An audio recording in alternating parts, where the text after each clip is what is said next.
キラキラ皆さん、世界にどこまでもおはようございます。こんにちは、こんばんは。Kiragami Mika です。よろしくお願いいたします。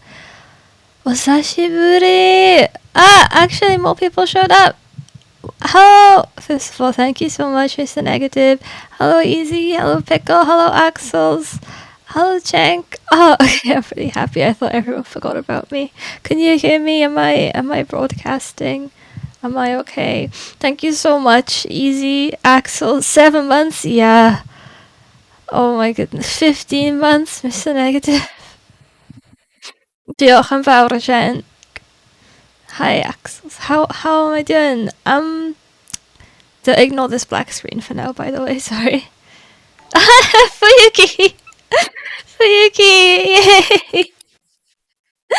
Thank you. I'm happy. Thank you, Fuyuki.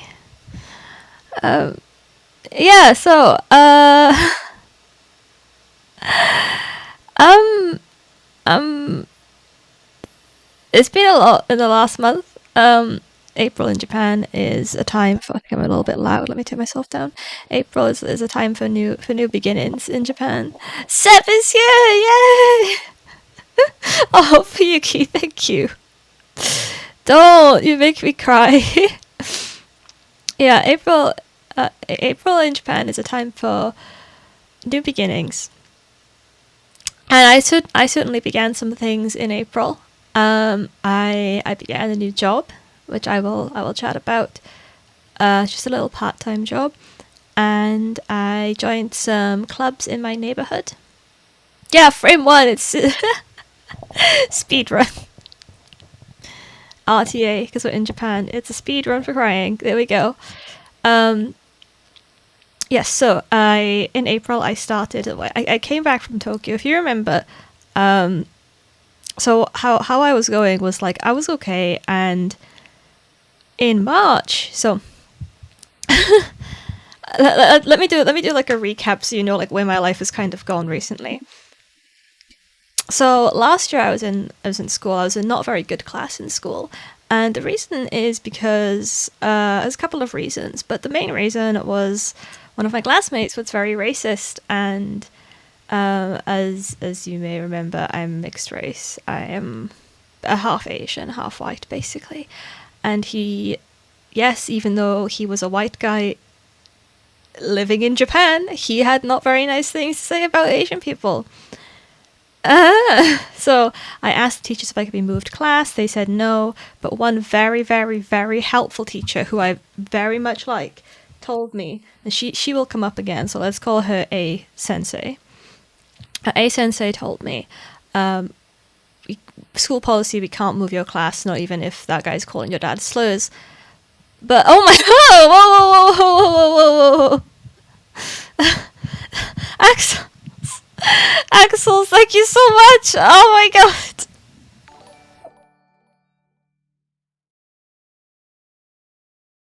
I haven't been here. Is it really okay? Screw him up some subs. Axel, I want a hug. I don't know how. Please make it so. Can I have a hug, please? He must be punished. Yeah. Thank you so much, Axel. Let me, like. Yeah. Good lord, Axel. Yeah. My sentiments exactly. So. Yeah, okay, so what else? I've forgotten everything now. So, A Sensei was like, we can't. Oh yeah. Oh, don't come in July. Oh my goodness, it's so hot. Axel's okay. Like this is a side thing, but like it's 40 degrees every day, and humidity is over 90% every day. So it feels about 50 degrees. If you come in July, you will need to do the following things. You need to completely cover your body. Like you must wear long sleeves. You must wear long trousers. Of course, you can't wear anything form-fitting, so you have to wear very baggy long sleeves and baggy trousers, which I never owned any clothes like that before I came to Japan. I had to buy those here because that's like sort of style. Yeah, Fuyuki, can you also talk about your experience coming here? Because you came in July, August, didn't you? When I first moved here, Fuyuki, bless him, I said, like, I'm having some troubles, and he immediately came to Japan. That's what family's for. Um, but that means Fuyuki was here right after I moved, end of July, and all through August.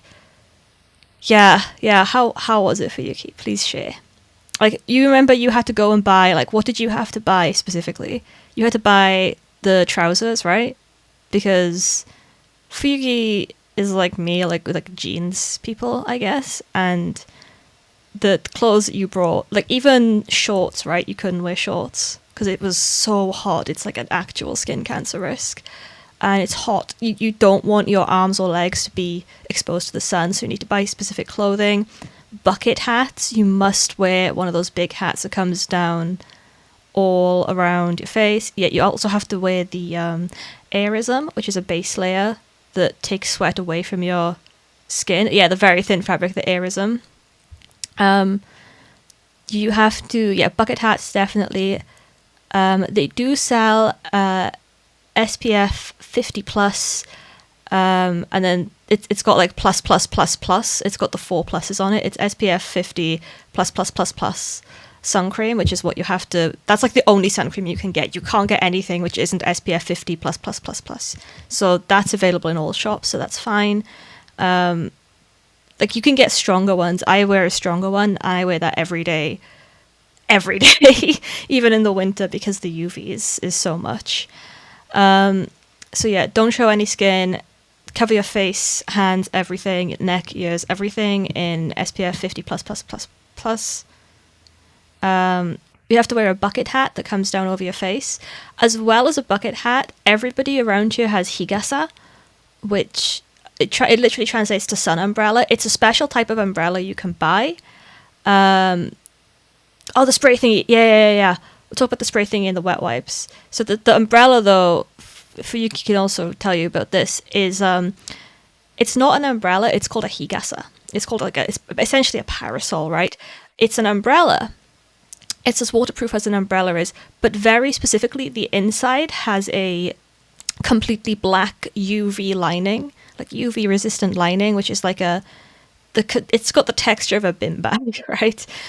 But it's got this special UV resistant lining on the inside. On the outside, you can get them with like different designs and things, all different colors, but the inside has this pitch black, very thick UV resistant lining.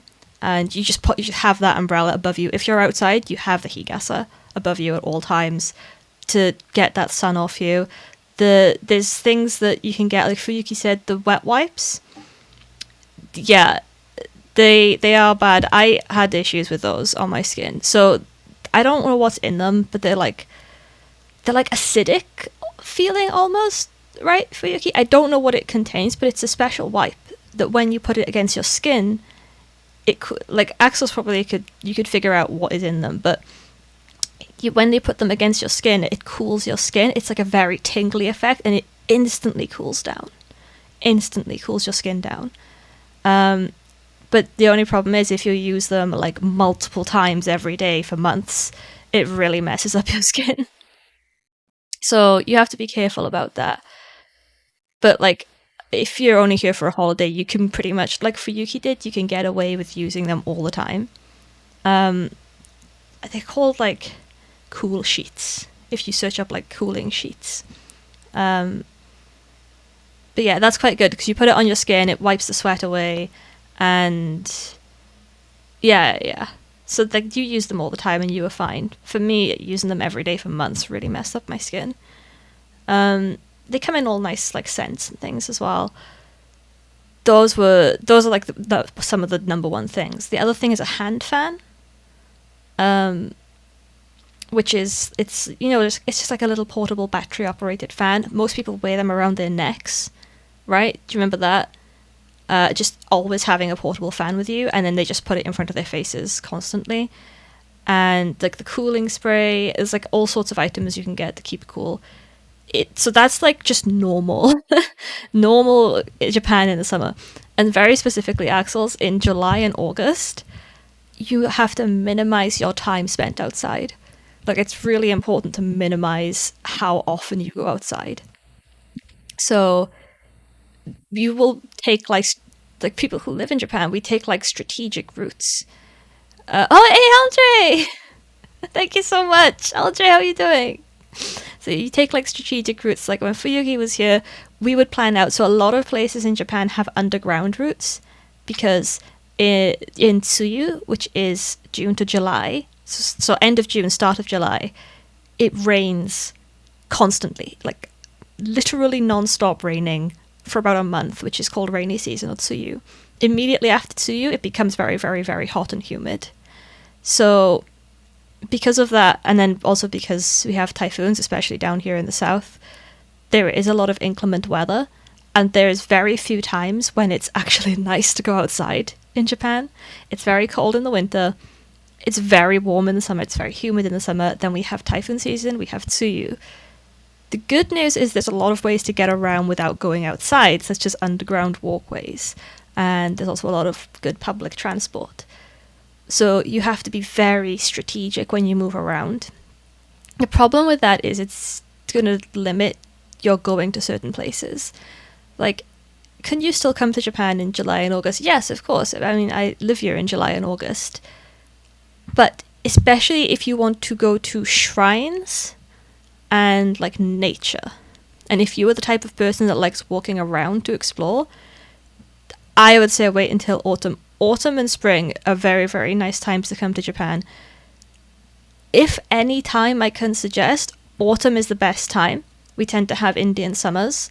So September, October, the weather is absolutely lovely. The trees don't change until, I'm not joking, December. The Fuyuki came for Christmas. You came at the start of December, right? And there were still green trees when Fuyuki came. Yeah, it's crazy. It's absolutely crazy. I'm well, Andre. I hope you are well. Yeah. Because we were like, we were like, look at this. It's December and there's still green trees. So don't think that by coming in the autumn at all, Axels, you're missing out on a good season or like a sunny season. Or don't think you'll come in the autumn and the trees will be yellow, because it's the actual best part is the autumn, right? Because they have sun every day, you can still go outside and so on. The only thing you have to be careful of if you come in the autumn is typhoon seasons. Yeah, autumn is a great time. Now, typhoon season, you're going to have to look ahead. It's around about October time. Typhoon season is generally very, very nice time because it is lovely, beautiful weather every day, and then you have a typhoon that comes and it shuts down the whole country for like 2 or 3 days. And like the chance of a typhoon coming is not very high. Like last year we had one big one, and it was not it was barely a typhoon. It wasn't very strong, but when they do come, you do not go outside. It is extremely dangerous to go outside during typhoon season. Anipini, let's go, Anipini. Yeah, how are you? I'm doing great, thank you. How are you doing? It's been a while, Sashiburi Minori. Cold in Japan is 10 to 20 degrees in December. That is true, yes. The spring is really nice, Axels, because you get the cherry blossoms. However, the cherry blossoms, it is like a matter of days. There is a matter of days where you can actually go and do Hanami. And on those few days you can do it, everywhere's going to be full. March is like the biggest school holiday in Japan, for 3 weeks of March. And then at the end of April, you have Golden Week. So it's so busy in the spring. Like, it's lovely in the spring. Right now it's really nice weather. We get some rainy days, but it's very, very busy. It's a very touristy time, not just for foreigners, but for people within Japan to move around Japan as well. But the autumn is really, really nice. If I can suggest any time, if you want that summer weather without dying, September, right? And then just for like the locations that you want to go to, you can take a look ahead and sort of work out when typhoon season is and plan around that. But I'd recommend September or November. Like November, Last year I went to Karatsu in Saga for the Karatsu Festival, which is every November, and it was 30 degrees. It was November and it was 30 degrees. So don't think you're going to come here and it's going to be, oh, it's autumn and it's going to be so horrible weather. Just try and avoid typhoon season and you will generally get really nice, really warm weather. India's animal kingdom integrates humans. I mean, I wish I lived there. Oh, I mean, it's not so great in the summer though. Oh, okay. Animal Kingdom in Australia will kill you. Do you remember later last night in September? Come in September to November and don't get hit by a typhoon. Pretty much, yeah. But definitely like September or November. Those are the best times.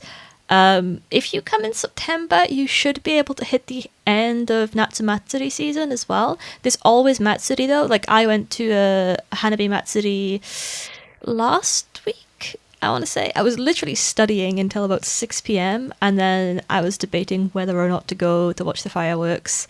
And I did. I got on a train for an hour and I sat on the bank of a river and watched the fireworks. And I texted my friends and they were like, we'll come. And then they didn't. So I was by myself. But it was nice. Oh, yes. Earthquakes as well. That's a thing. That's another thing, Axel's. Like, you won't need to do anything about that. You just need to know.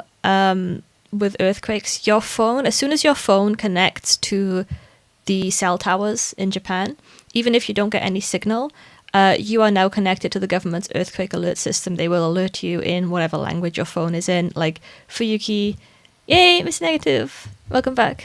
I threw my arms up, and you couldn't see it on my model, but I threw my arms up. Fuyuki, you can also talk about, because when you were here was when we had the Nankai near miss in the summer, if you remember.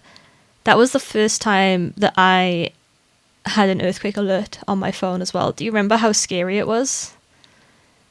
Yeah, that's true, Minori. That's like a down south thing. I mean, they certainly don't have typhoons on Hokkaido, right?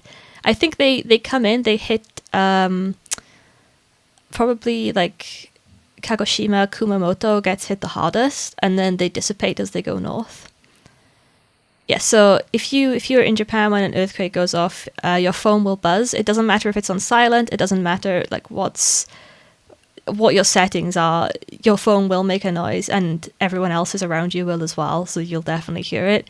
It'll go jishin jishin desu, jishin jishin desu, or like Fuyuki's in English, I think, was like, there is an earthquake or whatever. But if you are coming to Japan, I really recommend downloading the Nerve app. Nerve as in the Evangelion Nerve. It's a real life thing. They made it from the Evangelion anime. And this intercepts earthquake signals before the government gets them. And it triangulates your location and it basically sends you an early warning. I've had early warnings for like half a minute to a minute before the earthquake comes. That's really good. You also have to know the earthquake procedure, which is, as I've discovered, open the front door. Do not get under a chair or table or anything. Open the front door. If you're inside, if you're outside, you're okay, you're fine. Just stay away from windows, right? Because the glass will shatter. But like even a small earthquake can warp the door of the building you're in to make it so that you cannot open the door. So open the front door, as in secure your exit route, and then dive for cover. So that's the earthquake. Like that's what you do in an earthquake. But make sure you get the Nerve app because you'll get a notification before you get the notification from the government. I think the sound was only Japanese. Oh, okay. Luckily in New Zealand we have a volcano. Ah, yes. Super Yellowstone. Like I said, every volcano will very nice, and if that happens, we're all screwed. Die for cover? Yeah. So yeah, that's crazy, right? Minori? I didn't realize that. So yeah, what you have to do, Axel, is in the event of an earthquake, if you're outside, just make sure you get into an open space, especially away from windows, because chances are it's not going to be a topple buildings over earthquake, because we have so many little ones. But it's very reasonable that it could be a throw a vending machine over or smash a window earthquake. Those are just an everyday occurrence. So if you're outside, get away from vending machines and windows and just get somewhere that nothing's going to fall on top of you. Don't worry about buildings, they'll be okay. Unless they're really old buildings. If you're inside, open the front door, secure your exit, and then go far away. Same thing, don't go near any windows, don't go near a fridge that can fall and crush on you. But do get under a table or something so that anything falling off shelves is not going to bonk you on the head. And then you can sort things out once the earthquake's finished. And of course, aftershocks. There's always aftershocks. Yeah, let's hope for no super volcanic eruption. That would be nice. Sleep through it or jump outside. Do you know what? There's so many earthquakes I've slept through and so many earthquakes I would have slept through if the bloody alert didn't go off on my phone. And when you're sleeping at night and you're just lying there in the bed and suddenly it's Jishin death. I'm like, oh my god. I wake up and I'm so scared. And then I'm like, oh, it's nothing. You get the power to destroy all humanity, Lord of the Rings moment. Yeah. Exactly, Mount Doom. So like you get used to it. You do get used to it. Like when was it? I think it was last weekend. Yeah, last weekend. Mark, it's Mark. How are you doing, Mark? I miss you too. Yay! I'm so happy. Last weekend at 5 o'clock in the morning, my entire building fire alarm went off. And Shawnee! Yeah, they can make your sleep schedules shaky. They can. Yay! Exhausted, we're alive, we're alive! We're alive! What was I saying? Fire! There was a fire in my building, and the alarm went off. Kaji desu! Kaji. It was like, there is a fire! Evacuate immediately! There is a fire! Evacuate immediately! There is a and like I'm really this is my like I've become Japanese moment because I just muted the alarm. And then I was like, oh. And I was like, can't smell anything. Probably it's fine. And I could hear my neighbours' alarms going off and they were they were muting theirs as well. And then I heard it was sort of a commotion, so I walked outside my front door onto my balcony. My neighbours to my right is a young family. They have 2 kids. One's a baby, one's a toddler. And the dad had come outside and he looked at me and I looked at him. And he was, and I'm translating, right? So he's like, good morning. And I'm like, good morning. And he's like, is there a fire? I'm like, I think it's probably fine. We can see everybody in the building had, is that go away?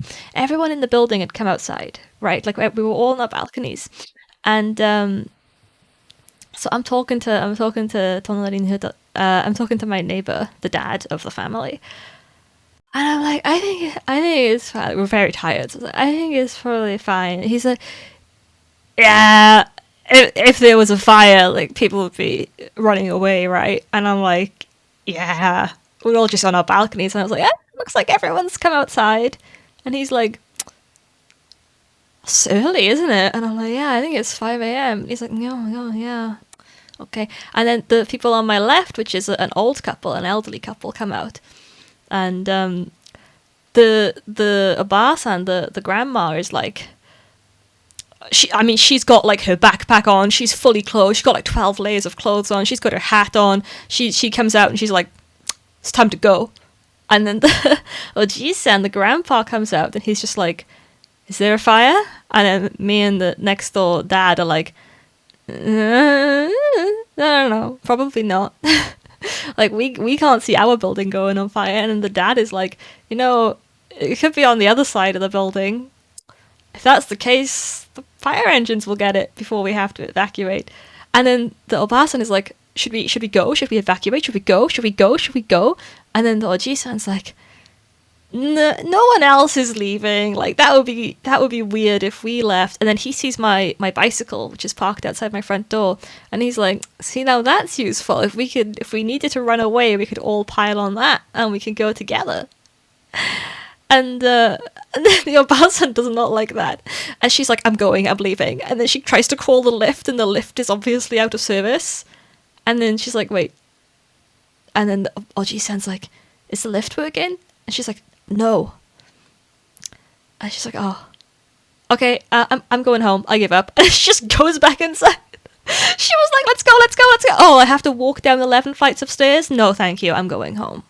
So she went back into her home, leaving me, Oji-san, and the next door dad out on the balcony, just like watching everyone and chat. We were out there for 20 minutes, just chatting, watching the sunrise, fire alarm. There is a fire, evacuate immediately. There is a fire, evacuate immediately. Everyone's just on the balconies chatting. I have a friend from my first class in school, actually lives in the same building as me. I saw him across the balcony. I was like, oh, hi. I was texting him, hi, waving. He's texting back, hi. He's out there with his wife. I'm like, is there a fire? He's like, I don't know. I just woke up. And I'm like, oh yeah. So then we were just texting. We could just see each other. I could see him and his wife stood on the balcony. Everyone's on their balconies.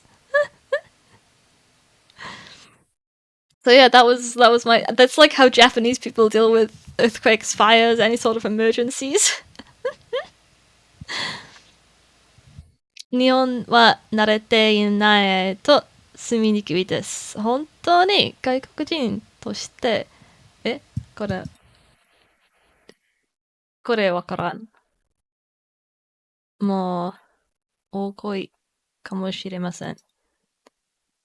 今は日本の、生活に慣れています。慣れていると思います。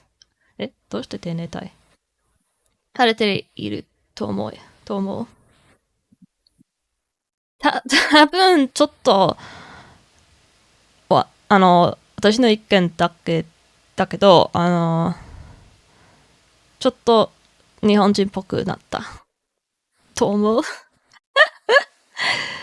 例えば、最近毎日、和食食べている、お風呂に入っている、うん、日本人っぽいの習慣だよね。ちょっと、ちょっとだけだよ。ちょっとだけだよ。I said through fire, there's a fire mixture. That's crazy! There was a fire recently, that wasn't fun. Oh my god, I'm actually genuinely so scared of it. What? Mark, what happened with your home? What happened with the home fire? あ、緑は、まだ It's Craig is equals go. I mean, that's what I did. That's what I did with Fuyuki is here. He just opened the front door and then we was outside and he was going, oh, these buildings are really wobbly, aren't they? Like, Japanese people do not evacuate for love nor money. Japanese people just, the whole world's exploding around them and they're like, well, no one else is evacuating, so I won't. And then if one person does, they're like, oh, well, one person's evacuating, we must all follow one person now. Oh my goodness, Mark, that's really scary. What happened? Yeah, so with the midlife crisis. With the fire engines ended up coming, and after a while, there was a gentleman who was climbing the stairs telling everyone on every floor what had happened, and apparently someone had just like burnt something in their kitchen at 5 a.m. and set off the alarm for the whole building. Nice. And the fire trucks came. Nice. So that's standard Nihon seikatsu. Okay, well, apart from the fire, I was saying about like Japan life. Anyway, yeah, so like you have to take things seriously here, but just know that the Japanese people around you won't. But like you shouldn't follow their example. Oh, electric fire. Oh no, that's the scariest. That's the scariest one. I wouldn't know what to do if there's an electric fire. I mean, I've set my own food on fire plenty of times, but I just throw it in the sink, which you're not supposed to do. You can't do that in an electric fire, can you? Yeah, it's really scary, right?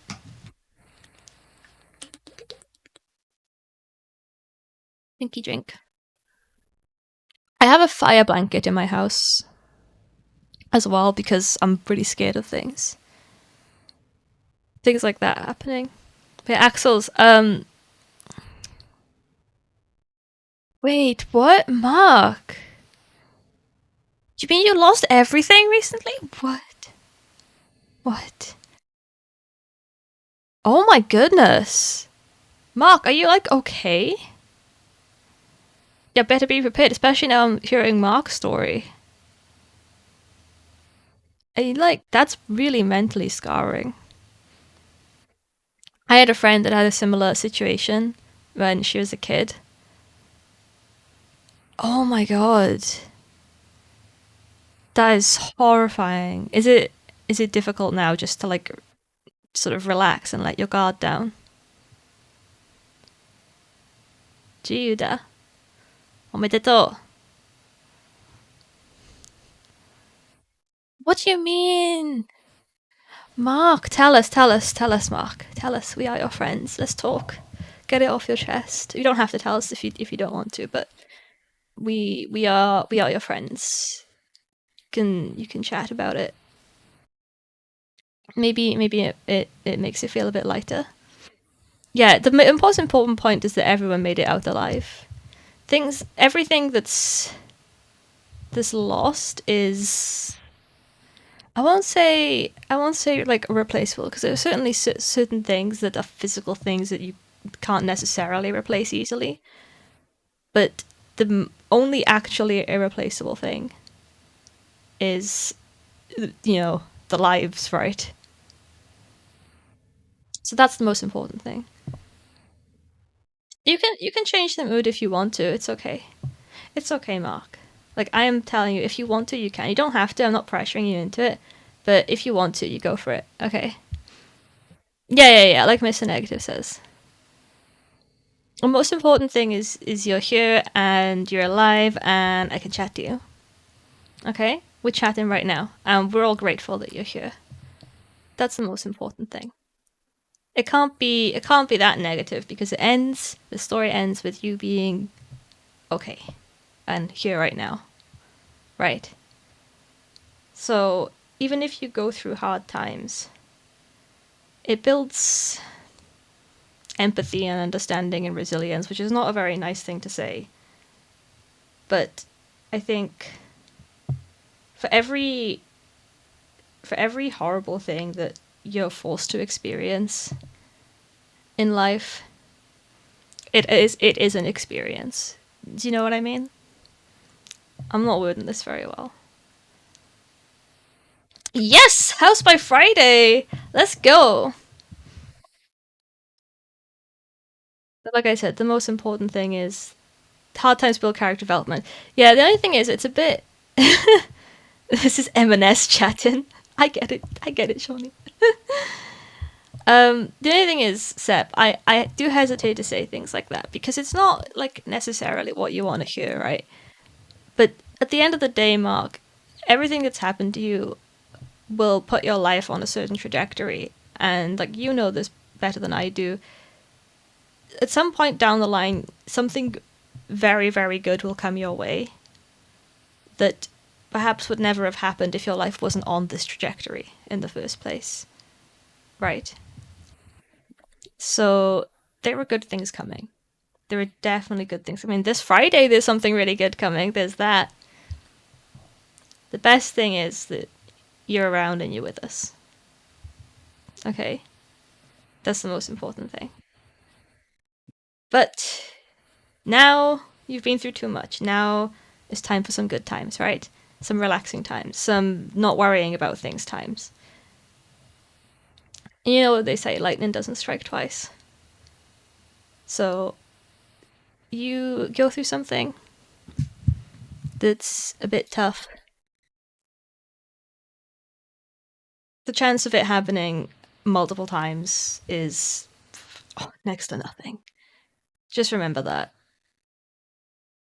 Oh, you know what? Yeah, can we have Shawnee's like saying that he always does? Can we have that imprinted on the back of our minds? I'll give you that, Mark. It'll be alright in the end. And if it's not alright, it's not the end. That, Shawnee, that has kept me going through such times. Yeah, it's not even at least I survived. The guy who was struck 3 times by lightning. We don't talk about lightning, Georg. All right. I've just realized there's no background music. I was intending to play a game. Um, Axels, if Axels is still here, definitely come in the autumn. If you have any questions or anything about Japan trip, let me know. Anything you need help with when you're here, let me know. Um, there's a lot I can do from being like your man on the inside. I can help you out. I can sort you out. I can give you many different tips and things. Um, so whenever you plan the trip, please let me know. There's a lot of information I can give you. Um, Definitely places I can recommend to you. And if you come to Fukuoka, I would honestly love to show you around. That is an absolute 100% real offer. I would love to take you, especially up to Dazaifu. Go ahead, Uno. Uh, go up to Dazaifu if you like to see shrines in the mountains, and if you like more like city-based lifestyle. I'd like to take you to the ramen place in Canal City because like we are famous for our ramen here in Fukuoka. It struck his tombstone. I mean, that's just impressive. Oh, tell me, Mark. Tell me. Are you coming to Fukuoka? Seriously, if anyone comes to Fukuoka, I would love to hang out. Like, real offer. It glue it together. Very nice to know. That was terrible. Wait, what? Oh my goodness. Mark! Thank you. Thank you so much. Let's go. Please do, Axels. Please do. Please. Because I would love to show you around. I could be a tour guide. Thank you so much, Mark. W Mark. Giant W for Mark. Suddenly very grateful I don't have to do counting anymore. Oh yeah, Shawnee. Cass and Dr. Pepper. Yeah. I noticed as well. Oh, I'm gonna probably talk about that more at some point. Oh, I'm so glad to be streaming again. I'm so glad to be streaming again. Were you planning on sometime in the future come to Japan? Come to Japan? Come to Japan? Yeah, let's go, Fukuoka. We have so much on Fukuoka. I will say about Fukuoka, especially, is if you want real Japan, and yeah, of course, of course. If you want real Japan and you want, yeah, it's random Minori. You don't want to like stick to the cities. Like, let's say you do Tokyo, you do Osaka, you do Kyoto, you do all the touristic places. Like, you'll get one experience of Japan. If you come down south, there are no tourists. Like, there are very few foreigners. You will go on the streets all day without seeing another foreigner. You will go into shops. The people that do not speak English. This is the life in the south of Japan. We're a very Japanese lifestyle place. We don't have Western things down here, and if you want like more of that authenticity, please come down south because that's what we have to offer. So around the Fukuoka area is like very ancient Japanese history, Yayoi Jidai history, and actually, I will say this: this is probably something I could set up as well. Um, if you do come to Fukuoka, whether alone or as a group, please let me know in advance. And if you happen to find yourself down here on a Wednesday, I'm able to potentially ask. So I'm part of what is essentially a kind of なんていう 外国文化交流, I would say. Oh, Axels, thank you so much. Mika Minori, say arigato. Yeah, I'm part of a cult. Kind of like a 外国文化交流. And if you do want to learn some Japanese, I can bring you to my local community center on a Wednesday, and you can come and speak to some of my friends from the local community, which is like all the old ladies in my local community, basically, and they will teach you like they especially one in particular, Tom. let's call her To-chan. To-san. Uh, she's very good. Oh, thank you, Axel. um, so yeah, there's why would I get involved in that? Because I'm Gaikokujin. So yeah, you can come along and there's one of the old ladies from the local neighborhood who calls herself an English otaku. Right, that's what she calls herself. She loves speaking English, and you can come and chat to her, and in return, because she can speak English very well, she will speak Japanese to you at your level. So if you want to learn a bit of Japanese and you want to have a little bit of like Japanese conversation practice, but she can do it at your level because she's also got very good English skills. Um, so if you only know like a few words or if you know some basic things, you can chat to any of the obasans as a local community. And yeah, and it's very dangerous though. Do not come to this thing if you are an eligible bachelor, because the obasans are very cutthroat, and they will be like, I have a son or daughter, will you marry them? Because that's kind of been my experience. And then you have to somehow dodge and be like, goodbye. My N6 level Japanese. Yeah, but it's all fun though. It's a cultural exchange, so it's fine. It's not like a formal class. So if you come along, like this is a really real offer.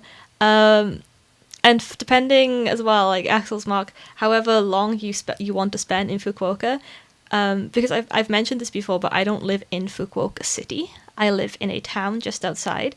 I would like to show you around my town as well, and like the area around my town. And also, if you want to see the giant Gundam, I can take you to the giant Gundam. We have a giant Gundam, right?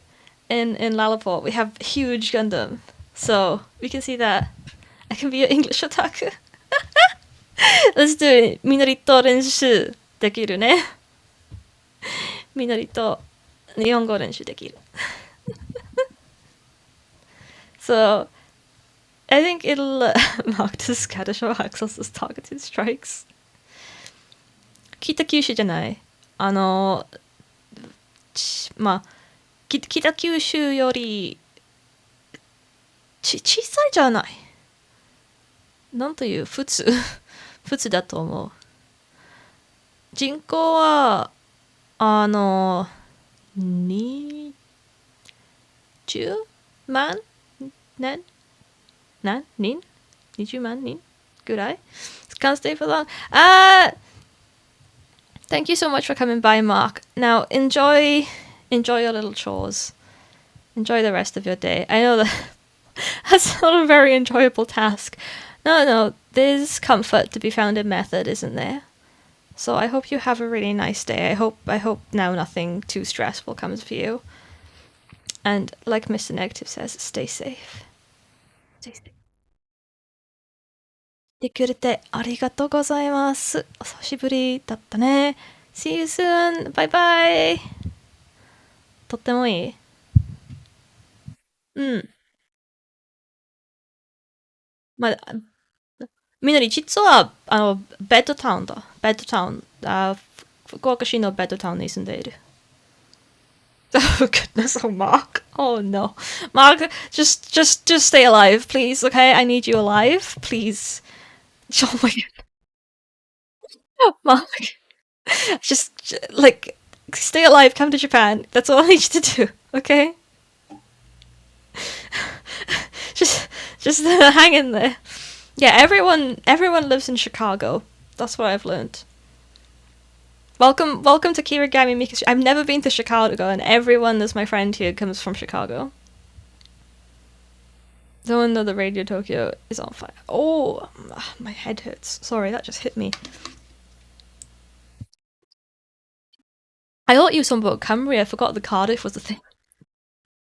We're only allowed to live in sea towns. But not me. It's yeah, it's 福岡市から遠くない。そんなに遠くない、みのり。多分、電車で15分ぐらいかかる。See you! See you, Mark! そんなに遠くないよ。そうね。ベッドタウン。So, yes. Come to Japan. I will show you around Fukuoka. I'll show you around my city. Move it. We all moving. Everyone's moving. It's time to move. You moving? Are you moving out of the city, Axels? Oh, you know who's moving? Kitty's moved. Mark, obviously. Axel's. Awu, she's moving soon. Everyone's moving. What's gonna Miss Negative? Are you moving? Because you're also Chicago gang. Are you moving soon as well for no reason? あ、私は大阪市。あ、大阪市かな。大阪市に住んでるので。あ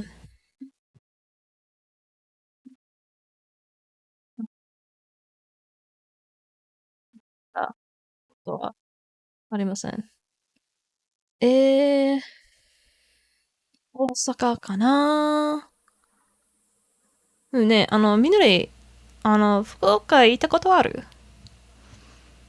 To the suburbs. Yeah, that's what I was explaining to Miri. I live in the suburbs basically, from Fukuokashi. But in Japanese they say suburbs. They say bed town. I don't know why it's called a bed town. I think it's because it's where you go to sleep. I don't know. I live in a bed town. Bed town. A beautiful mountain that tries to. That sounds like a cursed mountain. Oh, Oblivion Remastered. I really want to play Oblivion Remastered. I really want to play it. Ooh, which one will work? Okay, this is just doxing now. Sorry.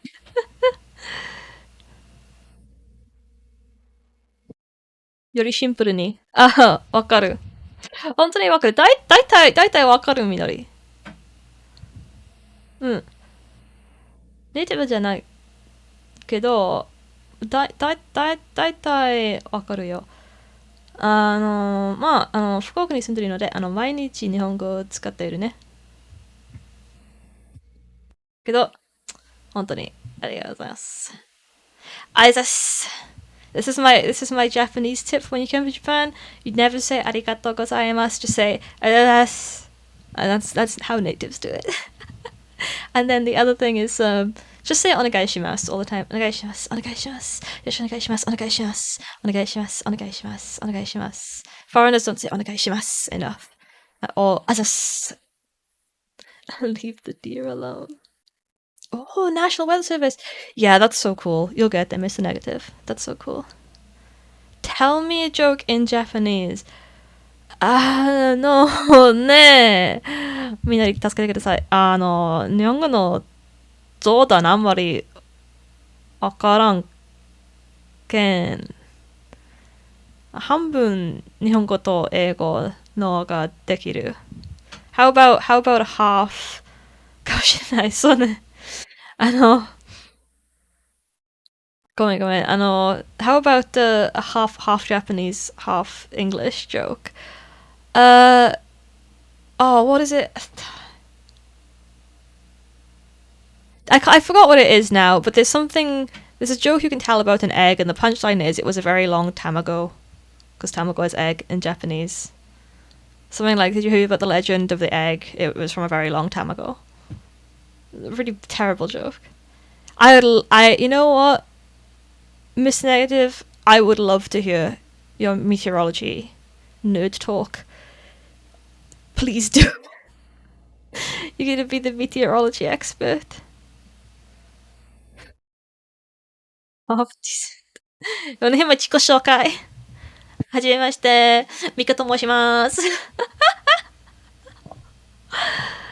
福岡に住んでいるイギリス人です。よろしくお願いいたします。Oh yeah, Axel's. I remember what Axel said about talking about my life. I would like to tell you about my new job. 保育園の先生だよ。保育園. Wait. I've never explained this job in English. I am a teacher at a nursery or a kindergarten, as some might call it. Yes, that's my new job. Did I say about this? I am I am now a nursery teacher. Sometimes on the weekday mornings. So I teach 3 and 4 year old kids, and yeah, I love it. They're very cute. It's kind of a pain to get there. That's why I have my bicycle now. So I'm bicycling there. It takes me like an hour to go on the bicycle. And I go, and the kids are so cute. They're so cute. They're so cute. Yeah, I'm Mika Sensei now.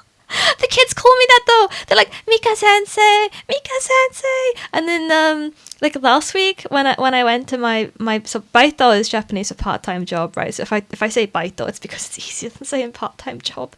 So when I went there last week, like they're very 子供たちは元気ですか？本当に元気だよ。本当に元気。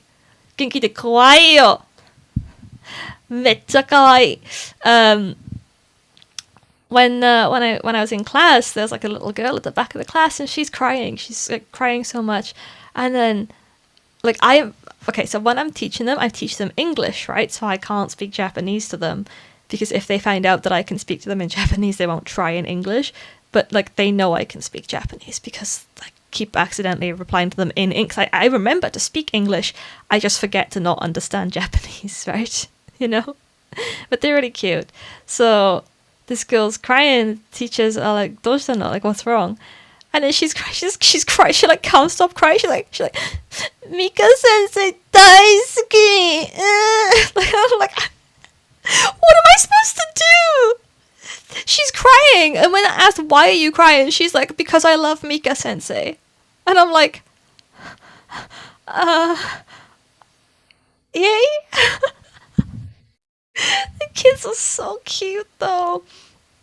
There was another kid that had a tantrum because he wanted a certain pencil, and they're all the same pencil, by the way. One of the girls took the pencil, and he wanted that pencil, and the Hoikuen teacher was like, they are all the same pencil, and he's like, no, that was the cat pencil. I have no idea what the cat pencil was. Apparently it had been used to draw a cat by someone, so now it was the cat pencil, and all the pencils are the exact same, but he can identify the cat pencil, and so could the girl, because she took it and she was like, I have the cat pencil. And then he's crying, he's sulking, he's refusing to do any work for the whole half hour that was remaining because he's like, I don't have the cat pencil. What are children? Mile away. Oh yeah, there's the thing, the 4 year olds, the like upper class that I teach 3 year olds and 4 year olds, the 4 year olds class, they're like fine.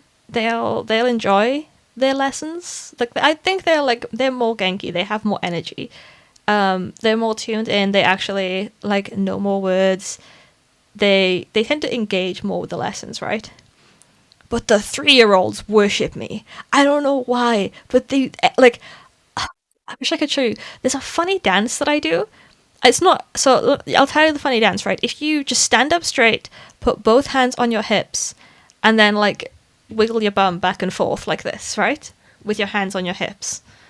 I do that dance for them, and they just scream laughing. They're like actually screaming, crying, snot flying everywhere, jumping up and down, banging on tables. That dance is the funniest thing they have ever seen in their lives. I do that, and they're like, Mika Sensei! And they're just screaming, and they're like, Mika Sensei kawaii! Mika Sensei kakoi! This is like the ultimate dance. I have again have fun. Oh my goodness. If it's wearing a hard hat, only you can stop fires. Ine Minori. So yeah, the funny dance wins instantly amongst the 3 year olds. And the 4 year olds, when I leave class, they say bye bye, and I say bye bye. The 3 year olds, when I say bye bye, they start screaming and they all run and hug me. Like it takes me so long to leave the 3 year olds class because they're just hugging me, and everyone wants to hug me a million times. And then they all want to like high five, and all they want to do is just hug and high five.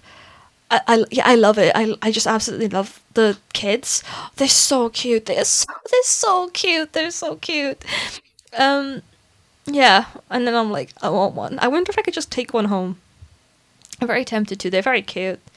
Some of them are so cute. I'm just like, I want to take you home with me.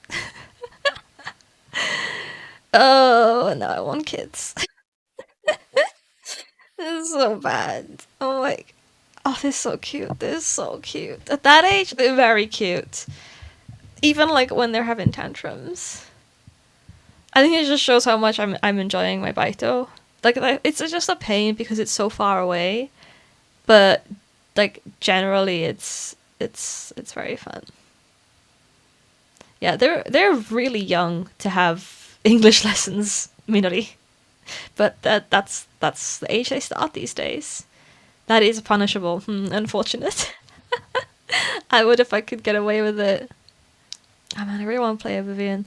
What else? Yeah, so I also talked about my what I started on a Wednesday, which is my like like my exchange cultural exchange with the obasans of my neighborhood, and I also started morning classes, extra Japanese classes, which are free from City Hall on a Thursday. How about that? Adoption is an option, not if you are a single woman. I think you have to be a couple to adopt in Japan, unfortunately. So it's one of those countries that doesn't allow single people to adopt. I would if I could though, because oh my goodness, they're so cute. I want them.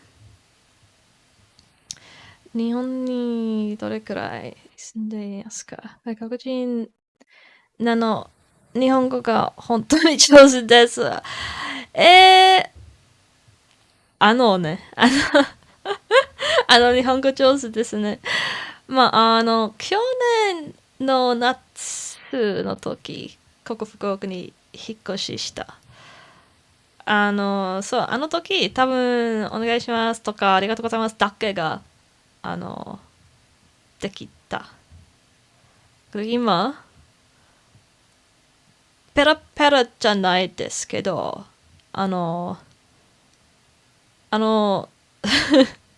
っ越しの時より少しだけ日本語できるようになったと思う。うん。9ヶ月前だけど、まあ、今日本語学校の学生ので、毎日勉強している。そして、だいたい毎日日本語を使っている、日本人の友達がいるとか、ちょっとだけだけ、ちょっとちょっとちょっとできるようになった。That's the second best option. Yeah, cat also an option if I could only have pets here. So, um, yeah, the extra classes that I'll be taking on a Thursday morning. I'm graduating soon in 7 weeks. Actually, 6 weeks on Friday. I graduate. あ、けど、英語もできる、みのり。英語ちゃんとできるね、みのりは。If I go shopping and the chocolate is special, I was on special, I might buy myself, my dad, my younger brother. Right, that's so cute. That's so cute. I love dogs, but I can't in my apartment. Uno. Um, well, it's congratulations, but the problem is then I do need to find a job. 就職活動だね。だね、みのり。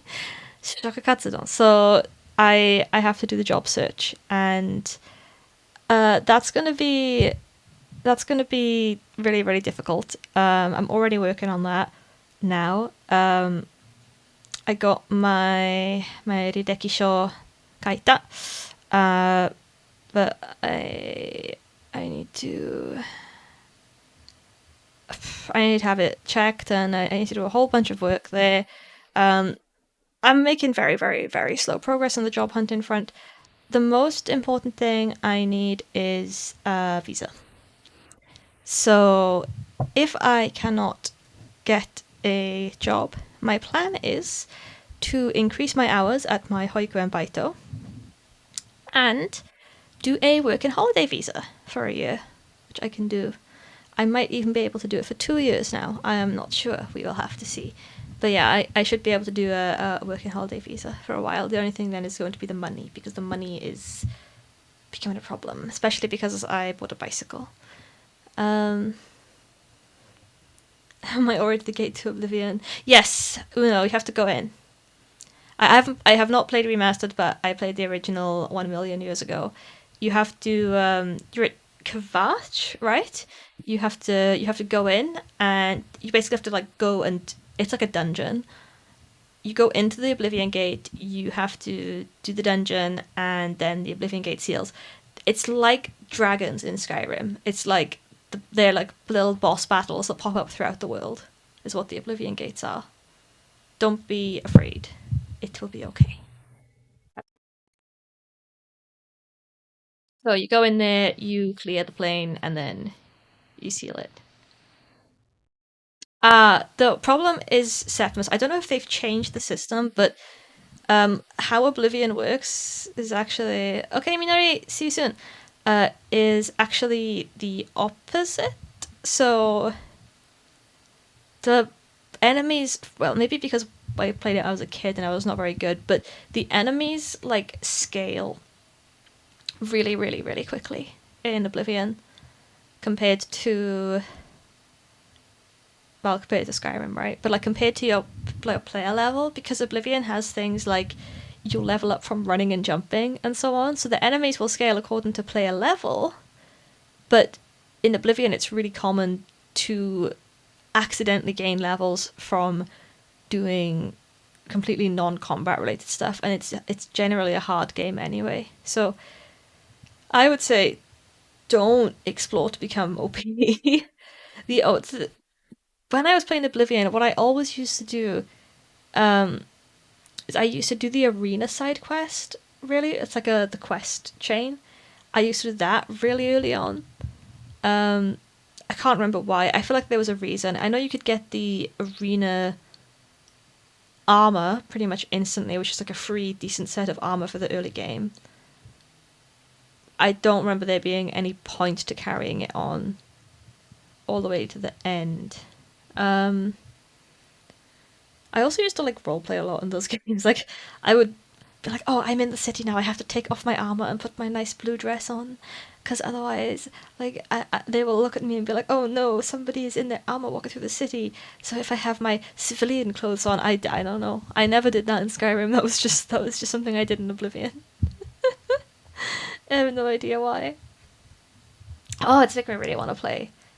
Um, right. I wanted to share about. Yes, yes, exactly. Exactly, Septimus. Like, even running, even jumping. I mean, it's good because the more you jump, the higher you'll be able to jump. The more you run, the faster you'll be able to run, and the longer you'll be able to run. But the problem with that is that will just also pile levels on you. Usually, you see the clouds start attacking the exists, but you need to go invisible, like a misty clouds, half transparent. Seeing this everywhere in the fire area.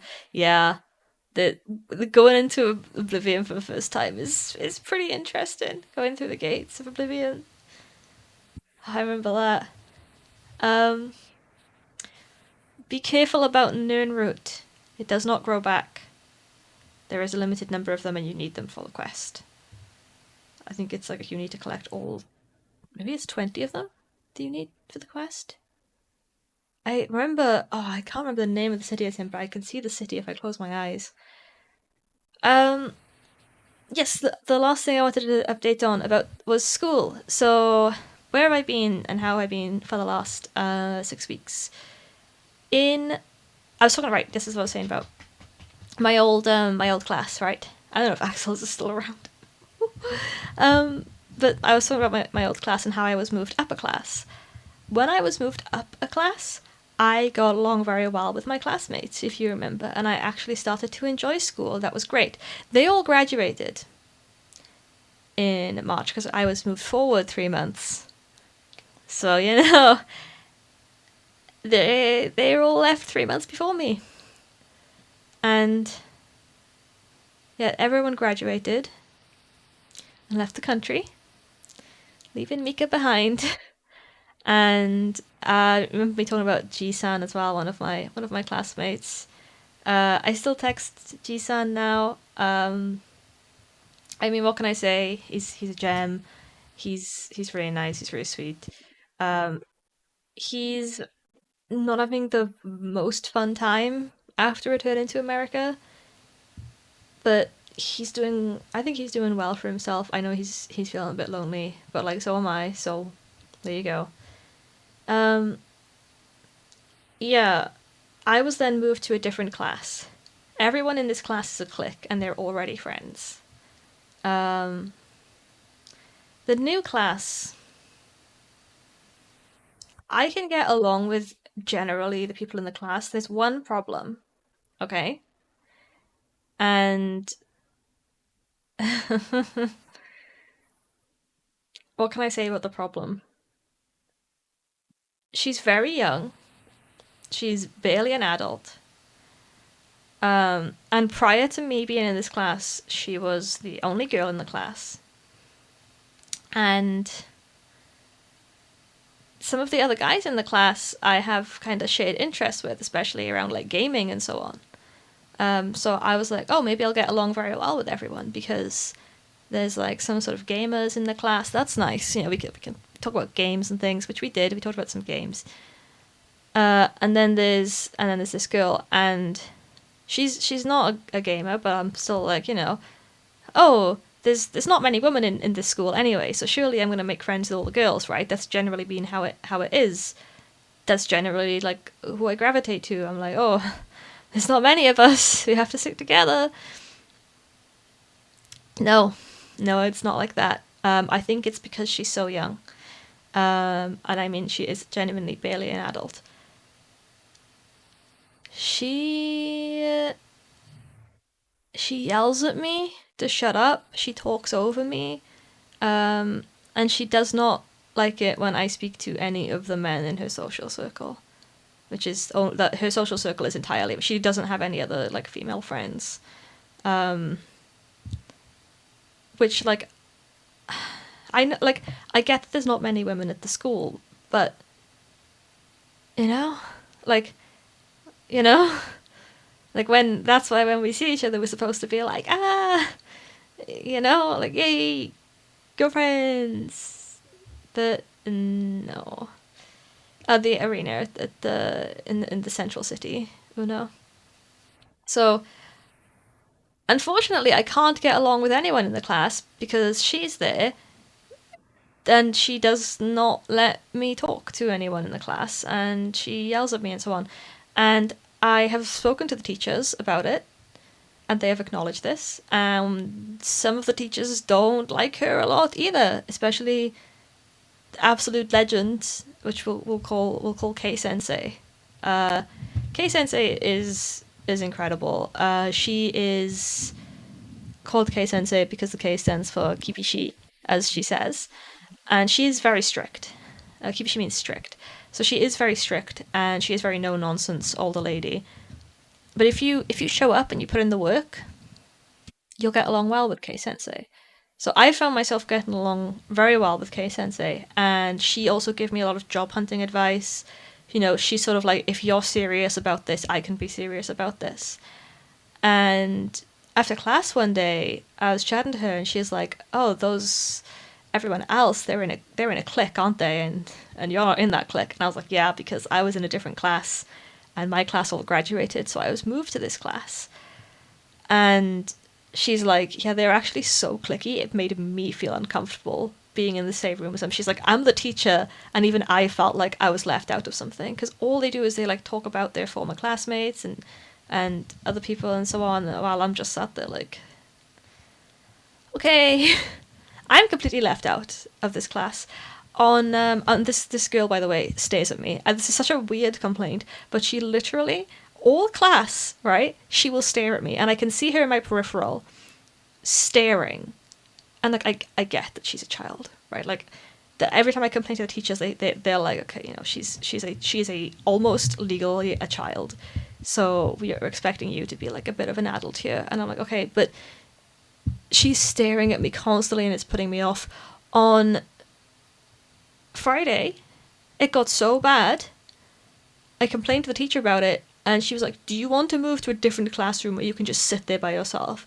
And I was like, "Oh, I'm so sorry, Sensei. Like, I don't want to cause any trouble." And she's like, "No, no, no. I'm asking, like, do you actually want that? Because I know if it's you in that classroom, because it was just essay class. It wasn't like Kaiwa Renshu. We had Kaiwa Renshu class. That we had conversation practice class that morning, and I refused to participate. I was like oh, you know, I've got a headache or whatever, which I did have a headache, but I just did not want to talk to her because she's really weird with me.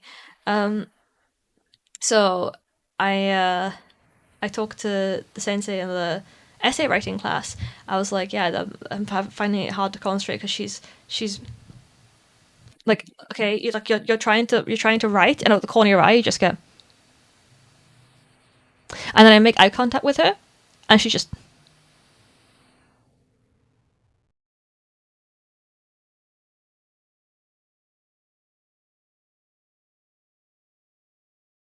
why? Why would you do that? Stop it. That's weird. That's weird. It's like, why? What? Like, she doesn't even face the front when the teacher's talking. She's looking at me the entire time. I don't know what the fuck is wrong with her. Sorry, that was a swear. I shouldn't say that. But it's actually really, really, it's making it so hard to go to class. I never swore, but like, I can't do it anymore. Bree, how are you? Yeah, it is suspicious, right, Septimus? I can't do it. It's actually so bad. So I complained to the teacher, and the teacher was like, "Would you like me move to morning class?" And I was like, "I can't because I have my part-time job in the mornings now. I just need to get through 6 weeks of being stared at for 4 hours a day." So that's how class is going. I hate school. I want to drop out. So Friday, the teacher said to me, like, "Do you want to be put in an empty classroom by yourself? Because this is essay class, and because it's you, I trust you to just go and do your essays." I was like, "Yes, please." So I managed to get out there. And you know what? I did a really good essay. I did a really good essay, guys. And the teacher was actually like so impressed with my essay because I didn't have some girl staring at me the entire time. I don't know why she has to choose this. I don't know why we can't be friends. Like, I'm so sorry. I'm really upset with this because if it's just her, and because they're a clique, she can block me from being part of that clique. Are we in high school? I mean, she might as well be for how old she is, but like, I'm sorry, are we in high school? Why? What's the point? Don't stare at me all the time. It's weird. Also, please wear clothes to class. This is Japan. Nobody needs to see your bra all the time. It's really inappropriate. This is like such a random complaint I have, but it's not like I wear work appropriate attire to school. Everybody generally does because we're adults, and it's almost like going to work for us. We wear like workplace clothes. Like I will dress like smart casual. Maybe I'll wear jeans, but I'll always wear like a nice blouse or something. Don't show up in your bra to class, please. It's weird. And then the other thing she does is she does like uwu faces and stuff all day. Like, that's like, she's so disruptive in class, and then she does like nya nya nya oh nya. I don't know what this is, but she does like a loop, like it. I can't describe it. She's doing like a loop of like gestures and noises that are all made to be very like over the top cutesy. I don't understand her. I don't know. I don't know what's going on, but I sit there, and then when she's not going nya nya at the boys, she's making direct eye contact with me and staring at me. That's the two things she does. She doesn't even speak Japanese. She doesn't speak Japanese. She can't speak Japanese. And the worst part is like when she has to like if she has to talk to one of the other people in the class, not me obviously, she doesn't speak to me, but if she has to talk to one of the people in the class, she'll be like this. She'll speak to them like yoroshiku onegai shimasu. if she has to read something out of a textbook, like if she's at the front of the class, she's doing a presentation, like any type of public speaking, she goes, "Yoroshiku onegai." But like she has a normal voice. She goes like, like not in a nervous stammer, because there's another boy in the class that has an actual stammer, right? And that's different. It's like she does like a really like low effort voice. She really annoys me, guys. Yeah, I can't. Yeah, we are the only two girls in the class. Like I said, she was the only girl, and now I've come in, and I don't know if I've upset her social order or whatever. But honestly, right? It's doing my head in. Um, I don't know if I can stand it for 6 more weeks. I genuinely can't stand it. How am I going to take her spotlight?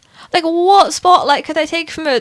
She's a girl. She has a boyfriend. It's a white boy, right? Because I'll put this out there as well. She's white, and she does not like going out with people who are not white. So let's put that out there. So what can I take? What spotlight can I take from her? You know? Yeah, I do, Uno. I do. I even said a swear word because of it, which I don't swear, but like I even did that because that's how frustrated I am. It's making me not want to go to school. It's putting my visa at risk because I don't want to go to school to be stared at for 4 hours a bloody day by this strange. What is the point? Like I know she's young, and the teachers are all like, she's very young, and they all excuse her behavior with this. But like I don't want to go to school. You know, I don't want to go to school.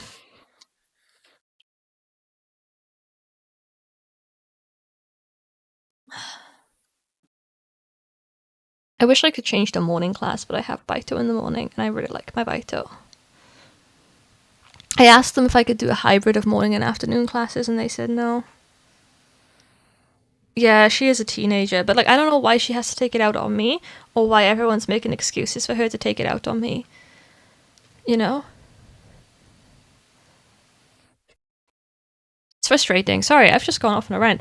It's really frustrating. So school sucks. Real life, I mean, it's hard. My physics degree is coming to the end of the first year. I have exams this month, and next month I have the J test this week. I am sitting the J test this week. Then I have the JLPT in June. So there's a lot going on in terms of exams and tests, and a lot of like homework I'm going to have to do, and so on and so forth. And having to deal with this cow in school is not helping. Not to be a combatant. Just someone come in and I mean Uno can come and smack it with a baseball bat for me, right? Right. I actually wanted to play a game today, which is why I was staring at the black screen. This was not meant to go on for this long without there being a game. Would would anyone like to know what game I'm playing? Shall we play a game? Because I decided what game I'm gonna play.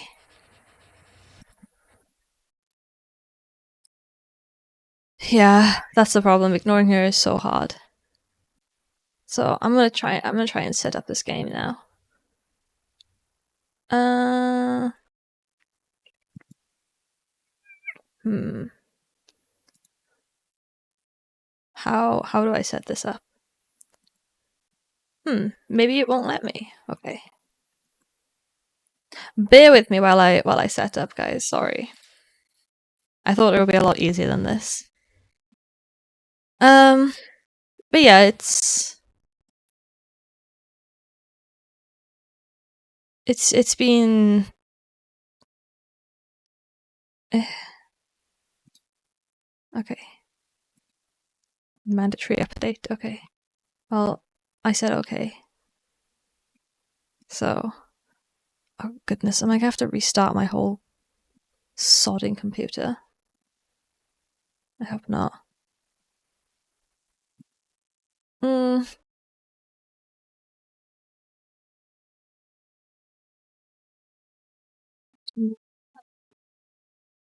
Thank you for still being here. Yes, Fuyuki, what's your take? I'm feeling a bit lonely. I feel like everyone went off to do their stuffs.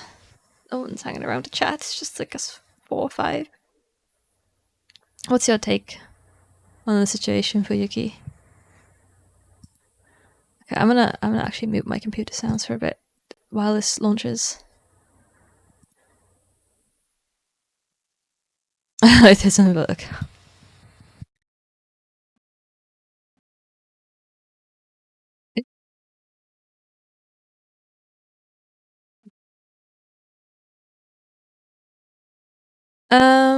Okay.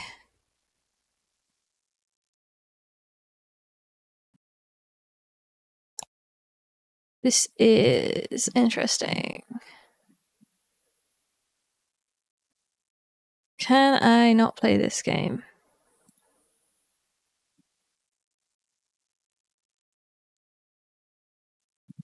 Huh? Okay, looks like I have to buy it again if I want to play it. Because of something isn't working between EA Play and Steam. Okay, well, there we go. Luckily it's on sale. Luckily it's on sale, guys. It's gonna be okay. But, nothing's easy, is it? About to die in the arena. You'll be fine. The arena side quest is really easy. So yeah, I want to know Fuyuki's thoughts on it. Can I do it now? Can I launch it now? Maybe it's launching.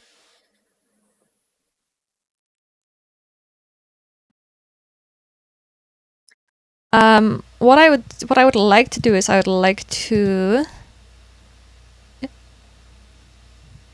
smash your head in with a rock. That would be really pleasant. I just really don't like having to go into school and deal with somebody who's mean like that. I have to make a new EA account. Oh! I have to make a new EA account. Why?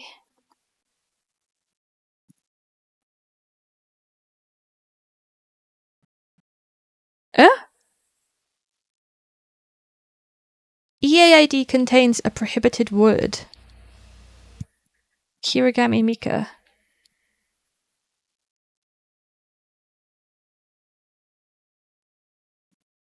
Okay, I'm not allowed. That's not my name, apparently. Oh, there's some sirens going off outside. My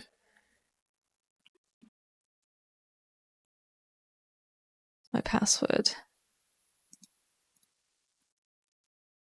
So yeah, this is not easy, is it? Oh, Fuyuki, can you come and just maybe punch her? I don't know. Yeah, there's like a hospital nearby where I live, so we hear always hospital sirens. Why is Fuyuki moving? Because he's a creature, that's why. Well done, Uno.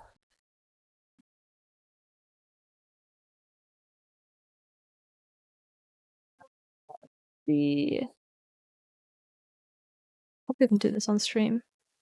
I just don't want bloody hear anyway. I will be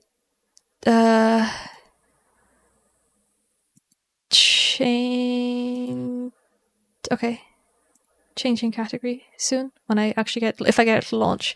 Ad break incoming. That's okay, we're just setting up still. Yes. Missed a negative.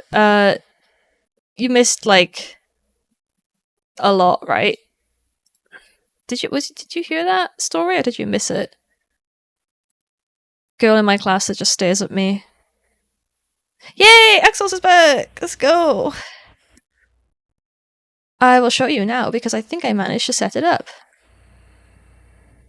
Don't let me go. No, you're not getting it. You've been sorted. You've been taken care of. It's okay. You're good. You're all good. Let's see. Can I go to OBS And I'm gonna have to add in game capture. Create new.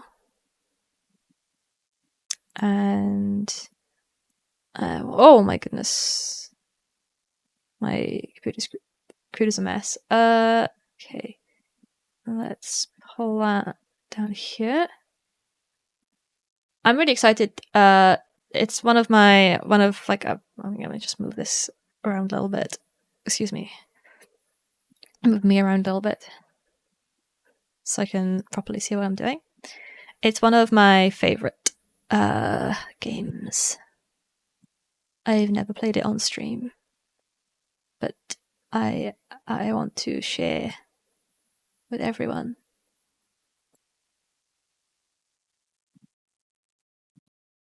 Okay. I think we're good. Okay, so let's turn the music on and see if anyone knows what game we're playing based off the music. Listen to that. What game are we playing, guys?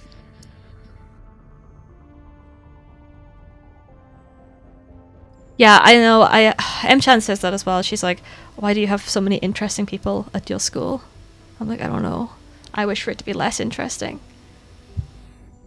Okay, let's update the category.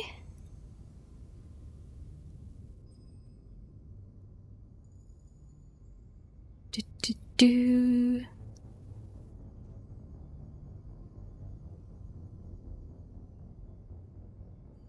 It's actually not. It's actually not Axel's. I haven't played that game for a while, but I really need to get back on it. Welcome to Mass Effect. I'm really excited to be playing Mass Effect on stream. This is one of my favorite games. I love Mass Effect. I have my Mass Effect hoodie, which I wear constantly around my house because it's very tattered because I've had it for like 10 years now. Yep, original trilogy. I never played the Andromeda. I never played that one. It's an absolutely fantastic game. Let's go. People who don't know what Mass Effect is, it is a space RPG. So very story heavy game. How are the sound levels, by the way? Because I'm gonna want the music and dialogue to be audible, and I will be hopefully not speaking over any dialogue. How are we on audio?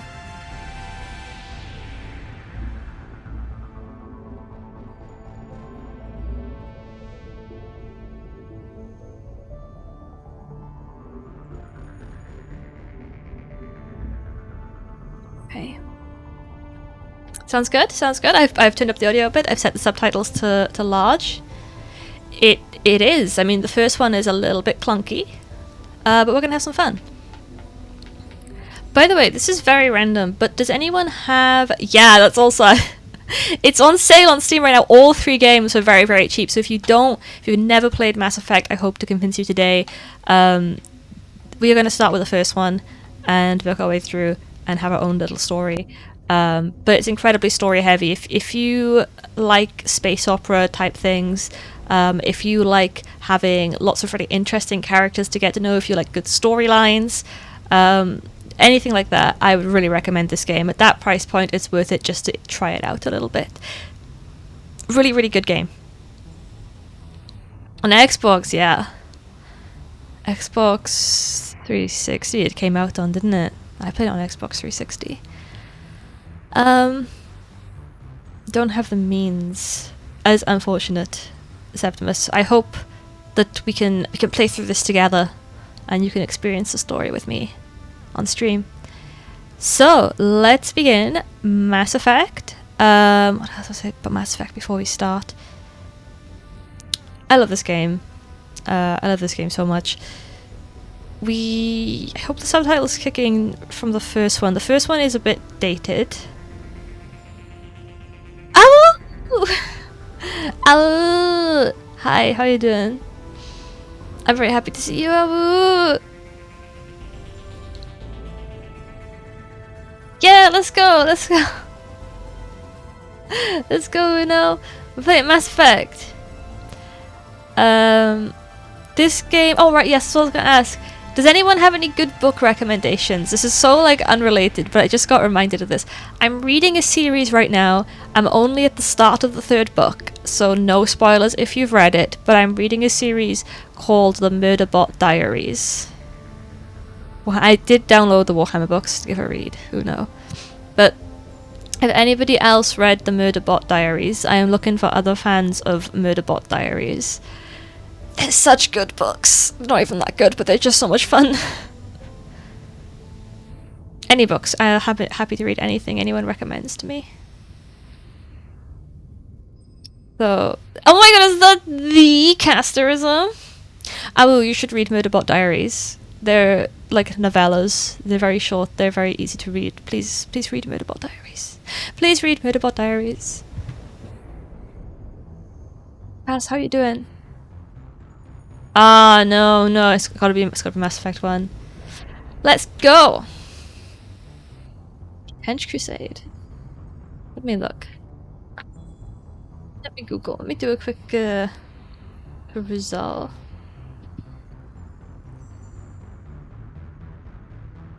I will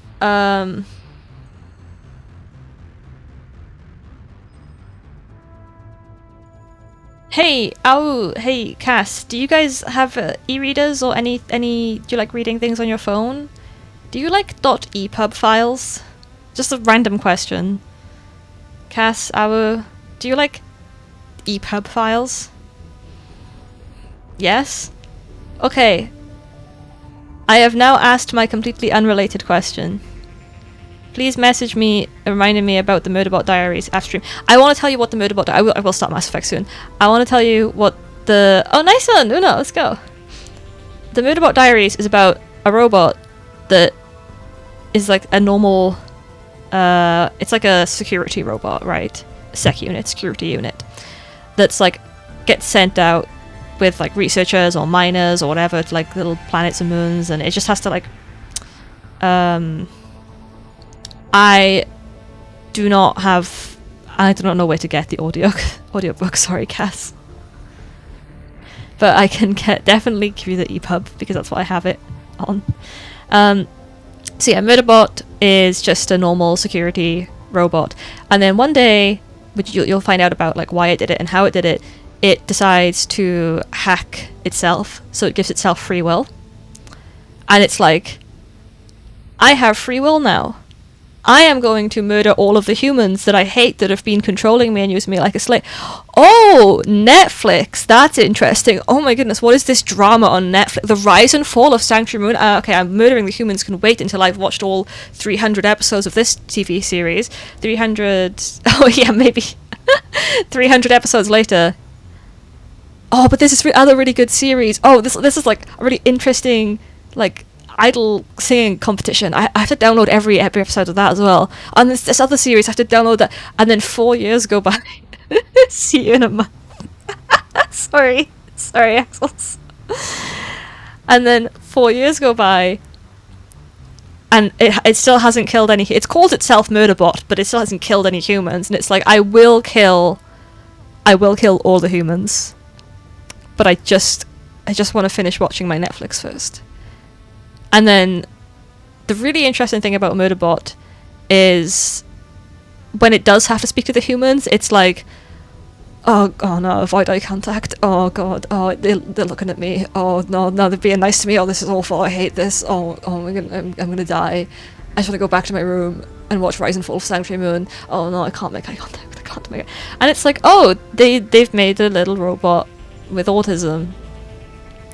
It's the cutest robot ever. Is it a killer robot?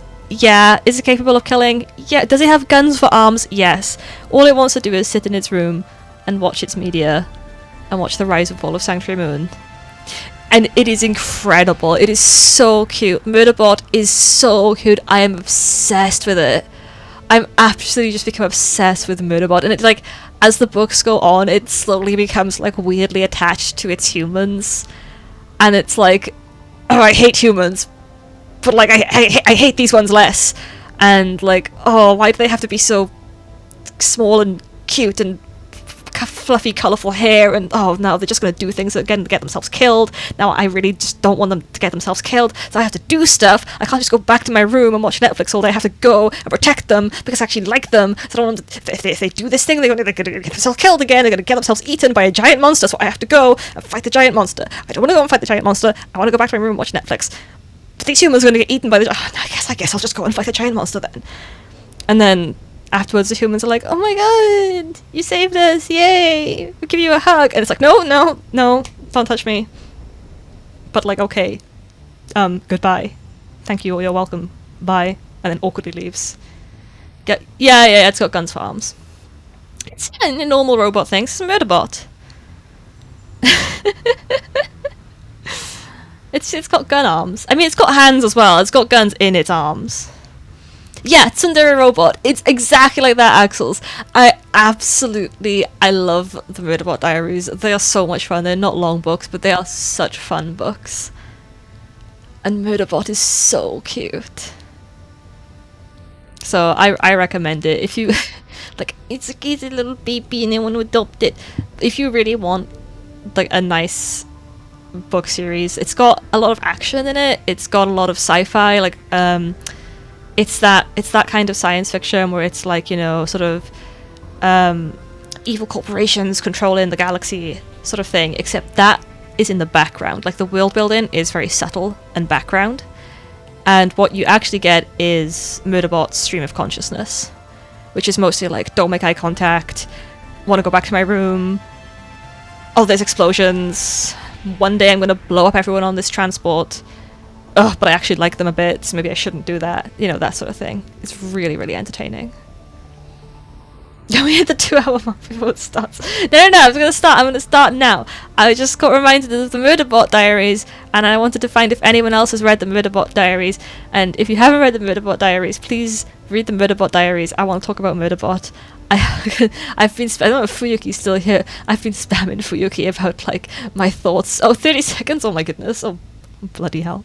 I've been spamming Fuyuki with Murderbot thoughts, so you have to save Fuyuki from me being like, let me tell you what recent thing just happened in my books. You've heard a lot about them, yes. Because it's such a cute little murder robot, you know? Nice! Oh. Cass. Does it have Murderbot audiobooks? 5, 4, 3, 2, 1, let's go. Let's go. Alright, now we're actually gonna play Mass Effect. Oh, Trench Crusade, wait, isn't it? That sounds... I've actually written that down, Septimus. I'm gonna research after stream. Thank you for the recommendation. Cass, please enjoy the Murderbot audiobooks, because Murderbot's so much fun. It is being made into a TV series, which I found out like last night, and I started like spamming M-Chan about it in the middle of the night, and she's like, maybe I'll watch it with you, woohoo! Murderbot, oh whoa, yes, Murderbot. So yeah, the TV series, I don't know how good it's going to be, but it's coming out in like a couple of weeks. Apparently the authors had a lot of input on it, and yeah, the casting looks quite good actually. Some of them look very different than how they appeared in my head, though. The Murderbot Diaries books, though, are incredible. I really, really recommend them. They're a nice, light and fluffy read. Very easily digestible in a couple of hours. And just a good fun romp with some really, really fun characters. There is, not so much a spoiler, but there is a character in the first book that... she sort of becomes like Murderbot's mother, basically. She sort of takes him in and almost like adopts him, Dr. Mensa.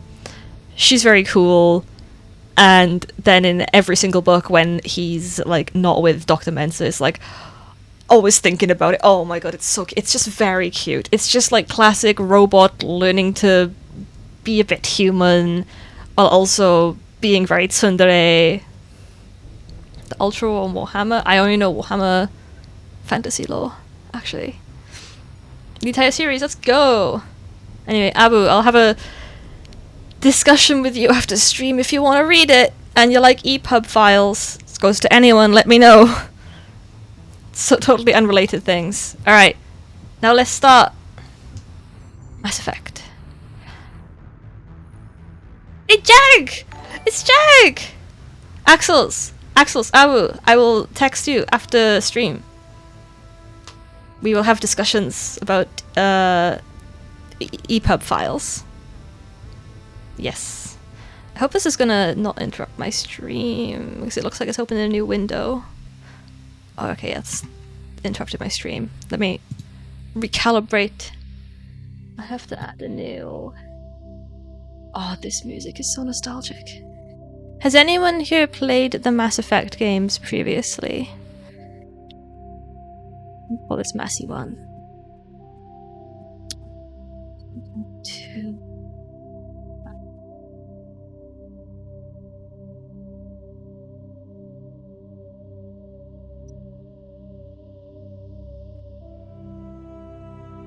Huh? Does it not want to...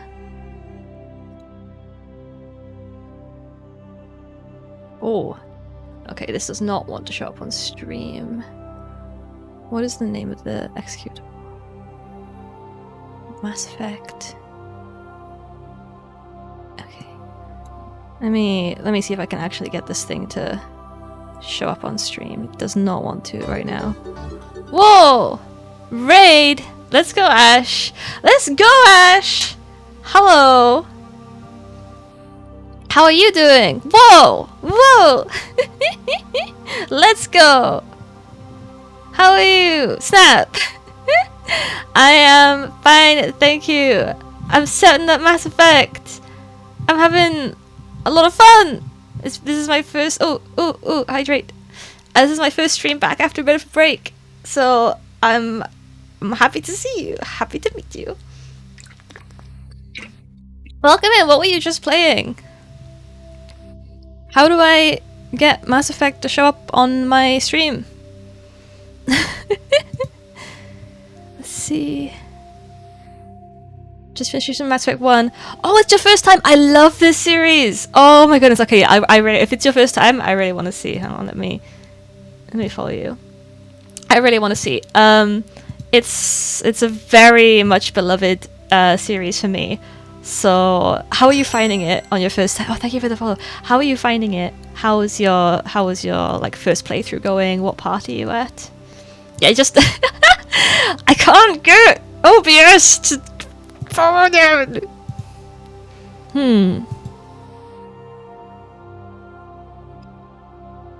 I did this. We did like this. No. Okay. Oh, that seems to have worked. Hello. Maybe this will now work. Yeah, how are you finding Mass Effect for the first time? May I ask? All a lot. Yes. Do you have any favorite characters so far? And what point in the story are you at? I would like to ask. Haha, there we go. Because I'm just about to start. Can you believe? Let's sort my windows out. There we go. Boom. What? Where are you in the story? Let's make sure we have subtitles on.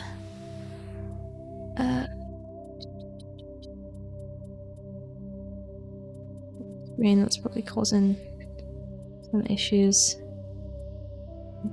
Oh, it's a new 1 to 30 level system. We don't want that.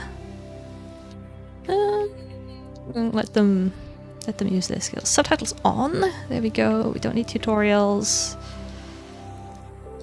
There we go. Just started. Just got to the hot labs after going to the Asuri Bad Lady. Oh, okay. So, that's oh, is that Novaria?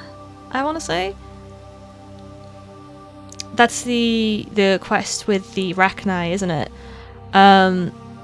Do you already have Liara on your squad?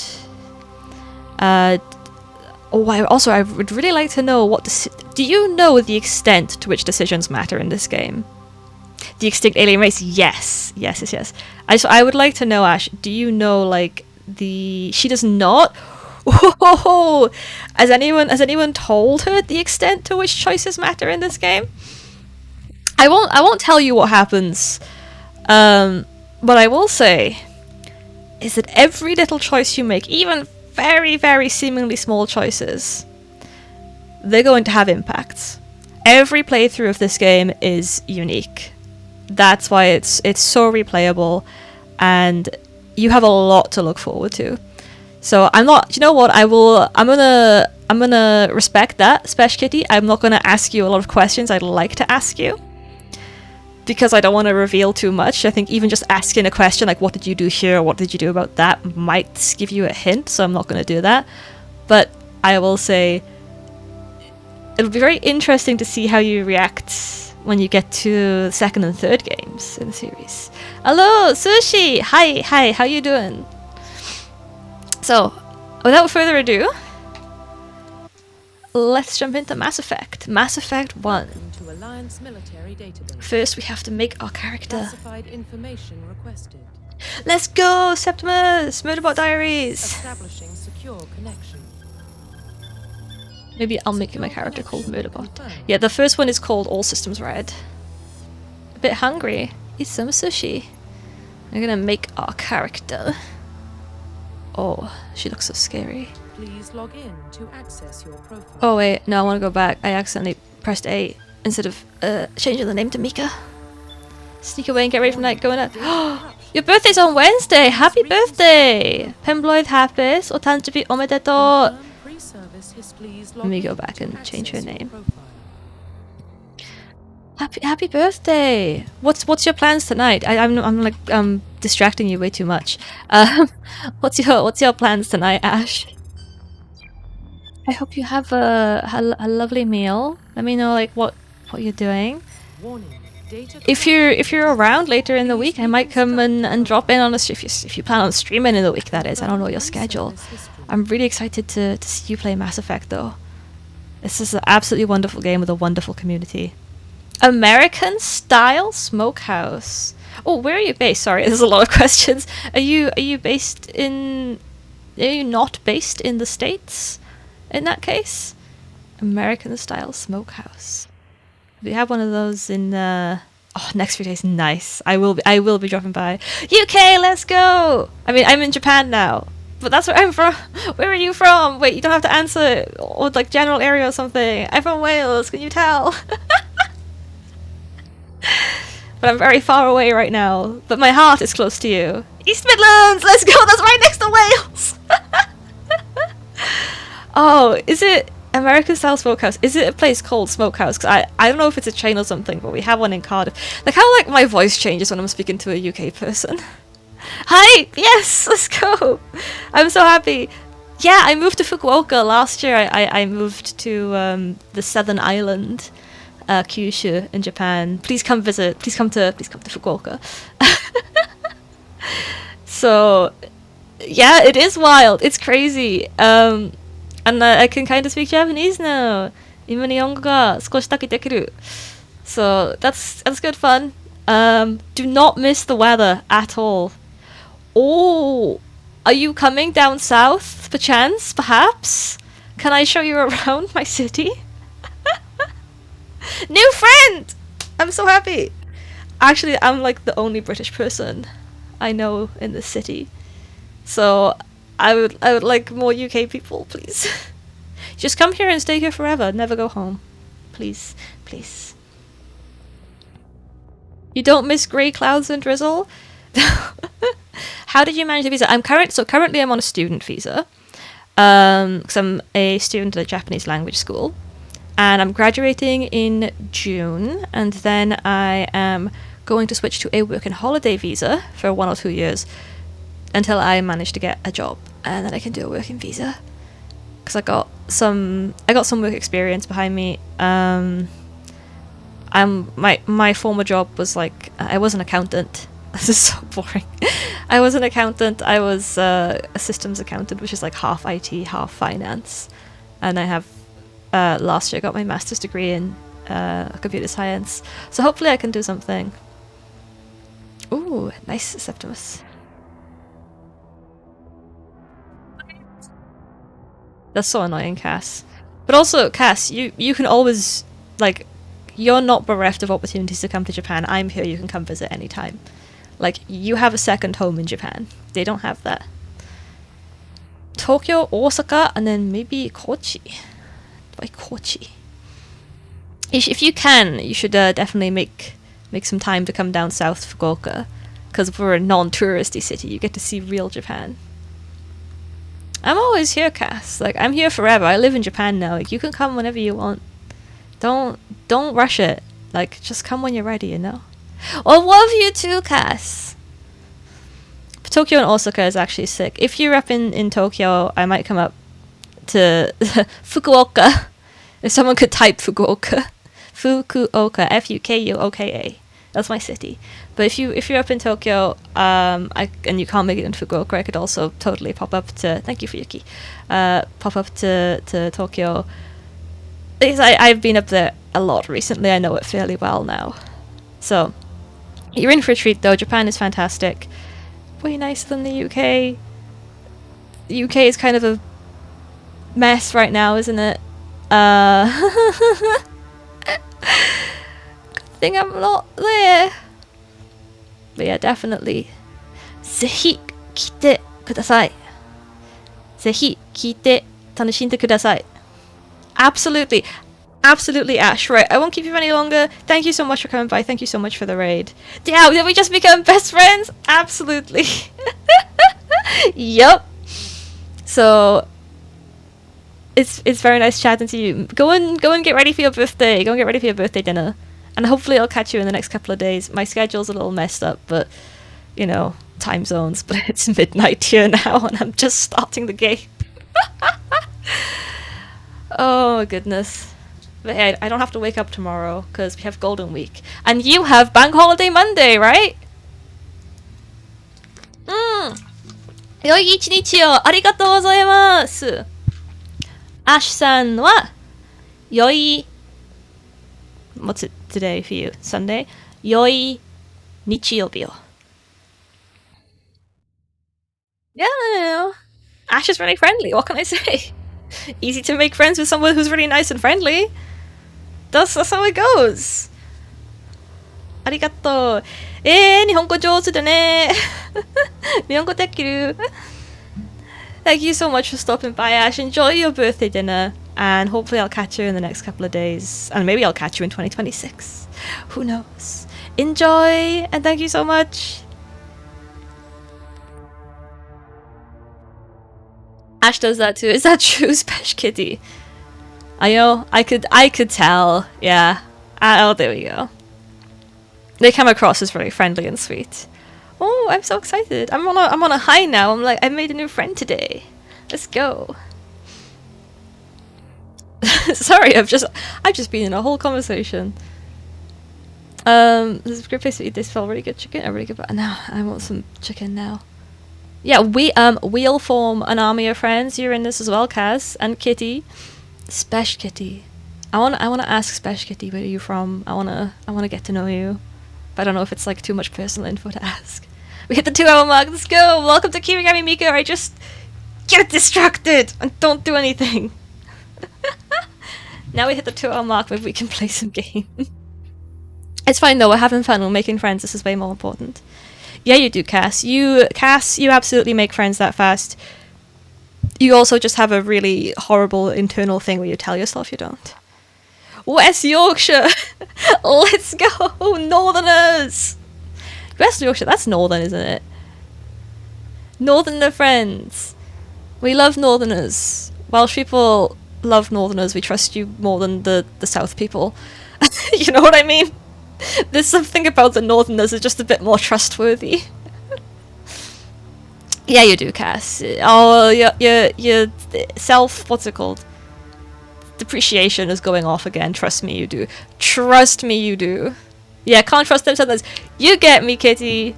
You know what I'm talking about. Right, let's decide. We first, maybe if I'm, oops, clicking things. We have to make our character. Join the Discord convention now. Thank you, Ash. I'll see you soon. Have a lovely day on your birthday. Penboy Happis for Wednesday. If I don't see you before then, which I'm sure I will, now go and enjoy your birthday meal at the American style place. Enjoy your meal. Go get ready. I will speak to you soon. Bye bye. Yeah, see, Mr. Negative is here to put you right. Cass, you literally, right, you have a boyfriend, so shut up. Do I have a boyfriend? No. This is the guy. Hey, Kaya! Hi, Kaya! I get distracted so easily. Hi, Kaya! How are you doing? Thank you for the sub. Oh my goodness, it's been over a year. Oh my goodness. Yeah, you do though, Cass. You do. Cass, if you're so... I don't know, I'm just jealous. That's why. Because a guy I liked wasn't even that nice. That was a whole arc. See, now we have Kitty here. Spash Kitty. And it's like, you don't know about... Because I haven't streamed for like 6 weeks before this, right, Kitty? So, welcome. And, yeah, time flies. It sure does. Do you know what? I think the whole thing about Race Sensei was that I did also have a mental breakdown because of that. Because I also haven't streamed since that thing. Yeah, that guy. I thank you for the follow, Kitty. Here's the TLDR. I had a crush on a guy, and he did not like me back. And unfortunately, everyone here had to hear every single detail of it, including... Well, I think it got really bad when I was drunk, and I had access to my Discord while I was drunk, and I started texting the Discord, didn't I? What was it that I texted that really like sent everyone into a spin? It was something not even that bad. It was like, yeah, so like he's like he was a former teacher at my school, and like codename Ray Sensei. I still kind of like him, even though his personality is not very nice.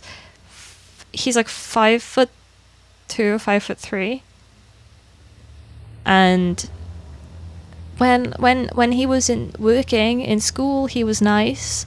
Outside of school, not very nice.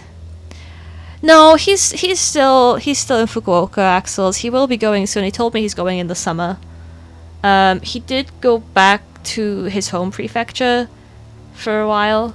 Oh wait, let me stop auto mod from... There we go. I'm interfering. Yeah, so I was there as a student, but everyone involved is adults, so it's okay. And there has been a student who has dated a teacher. This is at my Japanese language school. But he's like really... I think he thought I was a teenager for some reason. Because the drinking age in Japan is 20, he thought I was not old enough to drink, but the age difference is very small. We must flay Ray. Yeah, what happened? I really liked him. My best friend here in Japan is called M-chan, and she's here sometimes as well. And she was like, Kitty, no. No, but he's small. Like what? Like he's small, you know? Like he's a little guy. I mean, I'm 5'0", so full disclosure.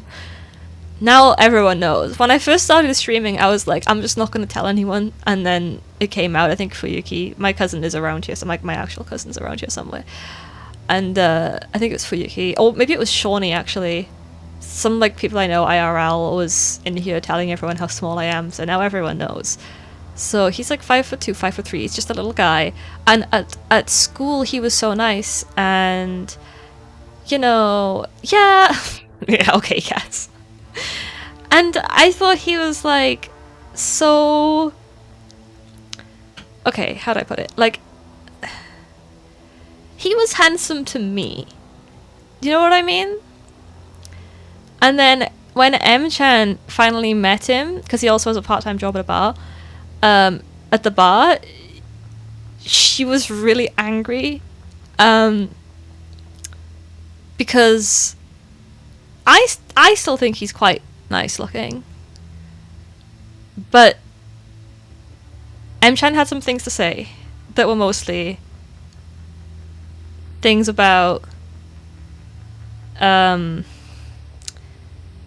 the I can't.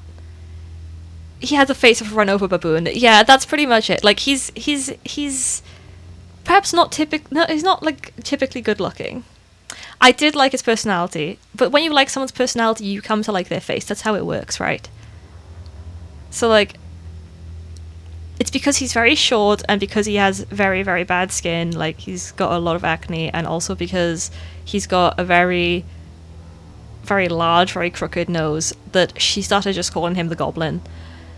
And then she was she was texting me things like, there are better looking goblins out there if goblins is what you want.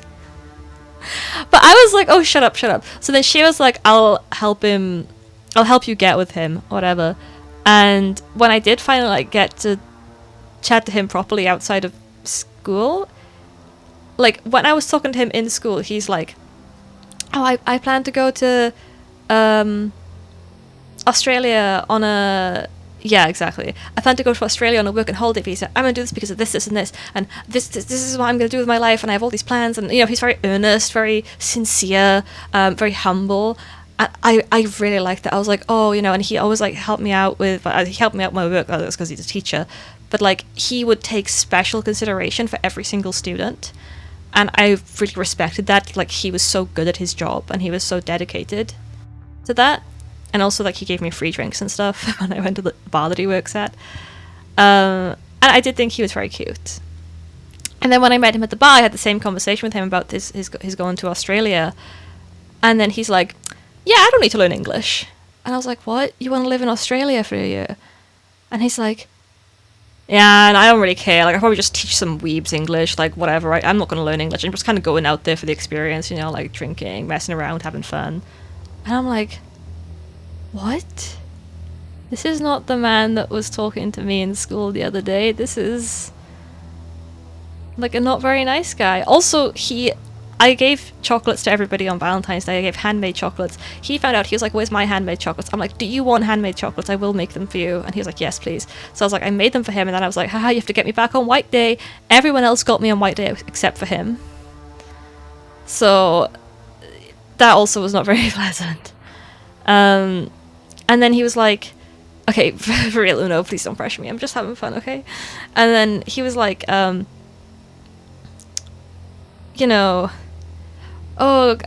he's going to move back to his home prefecture when he comes back from Australia. He's like, please come visit me in my home prefecture. Like, I'd like to share around. So I'm like, okay, I totally will. And then it's like, he's got to try too hard to be like the cool boy. Like, he did I don't understand why he doesn't speak English, because he lived in America for a year. And he was like, yeah, I just didn't leave my house. I watch Netflix every day. And I'm like, see, when Murderbot does it, it's sexy, but when he does it, it's not. So then I was just like,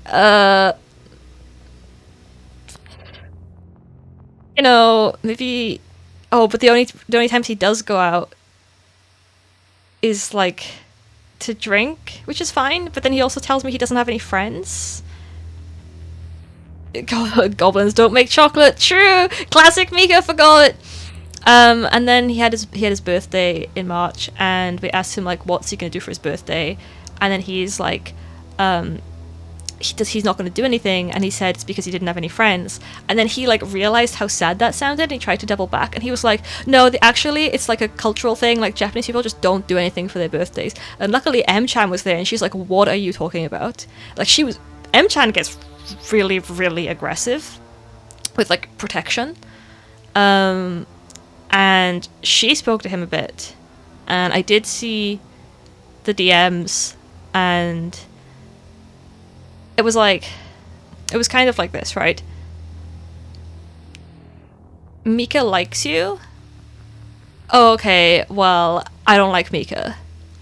Oh, sorry, I was mistaken. Mika doesn't like you. It was somebody else that you work with that's like actually tall and good looking and not you. Haha, sorry. Like, she was quite mean about it. And it was also very obvious.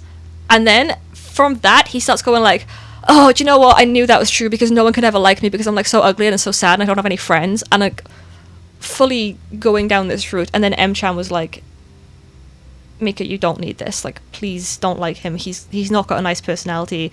He tries too hard to appear like he doesn't care about things, even though he's at his best when he is very caring and kind. He's got the ability in him, but like he'll do it at his job. But then when he has to be in front of his friends that he doesn't have, apparently, like his coworkers at the bar, he tries too hard to play the cool guy, doesn't seem to have any hobbies, doesn't seem to actually really care what he's doing in life, or if he does, he's pretending not to care for some reason, and he just wants, like, attention. And she was really mad, and also then just kept going on about how he's not good looking and has a bad personality and I deserve better. And that was where that ended. And now Kitty's all caught up. Yeah, I still feel really bad about it because I still like when he was in school and he was working and he's like, I know he's being paid to care, but like he has the ability to be such like a nice person, you know? So yeah, it is like that, Cass. But that's the thing. I'm like, I genuinely liked him. I genuinely liked him.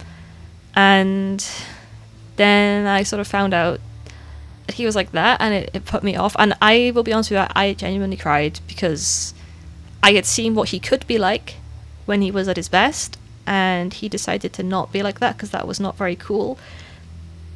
And that upset me, and I did actually have a cry, and I went to M-chan's bar. She also works a part-time job at a bar. I don't know if I've mentioned this. M-chan has a full-time hairdressing job now, by the way. She's got a full-time position in a salon. And she still works the bar as well. She still has her part. She works very hard. And I went to M-chan's bar, and I think that night, for some reason, so the bar that M-chan works in is like, it's her and then a bunch of middle-aged guys that work there. Do you know what, Kitty? Wait, let me allow that. He is like that. He really is like that. Oh yeah, she's loving her new job at the salon. She's absolutely slammed, but everyone who works there is really kind to her. So, and I'm gonna get my fringe trimmed on Thursday, so that'll be nice. I'll pass on everyone's congratulations to her. Thank you. I'm gonna see her tomorrow, actually. So yeah, I went to the bar where she works, which is staffed entirely by middle-aged men and M-chan. Right, that's like who works there. And that night, I can't remember why, maybe because I showed up early, I was the only person there. So I had like all of these like middle-aged men, like I had like a million dads around me, and they were all like, "This is what we're gonna do to Ray Sensei if he comes here," and go poof poof poof, and like punch in the air. Like, this is what we'll do to him. If I ever see his face, I'm gonna do this. I know, they're just being really protective and sweet. And then they kept being like, oh, what age guys did you like again? Do you like middle-aged guys? And then I'd be like, oh, no, sorry. They'd be like, no, and like fake like crying and so on. Be like, no, damn it. I thought I had a chance. It's like, trying to make me feel like really special. They were really sweet. Andre's here! The Cass! It is the Cass. Yeah, M-chan still really wants to start streaming. She's just been so busy with new job, but she's asking me again about it, so,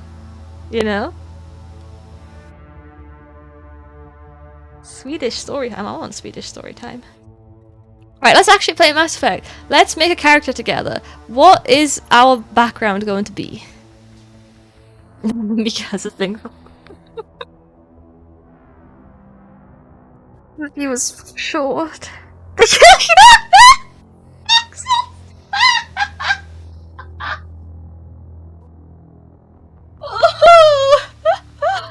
a second.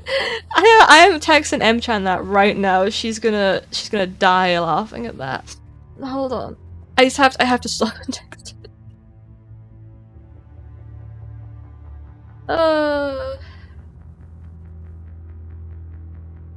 Recapping Ray Sensei on stream. Axel said.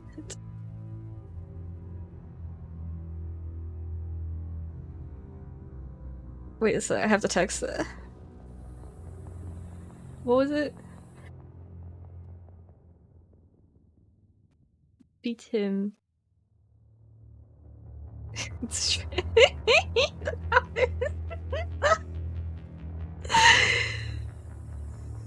Oh my god, that's so funny. No.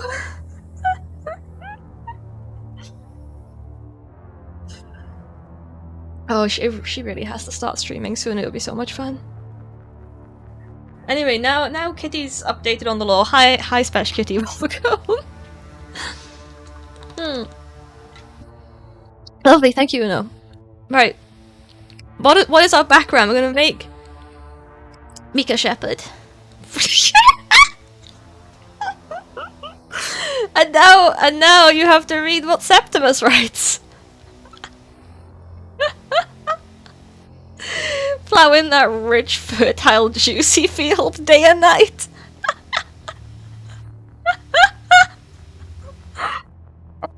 Smile so much in a long time. Thank you for coming to chat to me today, everyone. I'm smiling so much. Oh my god. I'm here having fun with my friends. I'm playing a game that I love, kind of getting into the game. Oh, my face hurts from laughing. Oh no. Okay, what is our background? Do we want to be a spacer, a colonist, or earthborn? Let's find out. Spacer. Both of your parents were in the Alliance military. That's like the general Kaya. Thank you. The Alliance military, so that's like we'll go through like Mass Effect lore, the human military, right? Systems Alliance. So, you know. Your childhood was spent on ships and stations as they transferred from posting to posting, never staying in one location for more than a few years. Following in your parents' footsteps, you enlisted at the age of 18. So, essentially, like a military brat sort of personality. Don't really have a home planet. Don't really have somewhere we call home. Rather, perfectly at home on spaceships and so on. Are we a colonist? Born and raised on Mindwa, a small border colony in the Atacant Traverse. When you were 16, slavers raided Mindwa, slaughtering your family and friends. You were saved by a passing Alliance patrol and enlisted with the military a few years later. So this is like the very traumatized background from a small little middle of nowhere place that was raided and everyone we knew and loved died. We were saved by some soldiers, so that's why we became a soldier. So that's the second option. The third option is Earthborns. We're actually born on Earth, but we're an orphan. Escaping the life of petty crime and underworld gangs by enlisting with the Alliance military. So, again, like they all have us going straight into the Alliance from the age of 18. This one is like the zero trauma, you know, parents are alive option. Don't really have a home. This is like the nice normie background. This is like extreme trauma. Everyone we know and love is dead because of the raiders. Or like, you know, standard fantasy backstory, orphan, working their way up through the ranks, no one special from nowhere special, but become special, you know. So which one are we gonna... Oh, a poll! Yeah. Axel, that's a good idea. That's a good idea. Spacer, colonist, or earthborn? I am, but the poll up. That's a good idea. What's our background? Spacer? Colonist or Earthborn? Boom.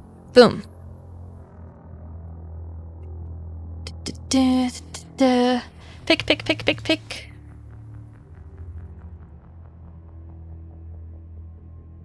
Old Norwegian movie. Woman, old, weirdest nose. Oh goodness, Septimus. Let's go. What background should we go? Should we go with the no trauma military brat option? Alive parents. Shocking, I know. Should we go with the dead parents? Come from nowhere special, no one special, but we're gonna become special. Or are we gonna just be, full trauma, no alive parents, no alive friends, maximum pain for the colonist option? What are we picking? Find out. No one. Okay, someone likes Spacer. I personally, I'm not gonna say what my favorite one is. You probably know though. Oh, Colonist takes it. We like maximum trauma. I like the Spacer background. If you do pick, Ash isn't here. If you do pick Spacer, you do actually get to chat with your mother later on in the games. So, because you have alive parents, So she rings you up and she's like, "You're okay, kiddo," and you're like, "Thanks." And then as the games go on a bit, there is a bit more of like an emotional connection. And the colonist has perhaps the most interesting side quests related to it, though. So the next thing is we've already picked trauma. Now we're going to pick exactly how much more extra trauma we want. So this is another background of parents overrated, right? Who needs to call your mother at the end of the world? We're going to be a soul survivor, a war hero, or ruthless. So the soul survivor option. So Shepard went through some kind of event that made her really well known. And we're going to find out which 3 events we can pick from and sort of where she gained her reputation from. So, Soul Survivor. During your service, a mission you were on went horribly wrong. Trapped in an extreme survival situation, you had to overcome physical torments and psychological stresses that would have broken most people. You survived while all those around you fell, and now you alone are left to tell the tale. So that's quite traumatic. That's like very, everyone we knew and loved dies again. It's already happened once, happened again. War Hero. Early in your military career, you found yourself facing an overwhelming enemy force. You risked your own life to save your fellow soldiers and defeat the enemy despite the impossible odds. Your bravery and heroism have earned you medals and recognition from the Alliance fleet. So that's again like the sort of least traumatic option. We had a happy ending. We saved everyone. We got out of there. Hurrah for Shepard, who is, boss babe. It's less traumatic the second time. Oh no, Axels. Oh my goodness. Finally, Ruthless. Throughout your military career, you have held fast to one basic rule: get the job done. You've been called cold, calculating, and brutal. Your reputation for ruthless efficiency makes your fellow soldiers wary of you, but when failure is not an option, the military always goes to you first. So those are our 3 options. Let's do another poll this time. So let's... Okay, please let me... I could not delete poll. Okay, well, it won't let me make another poll. Someone please help me. Is Shawnee not here? Help! I can't make another poll. Is Andre still around? Help! Wait, is Fuyuki actually modded? I don't think so. Does he know how to make pie? I don't know.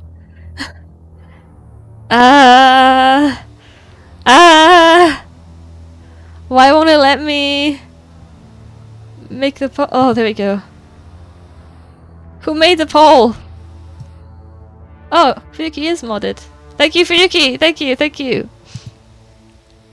So we have Soul Survivor, which is the even more trauma option, War Hero, which is like the boss babe option, and then we have Ruthless, which is ruthless.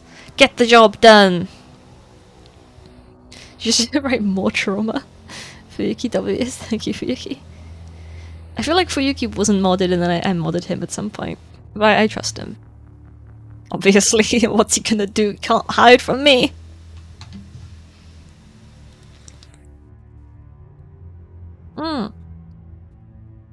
Ultimate mod Fuyuki, don't tell Shawnee. Thank you, Fuyuki. Oh, looks like it's gonna be more trauma. You asked the question, more trauma, and the answer is yes. Alright, we're going Soul Survivor. Confirm military Now, specialization. this is where we pick our class. So, a bit about how the classes work in Mass Effect. There are essentially 3 classes, right? And then these are combination classes. So, the 3 classes are Warrior, Rogue, and Wizard. That's genuinely what they are. Soldier is the warrior class. You have the most access to guns and all sorts of physical abilities, right? You're like very physically strong.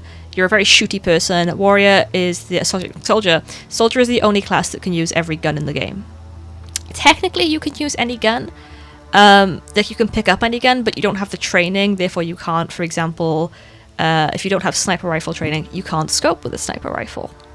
You know, so soldier is the only class that can use all 4 gun types in this game. Next is engineer. This is rogue.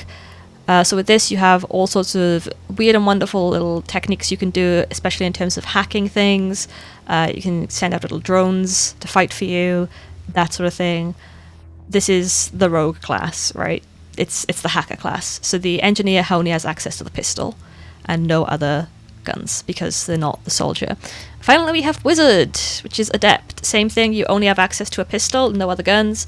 You get space magic. So Mass Effect has an inbuilt lore about what's called Element Zero. Okay, so everything in Mass Effect comes back to Element Zero, which we'll see it shortly in the introduction. The TLDR is that we discovered a new element, and if element 1 is hydrogen and element 2 is helium, we discovered an element with an atomic weight of 0, which is called Element Zero. Yeah, exactly. Or ESO for short. And ESO is a very special element because it can manipulate the mass of objects beyond what we would consider physically possible, meaning it can give objects negative mass, meaning they can therefore go faster than the speed of light. Okay? That is why the game is called Mass Effect. That was the name of what makes them go faster than the speed of light, is the Mass Effect from Element Zero. We also found out that all sentient creatures have trace amounts of Element Zero, and if we pump more Element Zero into them, they also become capable of manipulating the mass of objects. Usually at the price of, like, you go kind of insane, you get really bad migraines and so on. You're not meant as a living person to have that much ESO in you. But some races are more predisposed to this, and some races can barely do it. But generally all races have at least some amount of predisposition towards the Mass Effect, towards being able to use this basically space magic. What's a little headache? Exactly, what's a little headache? We've got 2 layers of trauma when we Axels. We already have no friends and family, and then we have no friends and family times 2. Now let's just have more trauma. So,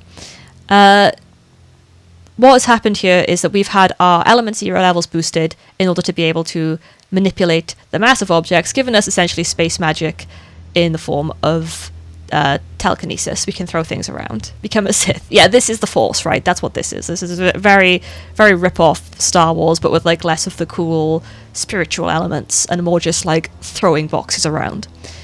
So these are the 3 essential classes, right? The warrior, the rogue, and the wizard. What's really interesting about Mass Effect is you can pick a hybrid class. So you can pick the warrior-rogue hybrid, which means you get access to... So these guys only have access to pistols, right? These guys have access to all 4 guns. These guys get access to pistols and sniper rifles. They are half of a warrior and half of a rogue. So they have half of the rogue abilities, the sort of hacking, sending out drones, that sort of thing, and access to half the guns, pistols and sniper rifles.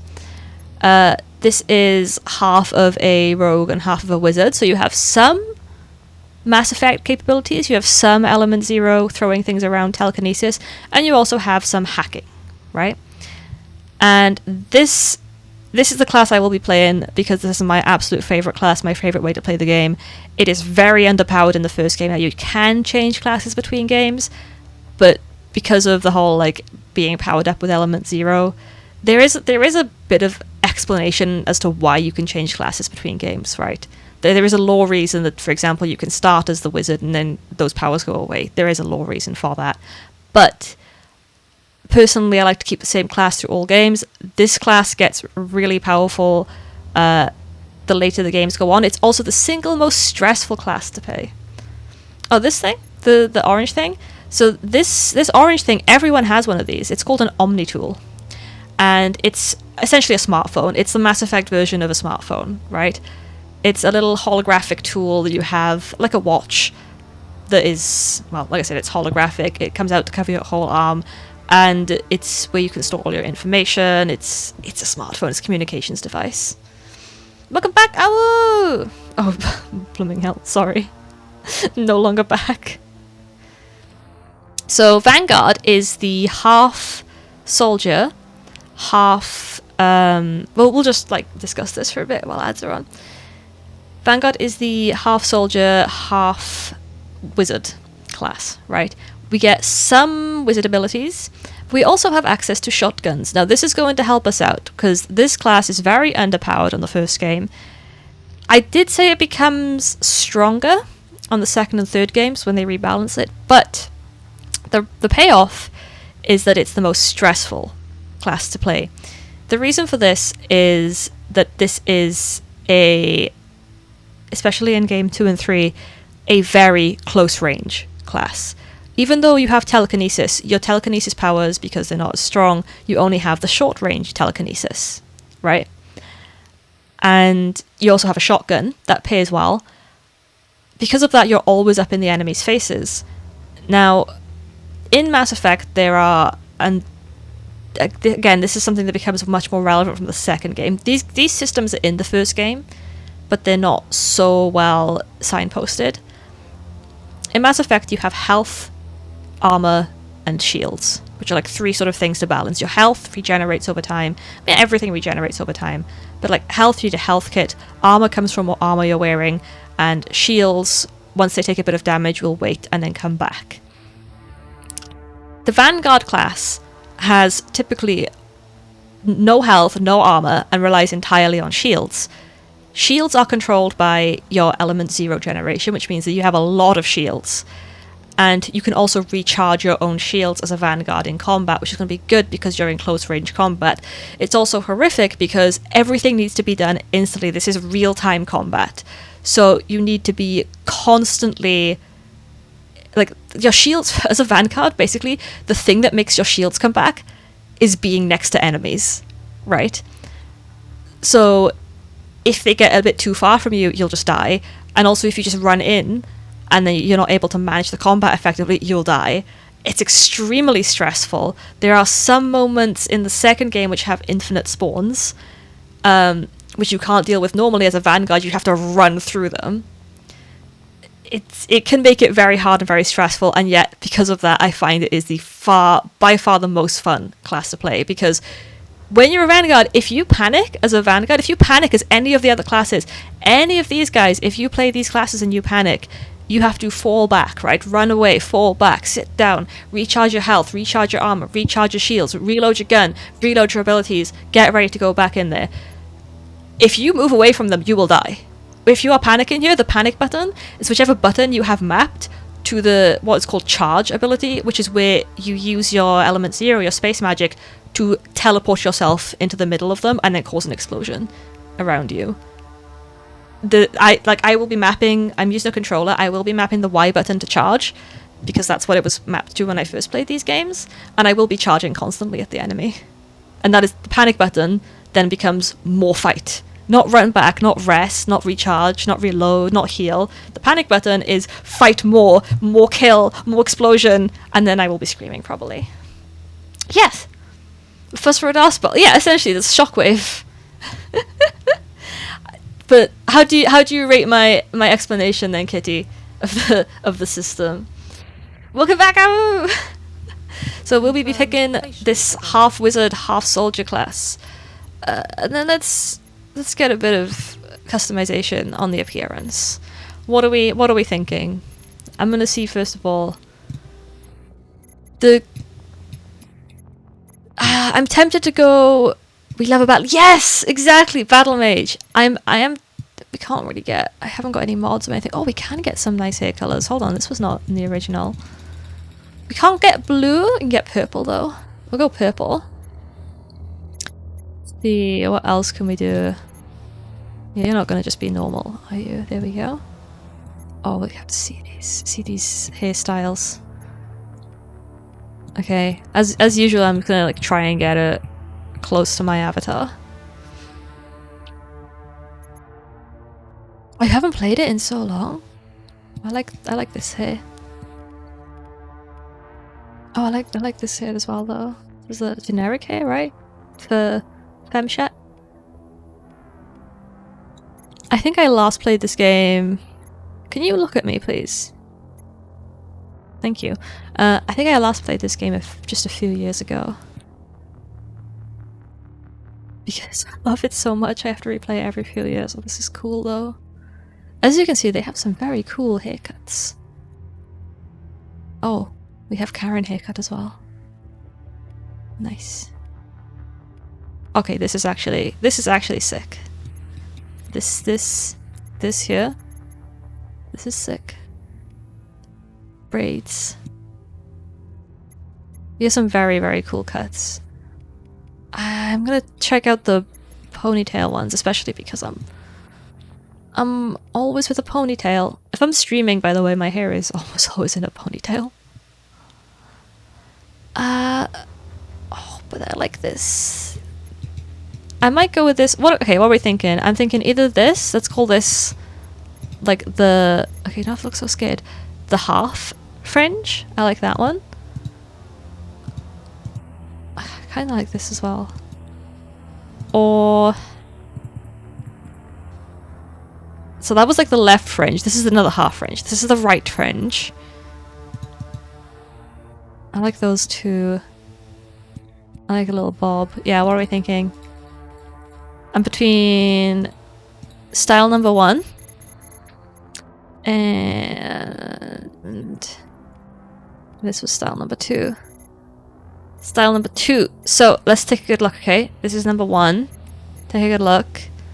Get it in your head. Like, close your eyes. And then open them, and this is style number 1. What do we think? Where's the cat ears toggle? I know! How ridiculous. They don't have cat-eared aliens. Which is so unrealistic to real life, which does have cat-eared aliens, i.e. me. Anyone got any strong opinions on hairstyle number 1? Or hairstyle number 2? I'm kind of leaning towards number 2. Personally, honestly. Hey, and then Kitty's like, hair 1! One vote for 1, 1 vote for 2. Any other thoughts? Let's look again. This is number 2. This is number 1. Again, like, we can change our appearance in between games. So if we don't like it, it's not the be-all and end-all. If no more votes coming, I'm gonna go for 2. Because I'm gonna throw my vote in with Axel's. If we get one more vote for 1, though, we'll change that. Septimus says 2. 2 it is. I'm just gonna. I don't like messing around with eyebrows. Oh, but you have to have like natural purple eyebrows, of course. I don't want to mess around too much in here because, trust me, I can. I can be here all day. Why am I don't know, even doing this, I'm kind of like, oh, let's make her eyes like my eyes in real life. Which obviously are purple and gold. We can get red eyes though, that is a bit much, isn't it? There's purple. That's close enough. I'm not gonna mess around too much with the face. I do like the scars though. I like her current scar, I like a mouth scar, I like an eye scar. We get a 2-for-1 deal. I'm gonna check out the other scars. do like a face scar. We do like a good scar, don't we? Does that mean... Yep, the carpets map the drapes, Cass. Heterochromatic writer. I know, this is an old game, character creator. You gotta love it. See, I do like a nice visible scar. Tummy scar? I can't get her bloody tummy out, Awu. I mean, you are correct, though. Tummy scar good. But I can't get her stomach out now. I think all these scar options are really nice. They're almost too pretty. I'm not complaining, though. Okay, wait. That was just a no scar option. Okay, I like this, I think. A good old cheek scar. I like this one a lot as well. Axles, does it mean anything if the scar is healed like this, where it's like going out, versus if it's healed like this, where it's like going in? I just ask the doctor. Oh, true. She's a soul survivor. I'm sure she has scars. Very true. I don't know what I like. I really like this one. I really like the gouge. There was another gouge, wasn't this one? They all look nice. Maybe this. Like someone's tried to get her eye out there and she survived. I would make it more if I could. Oh, she has to look fabulous. Let's give her some, like, I want to give her some really dark. Oh yeah, yeah. Like she wakes up and puts eyeliner on every day before she goes into battle. You can't go into battle without eyeliner. Okay, I mean, like, this is not doing much. How ridiculous is it that we're like fighting space battles and we're putting on makeup? I have always found this so ridiculous, and yeah, I'm still gonna do it. I don't like the way this lipstick looks though. So all of it is too much. Not even the blue, even though that's cool. The blush is like natural looking. I want to give her like an orange. Looks just to be the depth of the cut. Ah, I see. Interesting. Interesting. Okay, I'm happy with her pretty much. Let's go. Wait, there's actually something I want to do. How did I do that? Well, here's the... We can't affect the ears from here. We can't make them go up her head. How do we... Oh, there we go. Ooh, complexion. Wait, I'm not done. Look at me! Please! Oh, she's staring. It's just like that girl in my class. Oh! This affects how much, like, foundation she's put on. I'll be honest with you, I think this just looks better. You know, yeah. It's just the skin tone. We can go anemic. And we have a nice range. And then her blush looks horrible there. Because I did it with the generic skin tone in mind, the default one. I'm gonna redo her blush. I want to give her a nice rosy glow. What are we thinking? There's like no, like you get them in most, like, oh my goodness, like some of the coloring on these polygons. You get them in most modern games, but there's like a warm and cool skin tones, right? Like this is warm dark, this is like cool dark. I'm feeling a really warm mid tone right now. Okay, maybe your blusher is now no longer relevant to you. No, it's I want it to be more orange than her skin tone. Like this. This is nice. Does she look okay? Is she gonna look... That, I tell you what, I know what's gonna happen. We're gonna see her in a cutscene and her blush is gonna look bloody stupid. That's how makeup works. Oh, so you can be black in this? Yeah, I know, it's crazy. It's one of the few old games where they'll let you be black. What a concept. Actually, BioWare games tend to be very good like that. Of course you can be black. There's always black people in space. Yeah, we have Battle Scar. The scars were all of them too pretty. There's not... Oh my, She's got that look in her eyes, though, isn't she? How often do you see yourself in cutscenes? All the time. The whole game. Profile reconstruction complete. I think she looks cool until we see ourselves in the first cutscene. This always happens in Mass Effect. Like, the first cutscene throws your character in a completely different light, which is going to be right now when I click confirm. We're going to have a voiceover from Captain Anderson, and he's kind of like our dad. Like, he looks after us. He's a good guy. And he's going to be talking to Udina, I think, and recommending us for the job. And it's going to show her staring out of the. I've never played this game, no. Maybe I've played this game too much. It's going to show her staring out of the spaceship, and it's like slowly zoom out as you get the voiceover of these two people discussing cats. What does that mean? I had a very unfortunate thought about black people in space. What does that mean? Okay, we're gonna see how interesting she looks. So let's hear this cutscene. Identification. Oh, let's do this first. What the? Cass, please elaborate. Please elaborate, Kitty. No, I want to know what the heck they're talking about. What does that mean? What does that mean, Cass? Okay, you've got subtitles on. We've already sorted this out. Okay, now let's get this cutscene. Well, what about Shepard? She grew up in the colonies. She knows how tough life can be out there. Her parents were killed when slavers attacked Myanmar. Yep, trauma. She saw her whole unit die on a cruise. She could have some serious emotional scars. Every soldier has scars. Shepard's a survivor. Is that the kind of person we want protecting the galaxy?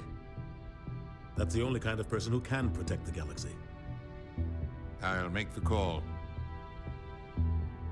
Yeah, we're a survivor. In the year 2148, explorers on Mars discovered the remains of an ancient spacefaring civilization. In the decades that followed, these mysterious artifacts revealed startling new technologies enabled travel to the furthest stars. The basis for this incredible technology was a force that controlled the very fabric of space and time. They called it the greatest discovery in human history. However, the civilizations of the galaxy call it Mass Effect. Hey, Ash! There's so much racism in this game, yeah. Yeah, I just got past character creation. Mass Effect! The Arcturus Prime relay is in range. Initiating transmission sequence. Oh, I love Joker. He's one of my favorite characters. Oh, wait, Cass, you're gonna be so thrilled with this, right? Just bear with me, Cass. The protagonist today. Calculating transit mass and destination. They couldn't take us to space as slaves and make us build everything like always. What the heck, Cass? All stations secure for transit.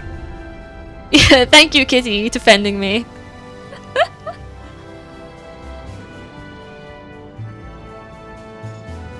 Joker is one of my favorite Mass Effect. He's like top 3 of my favorite Mass Effect characters. Approach run has begun. Oh, Ash, I am so glad. He gets even better as the games go on. Like, if you love Joker, you're in for a treat. Oh yeah, I went for Vanguard. Hitting the relay in 3, We're gonna be 2, charging. 1. There's the Mass Effect. There's that Element Zero. We just found out about his bones. Check. Navigation. Check. That's what I want to talk to Cass about. All systems online. Drift. Just under 1500K. Not bad. 1500 is good. Your captain will What does he say when you remembering to zip up your trousers on the way out of the toilet is good? Nihilus give you a compliment, so you hate him. So you hate him. I've played this game too much.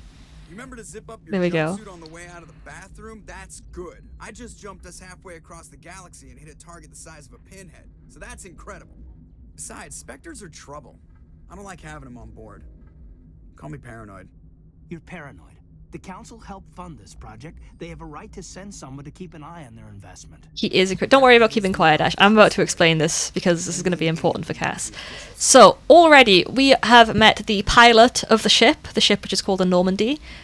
Joker is the pilot, and as you can tell, he's got a kind of an attitude. He's a funny guy. He's a Joker. That's not why he's called Joker though. And he's very, very good at his job. He's very competent. And I'm going to say this as well, specifically, like, just because we love to see it. Joker can't walk. Joker's got a disability that has also have law reasons of why it can't be solved by modern medicine. Joker is a prick and we love him exactly. He's not called Joker because we live in a society. He is called Joker. I don't know if Ash, do you know why he's called Joker yet? Because if so, I will say. If you haven't heard of why he's called Joker, I won't mention it yet. But yeah, he's okay, so the reason Joker is called Joker is because when he was training to be a pilot, see, he is disabled, and therefore everything that was really easy for the others is like 10 times more difficult for him. Actually, he can still stand. Oh, he stands up for himself. And so he was a very, very serious person, very hard worker, incredibly dedicated, never smiled. Basically, if he does try and do something like walking around, he's going to break his bones instantly. Like, he can't support himself. So, because of how much harder being in the military was for him, he became very miserable and very... Oh, better than all his peers? Absolutely. Very, very dedicated. He became top of the class, but at what cost? Because he was kind of depressed about it. And so, because he's such a miserable guy, they started calling him Joker. That's why he's called Joker, is because he had that kind of life. These days, obviously, he has become a genuine Joker. He's got a very sardonic, very sarcastic and dry sense of humor, which is pretty much the reason why he's one of my favorite characters in Mass Effect. And yet, the reason is the opposite. The reason is because of his difficult past. But I love Joker. I always love Joker. One of my top 3 characters. The others are Garrus and Tali, obviously. I'm very basic. And we also saw Joker bickering with Kaidan. That's his name, isn't it? Kaidan? I forgot how we say his name. Who is one of the humans on board. And we also saw an alien guy that was called a Spectre. So Nihilus, his name was. Now, his race is not Spectre, his race is Turian. And definitely a great soldier. Oh yeah, Joker is fantastic. Joker is the guy you want driving the ship. And doing a lot more as well. We'll find out more about that. But yeah, Nihilus, he's a Turian. It's a very particular kind of alien. And he is a Spectre, which, as we will find out, stands for Special Tactics and Reconnaissance. So he is a special agent. Why have we got a special agent on board our ship? Where are we going? What are we doing? We've got a special agent on board, though, that's what we know. And that is making Joker feel uncomfortable. Not because he's an alien, that's fine, but because he is special agent. And it's like, why have they given us this special agent guy? Interestingly enough, humans in Mass Effect lore have only recently joined Citadel Space, which we'll find out what Citadel Space means soon enough. But we've only recently sort of come into our own as one of the spacefaring species, only in the last few hundred years. And only a few generations ago did we have first contact. 30 years ago, Monkey Manboy, hello, thank you. Oh, I think it wasn't it 30 years ago we became part of Citadel Space, but I think it was longer than that we started colonizing places. Like, when was the Charon relay discovered? Well, here's the problem, Septimus. We don't have special forces. Of all the special forces, of all the Spectres, none of them are humans. Because as Monkey points out, we only recently became part of the space community. We don't have any of our own special forces, guys. Yeah, exactly, Cass. That first contact. So Joker is paranoid. What's the official story? Only an idiot believes the official story. So what do we see? Do we agree with him? You're overreacting. Cut the chat. I'm gonna say you're Always overreacting. expect the worst. Well, bad feelings are an occupational hazard. But we don't go anywhere unless there's a good reason, so what are we doing here? Joker, status report. Just cleared the mass relay, Captain. Stealth systems engaged. Everything looks solid. Good. Find a comm buoy and link us into the network. I want mission reports relayed back to Alliance Brass before we reach Eden Prime. Aye, aye, Captain. Better brace yourself, sir. I think Nihilus is headed your way. He's already here, Lieutenant. Tell Commander Shepard to meet me in the comm room for a debriefing. You get that, Commander? So we're going to Eden Prime. Yeah, N7 is Special Forces. You made him mad, Joker. Great. You pissed the captain off, and now I'm gonna pay for it. Don't blame me. The Captain's always in a bad mood. Only when he's talking to you, Joker. Is that Keith David? Absolutely, this is Keith David. We have the Arbiter with us. Yes, you have identified correctly. Poor Anderson. I love Anderson. Definitely a top 10 character for me. So, this is the ship, the Normandy SR-1. Let's take a little look what we have here. This is Joker piloting the ship. Kaiden sits over here. I never remember Kaiden. I tell you why I want to say Kaiden, because Kaiden is a Japanese word for stairs. His name is Kaiden, isn't it? That's how you say that word normally. I've been living in Japan long enough now that it's starting to seep into me. I was about to say something about the Arbiter, right? Yeah, Keith David! That's Dad. Captain Anderson is the guy that takes Shepard under his wing. He's our senior officer, and he remains in that position throughout these games. He's a very important figure for us to rely on. Oh, enjoy, Ash! Enjoy! Have a lovely birthday dinner. I hope you have a very, very good fun. How did I not hear that? Oh, you will. If you listen for it now, when we speak to him, you'll hear it. Anyway, enjoy, Ash. I'll see you again. Yeah, exactly, Cass. He is, though. He's wonderful. Captain Anderson's a brilliant character. So yeah, here's Stairs, which is what I'll be calling him now. And he's sitting next to Joker. He's flying the ship. He doesn't need any help. Joker is extremely competent, and Kaiden kind of You probably don't want to keep the captain waiting. isn't. The Captain's waiting. We'll find out more about Kaiden soon, and what his backstory is. But he's a little soldier guy like us. This is the front door. This is welcome to my apartment tour, guys. This is a tour of my apartment here in Fukuoka. This is the front door of the apartment. Kaiden is very competent. He's a little migrainey, isn't he? I do like Kaiden though. Ash is gone, right? Really, really important. Ash is gone, right? Right? We'll be leaving that up to this is specifically to Monkey and to Kitty. We'll be leaving that up to a poll, I think. Yeah. Well, when the time comes. Ash, bugger off. You're not here. Go away. You're not listening. I have just don't look. I haven't said anything. We'll be leaving that decision to a poll. She's definitely not got to that point yet. So yeah, this is our ship. These are all our little guys needed to work the little ship. This is Exo Presley. He's our navigator. Congratulations, Commander. Looks like we had a smooth run. You heading down to see the captain? Yeah, you also see me. I'm on my way to give him a status update right now. With all due respect, ma'am, maybe he'll finally tell you what we're really doing out here. So how this conversation wheel works, by the way, is the top one tends to be the more agreeable option. The bottom one tends to be the more, not aggressive per se, but certainly assertive option. you'll also see blue and red options on here. That is the morality system in Mass Effect. There is a morality system.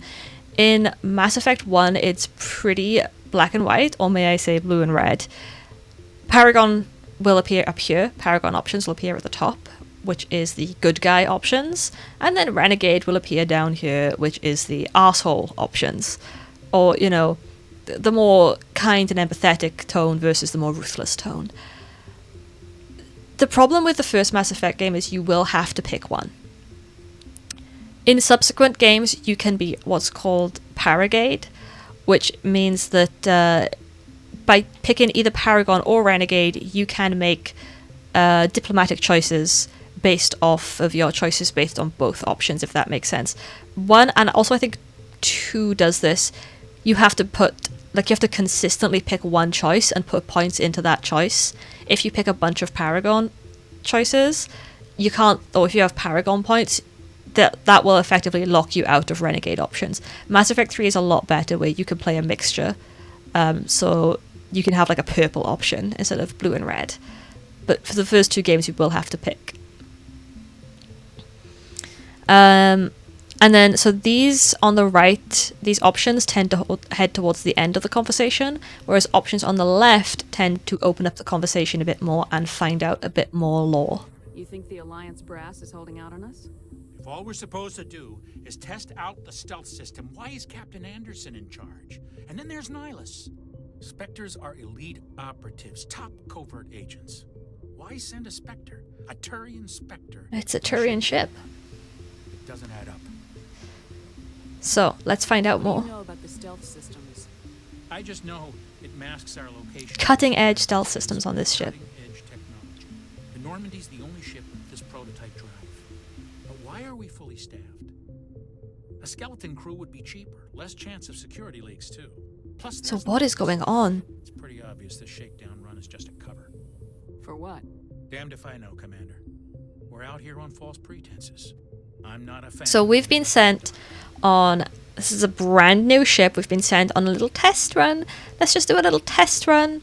Yep, so as Monkey points out, this is a human and Turian ship. So we know that humans are new to the scene in space, and this guy that we've just seen, this alien guy, he's a Turian. And there are 3, there's a big 3, it's a tad soft. What does that mean? What does it mean? Axel, tell me. What the Turian, so in space there's like 3 big important races. We're not one of them. Spoiler alert. Oh, audio soft. Okay, can I boost the audio a little bit? There we go. This might be a bit better. Tell me how this is once we get back into the like in-game chatting, because I really want to like experience the story with everyone. So there's 3 big races in space. By the way, I know I'm explaining a lot, but I also want to point this out, as I'm sure Kitty and Monkey will back up on. Mass Effect is often best experienced through its codex system. So a lot of what you can spend time doing in Mass Effect is reading the in-game lore, and there is a lot of in-game lore to read. So in order to avoid having to just sit here and staring at a screen, as long as it's okay, I will be sort of like explaining things as we go along. Yes, you get a bit of context without us having to go into the codex and just silently read codex entries together for hours on end, which is what like you would do if you were playing alone. But I can give you, especially with lore masters, Monkey and Kitty watching as well, we can give you like a lot of the important lore, like without spoilering anything. So in Citadel space, there are 3 main races, 3 council races. There are the Turians, the Solarians, and the Asari, right?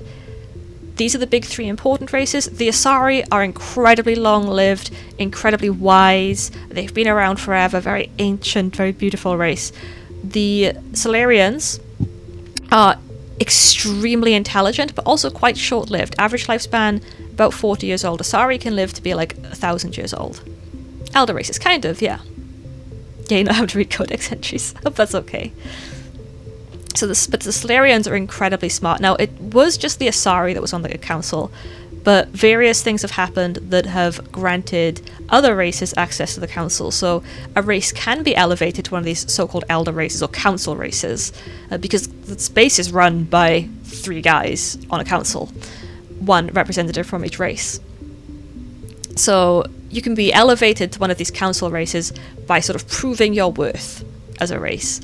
And a lot of the aliens, the vast majority of the aliens, haven't done that and are just not important or not good enough to be on the council. That's us. We're just new on the scene.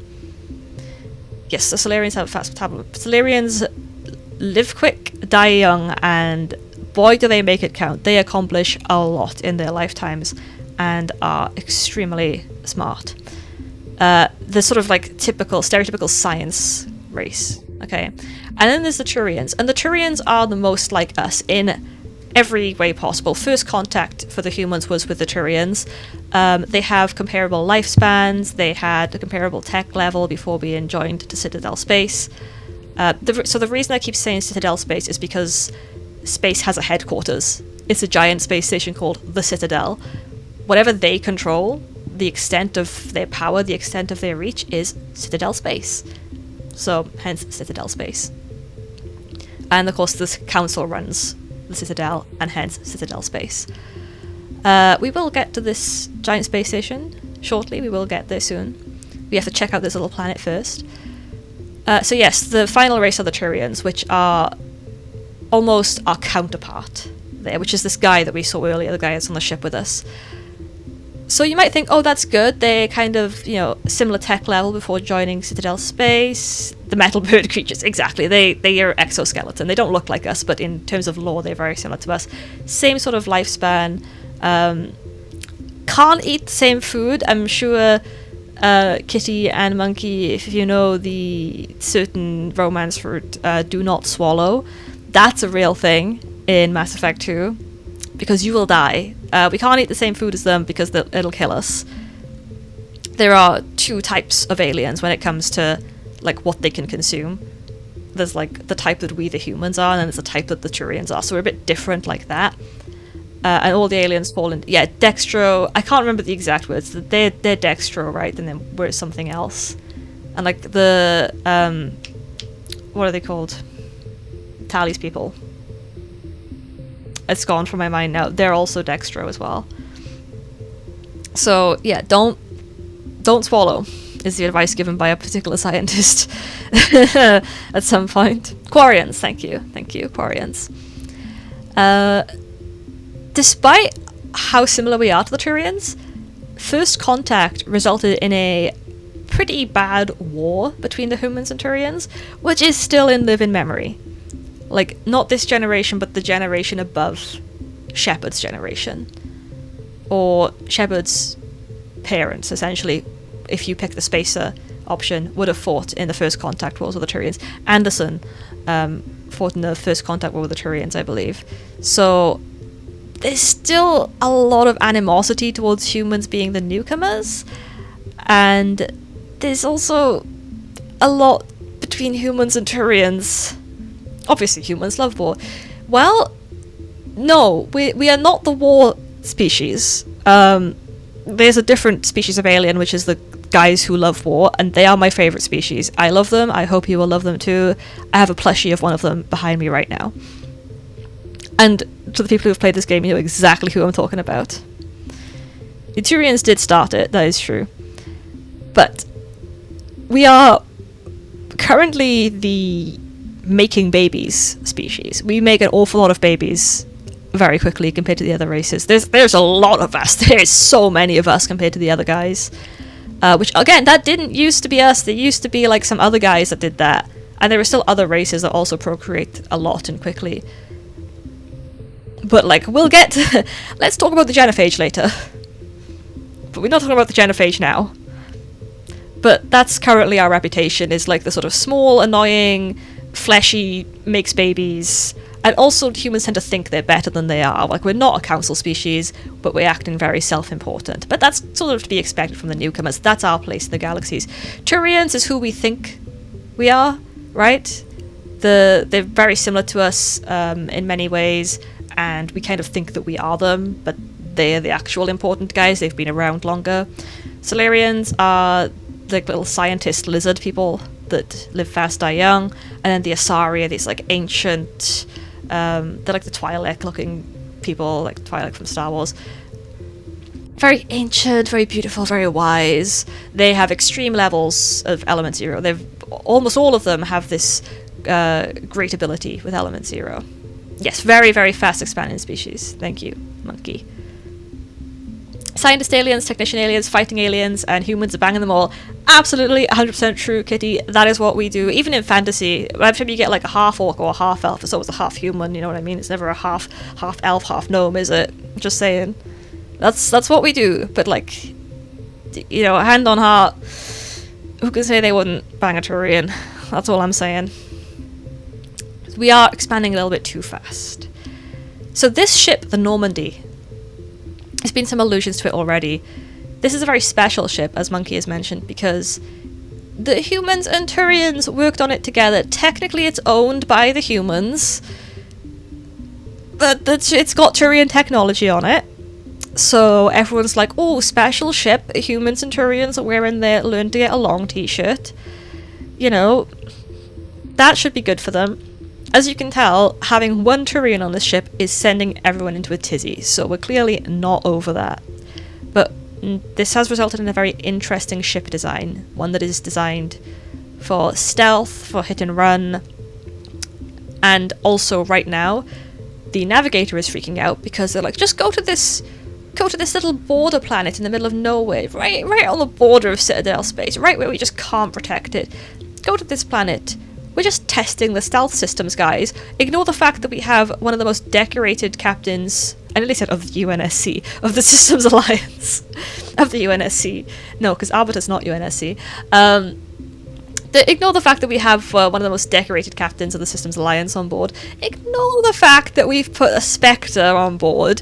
Ignore the fact that we've got Commander Shepard on board, who is themselves very decorated and well known. Oh, I still haven't played Andromeda, Monkey, but I am a Turian lover first and foremost, so I will be in there.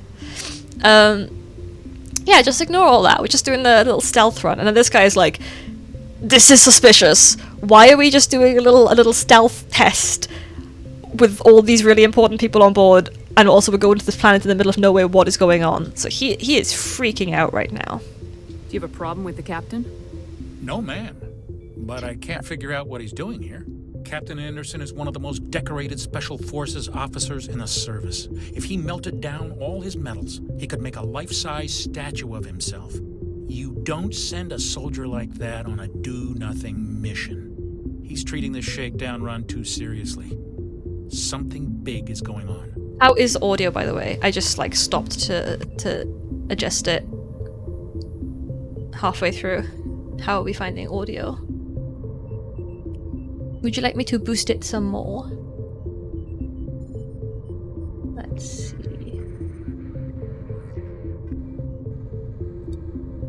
Maybe... Oh! Good now? Good now? Excellent. Excellent, okay.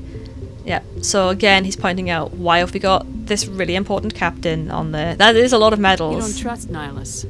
I don't like Turians in general. It runs in my family. My grandfather fought in the First Contact War, lost a lot of friends when the Turians hit us. That was 30 years ago. You can't blame Nihilus for that. No, I guess not. But it still makes me nervous to have a Spectre on board, especially a Turian. We're an Alliance vessel, human military, but Nihilus doesn't answer to the captain like the rest of us. Spectres operate outside the normal chain of command. And they don't come along just to observe shakedown runs. Nihilus looks like he's expecting some heavy action. I don't... Right, so, as Monkey mentioned, 30 years ago was First Contact War, so a lot of our guys don't like Turians. And on top of that, he's a Spectre. He's been sent here directly by the Council, and Council, like, they don't have to obey the chain of command. Nihilus doesn't have to listen to our captain. He could just do whatever he wants at any time. He could just request something and have it done. He's got the ultimate clearance, so... Yeah, exactly, Seb. I'll see if I can get some answers when I see him. Let's see if we can find out what's Good luck, going on. Commander. Why are we supposed to be going to this little middle of nowhere planet? Doc. It's not the kind of place Spectres visit. There's something Nihilus isn't telling us about We've got this mission. Corporal Jenkins here Crazy. and Dr. The captain's Chakwas. in charge here. He wouldn't take orders from a Spectre. Not I his choice, Doc. love Chakwas. Spectres don't answer to anyone. They can Spectres do don't whatever answer they to want, anyone. kill anyone who gets in their way. You watch too many spy vids, Jenkins. This is the young upstart Corporal Jenkins and the very motherly, like, Dr. Chakwas. She looks after everyone. What do you think, Commander? We won't be staying on Eden Prime too long, will we? I'm itching for some real action. Will we I stay on sincerely Eden hope Prime? you're kidding, Corporal. Your real action usually ends with me patching up crew members in the infirmary. Yeah, I feel bad Only a for the fool doc. goes looking for a fight, Corporal. Sorry, Commander, but this waiting's killing me. I've never been on a mission like this before, not one with a Spectre on board. You kind of know what people feel about these now. Let's see, what do you know You're about from Eden Eden Prime, aren't you, Jenkins? What's it like? It's very peaceful, Commander. They've been real careful with development, so you don't have any city noise or pollution. My parents lived on the outskirts of the colony. At night, I used to climb this big hill and stare across the fields back at the lights from the main settlement. It was gorgeous. But when I got older, I realized it was a little too calm and quiet for me. That's why I joined the Alliance. Even Paradise gets boring after a while. So Sep, you're thinking it's a scouting or investigation, it's not just a shakedown run. Any idea why Eden Prime was chosen as our destination? Not really sure, Commander. Eden Prime's one of our most stable colonies. Good place to take the Normandy for a shakedown run, I guess. No real danger there. There's gotta be something else going on. We've got a Spectre on board. That's why I'm so wound up. I can't wait I mean, for it the real does mission it to does start. sound like paradise. No danger. Sounds lovely. You know, they're not trying to pollute the planet or anything. So why is there a Spectre with us? What's going on? What can you tell me about Nihilus? Turians are generally well respected by the other species. Their fleet has more patrols protecting Citadel space than any other. They don't always get on well with us, though. Some people find them too rigid. Others still blame them for the first contact. Well, As for Nihilus, I haven't said more than 2 words to him. He usually only speaks to the captain. I heard Nihilus once took down an entire enemy platoon all by himself. Man, I can't believe I'm on a mission with an actual Spectre. yeah, Jenkins is... He's What like do you know that. about the Spectres? Only what I've heard. Spectre agents work directly for the Citadel Council. They usually work alone or in small groups. Spectres don't have any official power, though. Basically, they're a shadow organization with a mandate to preserve and protect galactic stability. Protect it at any cost. Don't forget that part. Jenkins Spectres operate above the wants law. to be the first human Spectre, it sounds like. Why don't we have any of our own people in there? Spectres usually come from the Council races, like the Turians. We've been trying to get a human accepted into their ranks for years now. So far, it Jenkins is hasn't a happened. fanboy, yeah. Hey, Commander, you'd make a good Spectre. You're always getting dropped into impossible situations, forced to survive unbeatable Me, a odds. Spectre? Just like you on a cruise. Why would you bring up my trauma like that? Why? I try not to think about it, Cruz. Why would you do that? Sorry, Commander. I didn't mean to. Everyone I offend know you. died. I respect what you did there. We all do. Let's not dwell on the past, Commander. Was there something else you needed? No, that's all The me. captain's waiting for me. Goodbye, Commander. Yeah, Chakwas. This is the unfortunate thing about Mass Effect. We've got 2 human body models, and this one is do be super skinny. So let's go find out about the Spectre and the captain. Let's go chat. I mean, this picture is Eden Prime. It looks beautiful. Why do we need you? Full offense. Look at this guy. Isn't he sexy? Commander Shepard, I was hoping you'd get here I first. love the voices. It'll give us a chance to talk. Always captain. The captain said he'd meet me here. He's on his way. I'm interested in this world we're going to, Eden Prime. I've heard it's quite beautiful. I've never been there, mate. I've never been there. But you know of it. It's become something of a symbol for your people, hasn't it? Proof that humanity can not only establish colonies across the galaxy, but also protect them. But how Is that a safe is it? threat? Hey, kawaii cuties! Look, he's a joke. Why don't fishes like dating online? Because they don't want to be catfish. Very nice. Hi, cuties, and thank you for the look. And thank you for the joke. xenophile. I don't blame you. Monkey. Oh my goodness. Oh, hello there. Yeah, oh yeah, it's... Oh, Cass, I've just realized that. I've never made that connection in my life. Oh my god, he does look like him, doesn't he? Are you trying to scare me, Spectre? Your people are still newcomers, Shepard. Yes, exactly. The galaxy can be a very dangerous place. Is the Alliance truly ready for this? Oh my god, it's Dad. It's about time we told the commander Hi, Dad. what's really going on. This It's mission the Arbiter. is far more than a simple shakedown run. Listen when this guy talks now, it's the Arbiter. I knew it. I figured there was something you weren't telling us. We're making a covert pickup on Eden Prime. That's why we needed the stealth systems operational. Arbiter! Oh, so what are we picking up? Well, first of all, why the secrecy? There must be a reason you didn't tell me about this, sir. This comes down from the top, Commander. Information strictly on a need-to-know basis. A research team on Eden Prime unearthed some kind of beacon during an excavation. It was Prothean. Prothean! Prothean. Well, there's Prothean ruins everywhere. So, 50,000 years ago, he is incredible. 50,000 years ago, there was this ancient alien race called the Protheans, right? And they had really advanced technology. Actually, to tell you the truth, the big space thing I told you about, the Citadel, and even the mass relays, which I'll tell you about the mass relays when we hit them now. Probably before we hit them is a good time. All of the technology that we kind of use to traverse space isn't ours. It's not even the Turians, the Solarians, or those ancient and wise Asari. It's none of them. There was a progenitor race 50,000 years ago called the Protheans that built all this stuff, right? And they're not around anymore. One day they just vanished, so that's interesting. But we do have all of their ruins. There's Prothean ruins, like, everywhere, right? Like, on Mars, we found Prothean ruins. So they were real close to us 50,000 years ago. And the mass relays, so explain what the... Yeah, there must be something going on there. We'll find out some more lore about the Protheans later. The mass relays, right? They are how we get around. So what they are is they're basically... Let's start gathering your theories about the Protheans now. We'll find out. So they built these mass relays. So what the mass relay is, as I said, this element called Element 0 can be used to... No spoilers, alright? Manipulate the mass of objects, hence the Mass Effect. The ship eaters, exactly.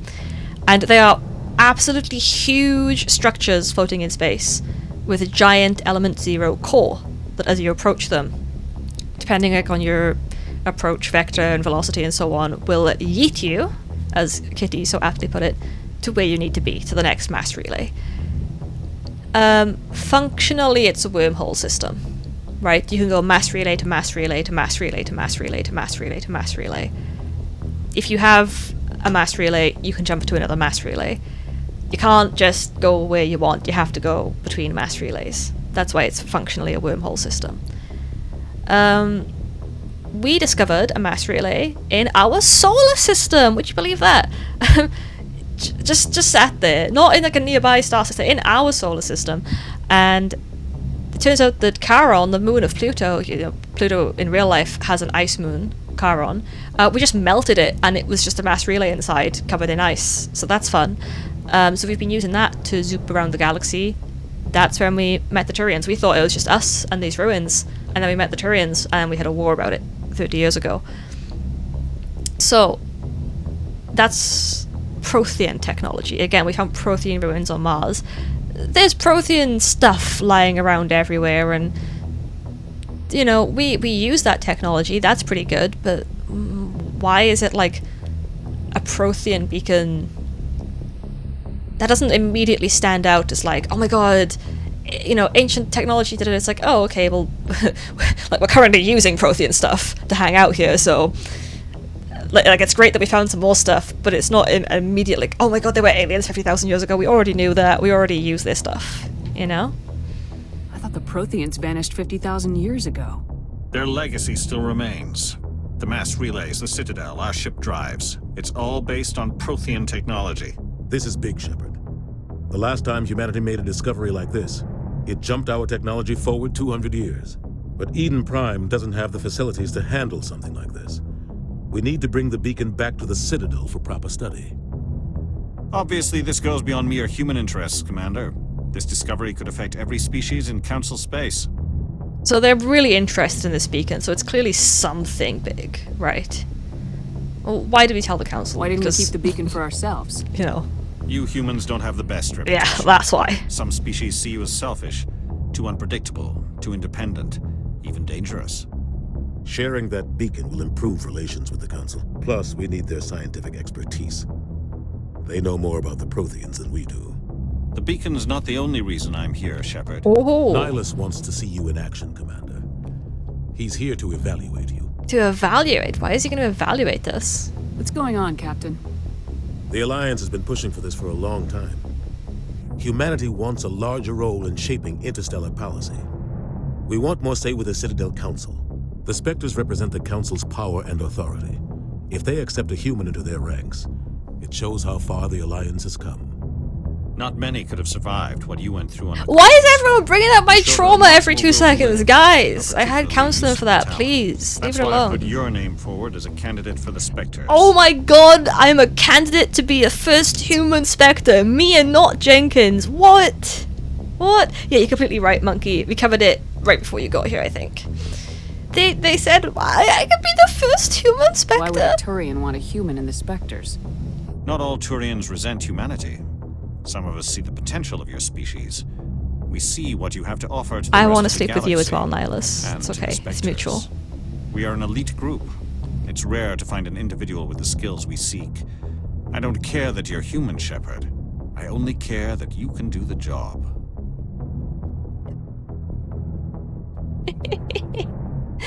Kitty. If you do that, can you also go back in time? What do you mean, can I go back in time? I can't go back in time. Oh, I see what you mean about the yes. Basically it allows faster than light travel. Like, we can't use time travel axles because that would like break the in-game law rules, you know? They put a cap on it. But like, if it existed in real life, functionally, yes, you can go back in time. Anything that goes faster than the speed of light goes backwards in time. Except, obviously, this is video game logic. So, why is his voice so smooth, right? Right? I love Turian voices. What does Dad think about this? I assume this is good for the Alliance. Earth needs this, Shepard. We're counting. If Dad says it's okay, I'll do I it. need to see your skills for myself, Commander. Eden Prime will be the first of several missions together. He's gonna be our buddy. You'll be in charge of the ground team. Secure the beacon and get it onto the ship ASAP. Nihilus will accompany you to observe. Okay, so Nihilus is gonna stay with us for a few missions. We have to prove ourselves. Let's find out more about the Protheans. What do you know about the Protheans? Just what they taught us in school. They were a technologically advanced species that ruled the galaxy 50,000 years. Just jump forward Then forever they in time. vanished. Oh, true, yeah, we can just jump Nobody forever really in knows time. how or why, though I've heard plenty of theories. But everyone agrees galactic civilization wouldn't exist without them. Their citadel is the very heart of galactic society, and without their mass relays, interstellar travel would be impossible. We all owe the Protheans a great debt. The gravity around black holes can slow or speed up time.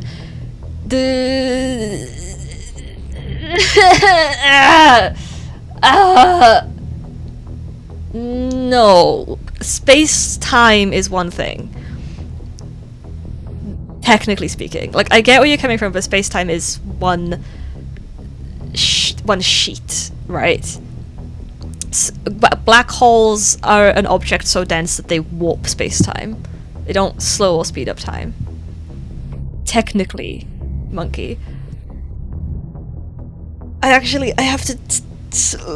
have to do my presentation on black holes. Let me preface this with, I am an astrophysics student, and my most recent assignment, which was due in at the end of April, which I still haven't finished, is about gravitational waves.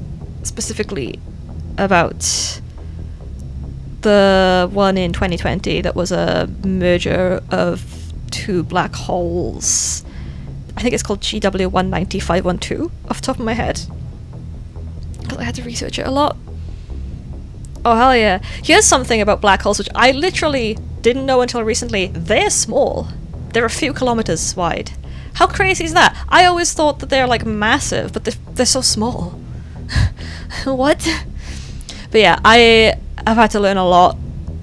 I was at the exact same as you, like thinking, oh okay, the time dilution, time manipulation around black holes. And then because I'm studying it at university now, I've had to have it beat out of my head. And then I've had to beat in like space-time is a fabric that gets warped, you know? And then you play Mass Effect, you're like, oh well, because before I started studying astrophysics, I'm playing Mass Effect, I'm like, yeah, this seems reasonable, and now I'm playing it and I'm like, this is painful now. But it's still fun. Yes, so there are two sizes of black holes. We're gonna do physics now, sorry. There are two sizes of black holes. Well, considering that they're the mass of multiple suns, right, in a few kilometers space, that's pretty small. On 618, ad break. I assume Monkey got hit by ad break. On 618, I'll talk to Axels for answer the question about the black hole. So, we'll get to ton 618 in a second, TON 618. There are two types of black holes, right? Little ones and big ones. The little ones are really little, only a few kilometers wide. They're about as heavy as from like a couple of suns to like about 50 or 60 suns. We'll get to that, Septimus. That is... Oh yeah, okay, Monkey. I don't know if Monkey is back from ads yet. Please let me know when you're back from ads, if you can hear me. If not, I'm sad. Can someone type in chat and let Monkey know that I will like talk to them once the ad is done? Like I'm just yapping about black holes in general now, and I haven't chatted. Oh, you're back. Okay, that's fine. Bear with. So two types of black holes. There are stellar mass black holes, which have approximate like 1 to 50 of our suns in size, and then there's what's called a mass gap, which means that there is nothing of that size. Also, we thought until we got to the one that the gravitational wave that I'm researching right now, which is the tense music, black holes. Turns out black holes can collide. They can combine to form bigger black holes, and if they keep doing that, we get bigger black holes over the smaller ones that can be like a few hundred solar masses. Everything in space is measured in terms of our sun, like luminosity, mass, and so on. We measure it in terms of the sun's luminosity or the sun's mass. We have something to compare it with. So we have solar mass black holes. We have what we used to call the mass gap, which now we know the mass gap in the last 5 years. We know this has been filled in because we've detected black holes coming together to form new black holes by combining. That fills in that mass gap. The problem with this, it's called the pair instability mass gap. To save like the nuclear physics explanation, big stars, when they die, go boom. Well, stars when they die go boom into explosion. The bigger the star, the bigger the boom. Sometimes a star gets so big that it doesn't even go boom outwards, it goes boom inwards, collapses in on itself. That's how you get a black hole. But some stars are even bigger than that, and they're so big they can't even make a black hole because nuclear physics breaks down. Like, they can't even explode properly. So they just have a even more insane explosion that doesn't end in a black hole. Therefore, you have black holes that come from big stars, and then once a star gets too big, it can't make a black hole anymore. That is called the mass gap, the pair instability mass gap, okay? The name pair instability comes from the nuclear process behind which that happens. That's normal black holes. That's what we say black hole, we mean stellar mass black holes. We mean the mass gap. We mean these like stars collapsing, causing black holes. I said there were two types. There is another type, which is called a primordial black hole, which are very, very small, like the size of an apple, right?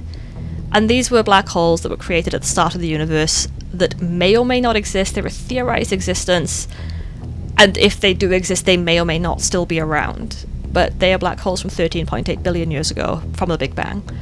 So those ones are just called primordial black holes. Just sort of small, didn't form in the right way, formed at the Big Bang, kind of weird. Maybe they're all around us, maybe they don't exist. Yes, the black holes are very small compared to their mass. I mean, that's the point. They're the single most dense thing that can be is a black hole. Are large radioactive elements on Earth created from star booms? I believe only up to... I can't remember the exact element number. I think it might... It's not carbon, is it? It's either like 14 or 16. But actually... So yes and no. It depends what you mean by star booms. From supernova, yes. Big, hot, yes, that's going to create the heavier elements, right? But from normal fusion, no. Normal fusion doesn't get hot enough to make anything beyond some very... It's either like 14, 16, or 18. A very, very low atomic mass is like... That's what main sequence stars can make on fusion. Like, our sun can only do hydrogen into helium, and that's a main sequence star. You have to get into, like, red giant territory to even get above hydrogen to helium. So, star booms, supernova, yes. Normal fusion, no. So, let's talk about the second type of black hole, which is called the supermassive black hole by Muse. The supermassive black hole is pretty much what it says on the tin. It is a black hole that is so big, it is its own thing, it does not obey the rules of normal black holes. It's got such a gravitational pull that galaxies form around them. So supermassive black holes are almost exclusively found at the center of galaxies. You can also call them galactic center black holes or galactic core black holes or whatever you want. We've got one at the center of our galaxy. Everyone's got one at the center of their galaxy. It's like almost part of the definition of galaxy, right? Is a supermassive black hole at the center. Okay, I'm very glad, Monkey. You've come to the right place. Because this is like my whole studies. Oh my goodness. Like, I love this, so I'm ready. If you could just let me chat about space stuff, I'm gonna be so happy. So, now we have to talk about tidal forces, right? Which is the force that of the moon going around the Earth that pulls the tides. Black holes also have this force. It's not necessarily a direct comparison, physically speaking, but I want to get the image of tides into your head. So, let's say you have a teacup of water and you drop a stone in there. That's going to make quite a big splash. But let's say you have the ocean and you drop a stone in there. Same stone, bigger water, smaller splash. If you keep that image, right, of... I'm so glad Septimus Gaia. If you keep that image in mind, the bigger the black hole, the force that's going around it, that's pulling you in, that's called a tidal force, is weaker. Like, obviously it's got a stronger gravitational pull, right? And you're gonna be pulled towards it with much stronger gravity on a galactic center black hole than a normal black hole, a stellar mass black hole. But you won't feel it as much, yeah? Because you're in the ocean. If you were in that cup of tea, you'd feel it. But you're the ocean. You barely feel it because it's spread out over such a big space. So with a normal black hole, if you approach it, you get, this is genuinely the technical term, spaghettified. Which sounds like, you know, you're being pulled apart and turned into spaghetti. Kind of, you're not, your atoms are. You break down at an atomic level. So if you're in your spaceship approaching a black hole, you get ripped apart at an atomic level and turned into atomic spaghetti. Because the tidal forces are so strong around such a small object. If you approach a galactic center black hole, what's really interesting is that you don't get spaghettified. So this goes back to what Axel was saying.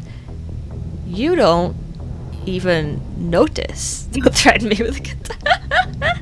But you don't even notice. Yes, we'll get to the event horizon. So, you approach the black hole in your spaceship. You can see it's coming up on you. Everything looks black. You know, it's the blackest thing you've ever seen. Light doesn't escape for it. It's the greatest nothingness you've ever seen in your life. You can see with your eyes you just fall, yes, we get to that as well. It is a vast expanse of nothing. Okay? Now, black holes have a very bright circle around them, as you talked about TON 618, which is like the brightest thing. That's a supermassive black hole. It's huge, right?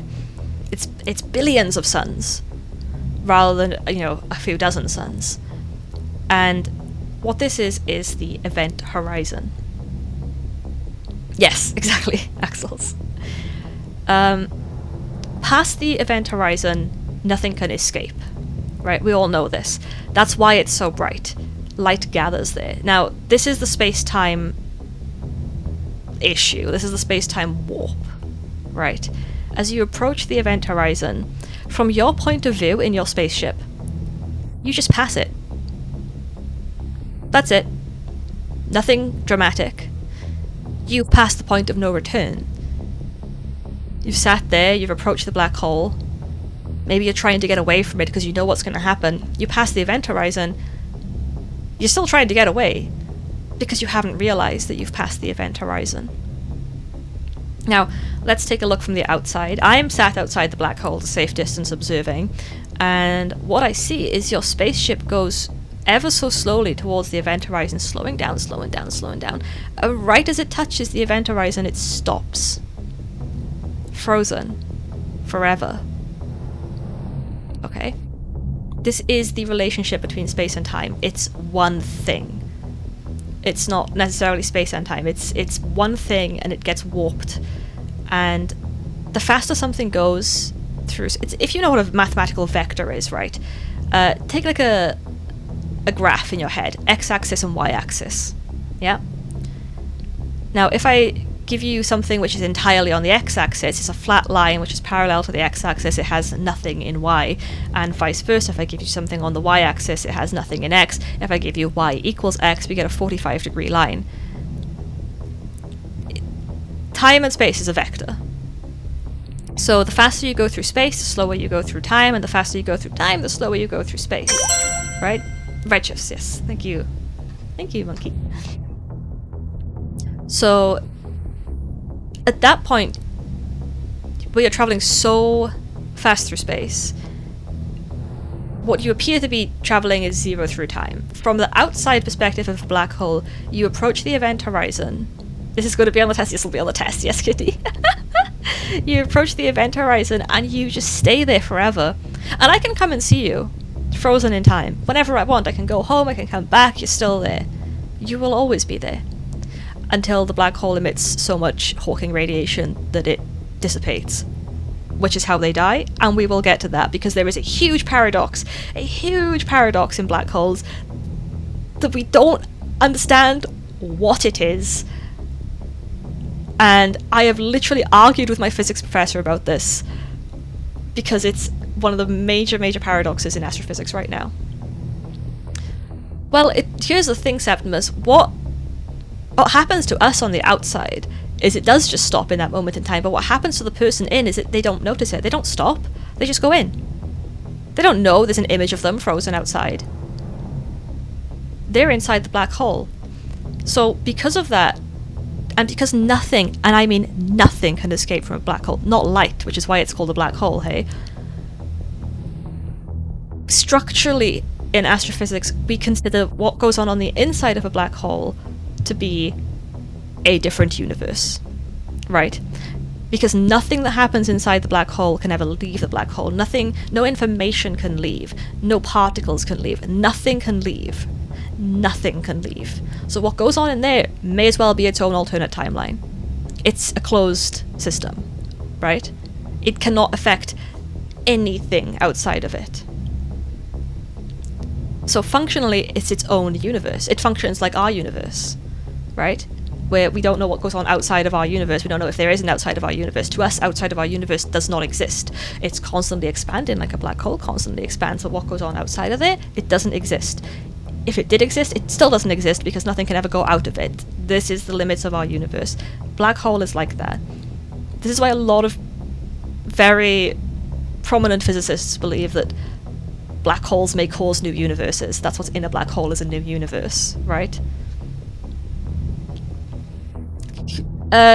Okay, so kind of, Monkey. What you're getting at here is going back to this space and time thing. That is a theory that a lot of people believe. We're inside a black hole. That is like one of the origins of the Big Bang type theories, right? Would we age slowly? Would we age or just slowly lose our mind?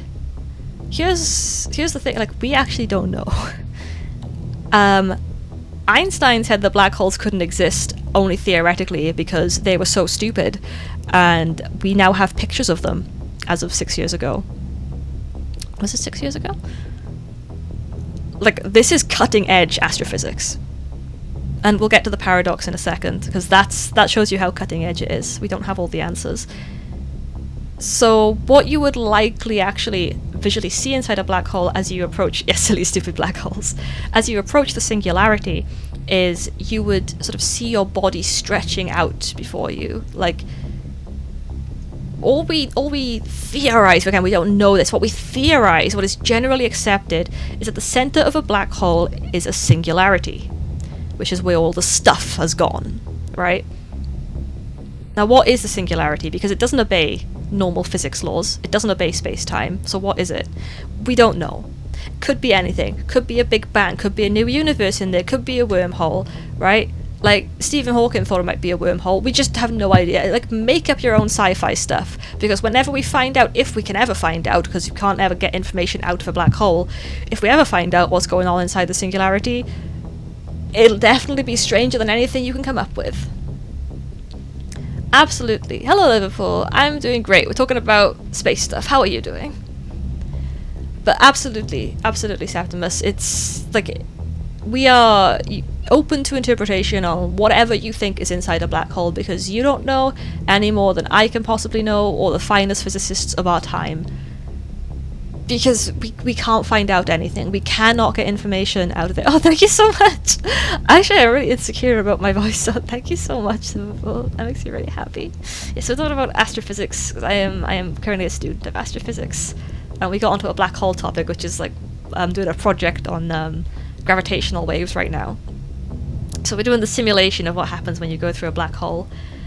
And so you'll approach the singularity, you'll see yourself start to stretch out, much like spaghettification, but not as strong. The tidal forces are not as strong in the supermassive black hole, of course. Oh, thank you so much for the follow, thank you.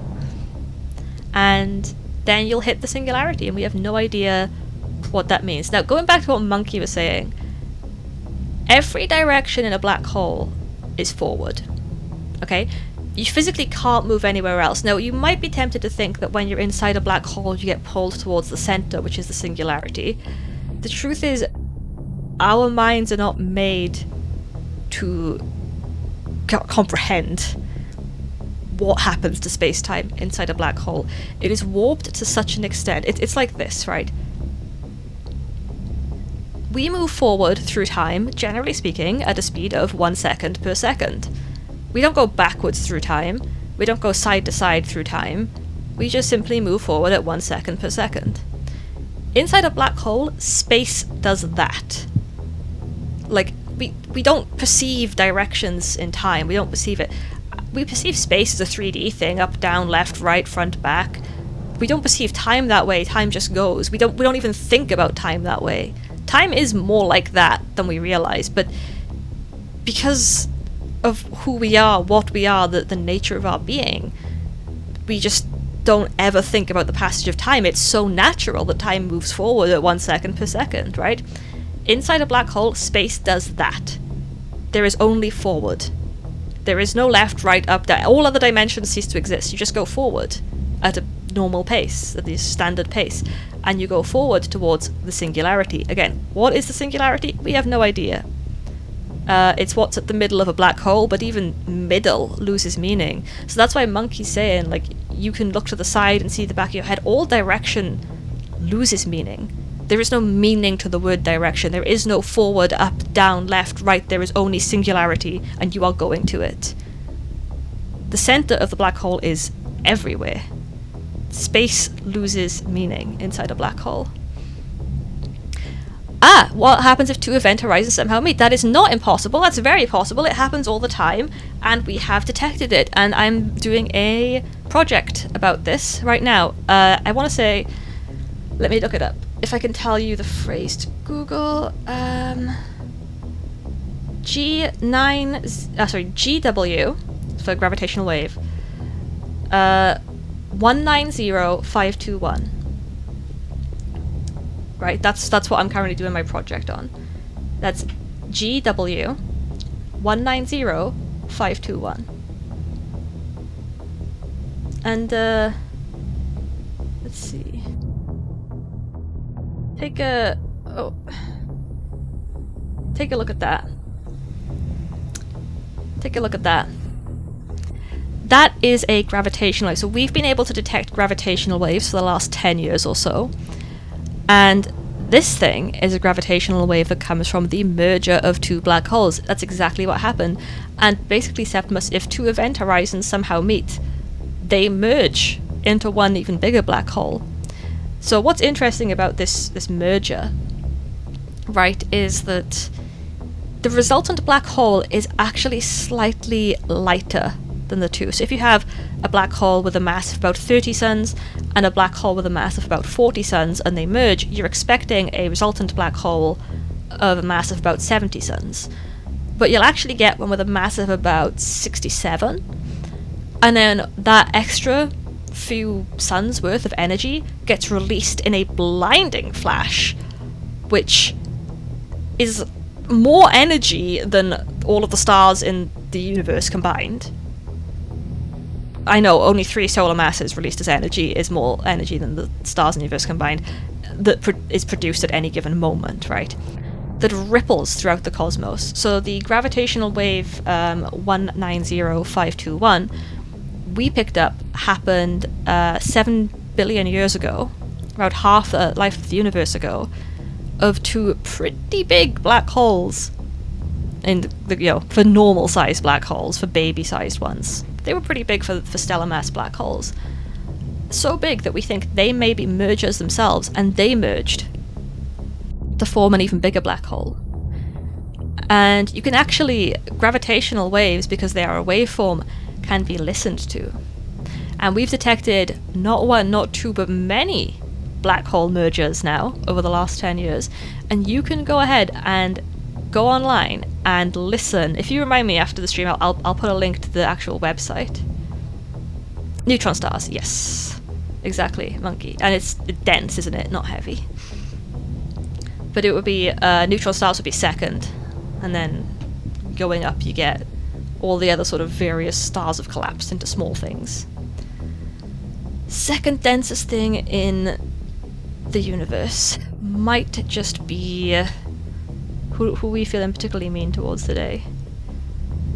And then you could say, I don't know, this like Ray Sensei could be the second densest thing in the universe. That's what I like to say. So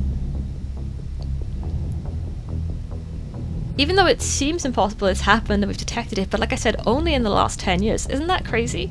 It's such a new development. Yes, that black holes can merge. They can meet, they can merge, they form bigger black holes. And when they do, the gravitational waves are detected here on Earth at the LIGO detectors. That particular one was detected with 2 in America, 1 in Italy. There, I think, is 6 all over the world now, gravitational wave detectors. And what's really interesting, because it's a wave, it produces a waveform, you could just play it like a sound, you can listen to it like a sound. And if you listen to what black holes merging sounds like, it goes like a little bird singing. That's what black holes merging sounds like. What is that? What is that? But that's the genuine sound of 2 black holes merging. Now, let's go back to the black hole information loss paradox. Yes, that's right. Actually, completely right, kid. You've unlocked one of the mysteries of the universe. That's it. That's what black holes are. The Rude Sandstorm. What are the stars that basically shoot out a bunch of plasma laser called? Are you talking about pulsars? Because they are also incredibly dense. Pulsars are a type of neutron star. So yes. They're also super, super, super dense. But back to the paradox I was talking about that I promised you. Here's the thing that's really messed up, right? Lots of stuff go into black holes. We know that. So a black hole dies eventually. They don't live forever. And this is something that Stephen Hawking predicted and then sort of confirmed, which is Hawking radiation. And we know that the Hawking radiation exists. We don't know the exact form of it. Again, to spare like the particle level, nuclear physics of it all, a black hole slowly over the course of its life is constantly losing mass in the form of this very generic radiation. It doesn't spit out the stuff that's inside. It spits out a generic particle, right? So if you're interested in a bit more of the mechanics of it, a particle is spontaneously created at the event horizon, and it like sort of half of it falls in and half of it falls out, right? We're not going to get into the particle physics level of it now, because if I'm honest with you, I don't understand it fully myself. It's very much like master's level physics, which I'm still working my way towards, to understand the full mechanics of why it happens. I mean, this was Stephen Hawking's thing. We just need to know that a generic, and when I say generic, I mean it is not representative of what's inside the black hole, it's not representative of the size of the black hole, it's not representative of anything, it's just generic stuff that comes off a black hole constantly, right? And that steals from its mass. So eventually a black hole's mass, over time, without any new things feeding it, I mean, if it's being fed, it gets bigger, but if there's nothing feeding it, if it's at everything all around it, it just gets smaller and smaller and smaller and smaller and smaller, and then poof, out of existence. That's what happens to a black hole. But what happened to all the stuff inside? It didn't come out as radiation, because that stuff that came out was generic. We've lost information. We've preserved energy, we've preserved mass, but we've lost information. So, what? Where did the singularity go? Why is it just gone? Like, okay, mass has been preserved, okay. Energy has been preserved, okay. But quantum theory states that information cannot be lost. This stuff that came out of it, Stephen Hawking stood by this. It's generic. It is not representative of what's inside the black hole, this radiation that it's losing over its lifespan. So because that's not representative of what's inside it, we've lost the information of what was inside it, essentially speaking. And therefore, well, that can't be right. That doesn't agree with the laws of physics, right? Quantum physics states we cannot lose information. Just like, we have the energy cannot be created or destroyed, information cannot be created or destroyed. Information was created at the Big Bang, energy was created at the Big Bang. The system is only stable in that energy is preserved, in that information is preserved. So where did our information go? And that right now is one of the biggest problems in astrophysics, and that has everyone shouting at each other. And a lot of people were shouting at Stephen Hawking about this because they were like, it can't just be generic radiation, it has to have some information in it, otherwise black holes don't work. And he was like, no, I'm telling you, it's generic. And they were like, what's your theory for where the information goes then? And he says, it just disappeared. And they're like, you can't do that. And he's like, well, I'm sure there's some reason it can. So that's the major paradox that we're battling right now. If you type in black hole, just Google it, I think. I'm gonna see what comes up if you Google it. Black hole information paradox. You can get more information about the information paradox. I do, Liverpool. Sorry, yeah, black hole information paradox. I just googled it. I'm in Japan, so it just says black hole Johor paradox. But yes, I'm so sorry. I got sidetracked. I often get sidetracked. I'm an astrophysics student, so what can I say? It's my area of study. What do I think? I believe that the Hawking radiation is not generic in nature. I believe that it does carry the information out of the black hole, but I think it carries the information in such a way that we can't detect it yet. We have not found how it carries the information. It might be a sort of a new dimension or a new mechanic that carries the information. There's a lot of talk recently about the fifth fundamental force, so I think it might have something to do with that. But I'm but a baby and I don't know what I'm talking about. But that is actually the more or less general scientific consensus, is that probably the Hawking radiation does contain the information. We just don't know how it contains that information. We can't see it with our current tools, with what dimensions we can observe. It might be somewhere else. And I mean, what is a singularity? The answer to that, no one knows, and my opinion changes on it every day. Some days I wake up thinking we live inside a black hole. Other days I think it's just a collection of stuff that has a weird explosion that maybe explodes into another dimension that we can't see. So, you know, let your thoughts run wild. That's what I think, yeah, Septimus. And these mysteries may well be solved within our lifetimes. Smugmug! I love space too! Let's go! But it is likely, I want to say, touch wood, these problems will be solved within our lifetime, because if I'm honest with you, they only became problems within the span of one lifetime, right? Like, the very, very new field of study, astrophysics, and we discover more and more and more every day. Like I said, all this stuff about gravitational waves and black hole mergers and so on that we've been discussing is from the last 10 years. So think about all the years we have ahead of us and all the discoveries we're going to make. And I think a lot of the time things are presented on the news in a way that's not very digestible to your average person. And especially, like, let's be real, none of this will ever affect us, right? Like, the universe will die in a horrible heat death. That doesn't affect my day-to-day living. That's, you know, eventually every single star in the universe will burn out. Every single black hole will also peter out. Everything will become so far apart and will become so subject to entropy that there will be no heat left in the universe, right? There will be no energy left in the universe. Even atoms will fall apart. Even subatomic molecules will fall apart. Everything will fall apart and become so spread apart that it essentially is reduced to a vast void of nothing over trillions of years. Doesn't affect my day-to-day life. I just think about, like, you know, when the train is coming, or like if I should have konbini dinner. I don't have konbini dinner. That's not. I don't eat konbini food.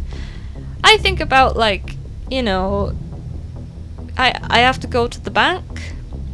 I have to go to work. I have to, you know, do my I have a J test on a week today. I have a Japanese exam. So, you know, that's what I think about. But there we go! Smugmug saying it, the heat death sounds so scary. It doesn't affect our day-to-day lives, and yet we as humans are so fascinated about it. Well, certainly some of us are. Like, what makes us so fascinated about this thing which is so far away that we'll never be able to touch, we'll never be able to see, we'll never experience it, and yet, I agree with you, right? It's so scary. I'm on the same page, I'm like, that's terrifying, it's horrifying, I think about it and I'm scared. But it's never going to affect us, why are we scared of it? It's crazy, isn't it? Astrophysics, I think for the right type of person, astrophysics is so, like, I don't know, like, emotive, I guess. We get so... Yeah, I am playing Mass Effect. I will go back to Mass Effect after this, I'm so sorry. We get so deeply invested in the universe on a macro scale. It has no real bearing on our life at all. We get so emotionally invested in this. And I think it's wonderful. I think it's brilliant. I think for a certain type of person, you get so invested on something which you know will never, utterly will never affect your life.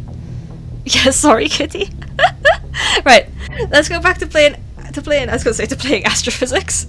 Let's not go back to play astrophysics. Let's go back to play Mass Effect. We're going to try and get to Eden Prime today. Hey, let's ask them about Eden Prime. I'd like to know more about Eden Prime. We've all forgotten about Eden Prime. Prime. It's a peaceful farming world, but it represents something much bigger.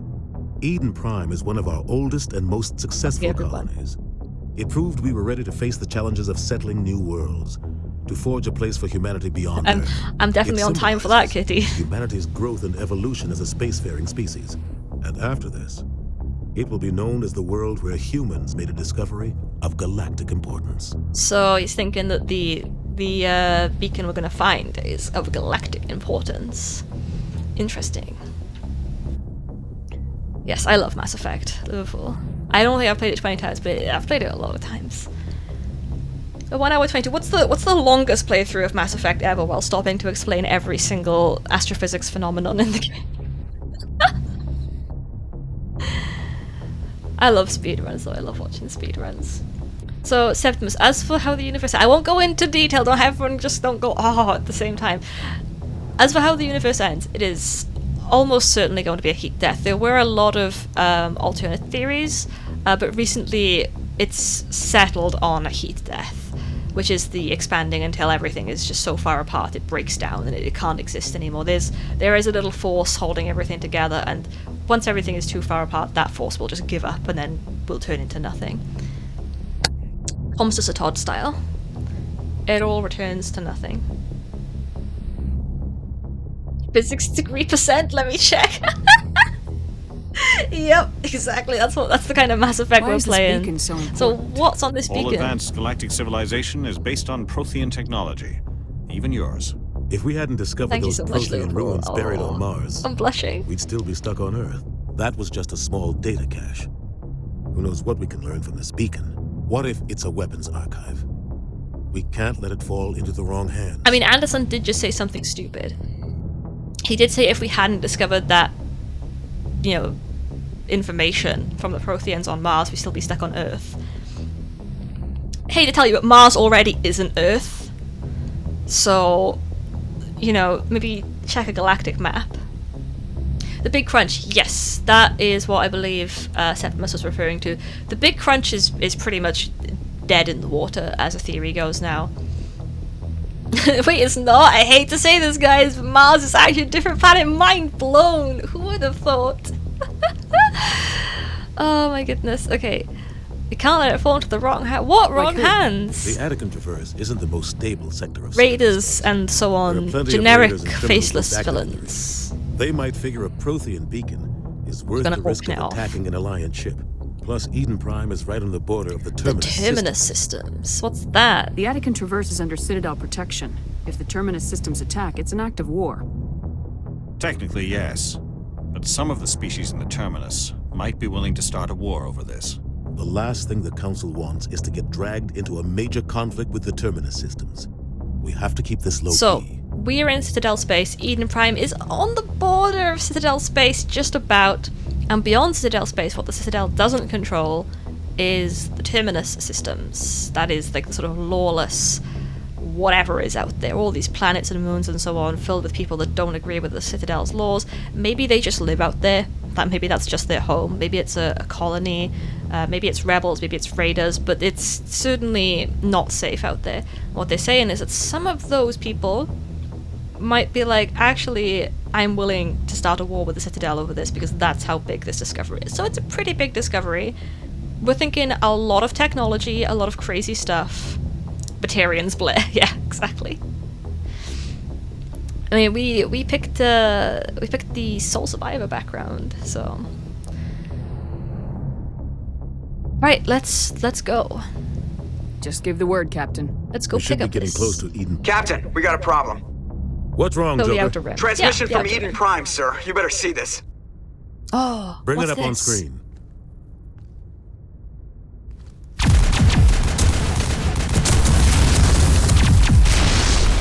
Get down!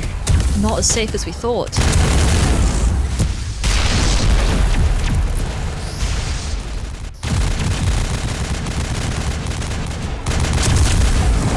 We are under attack, taking heavy casualties. I repeat, heavy casualties.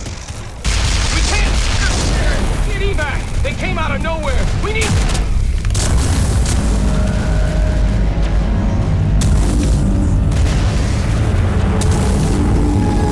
What is that thing?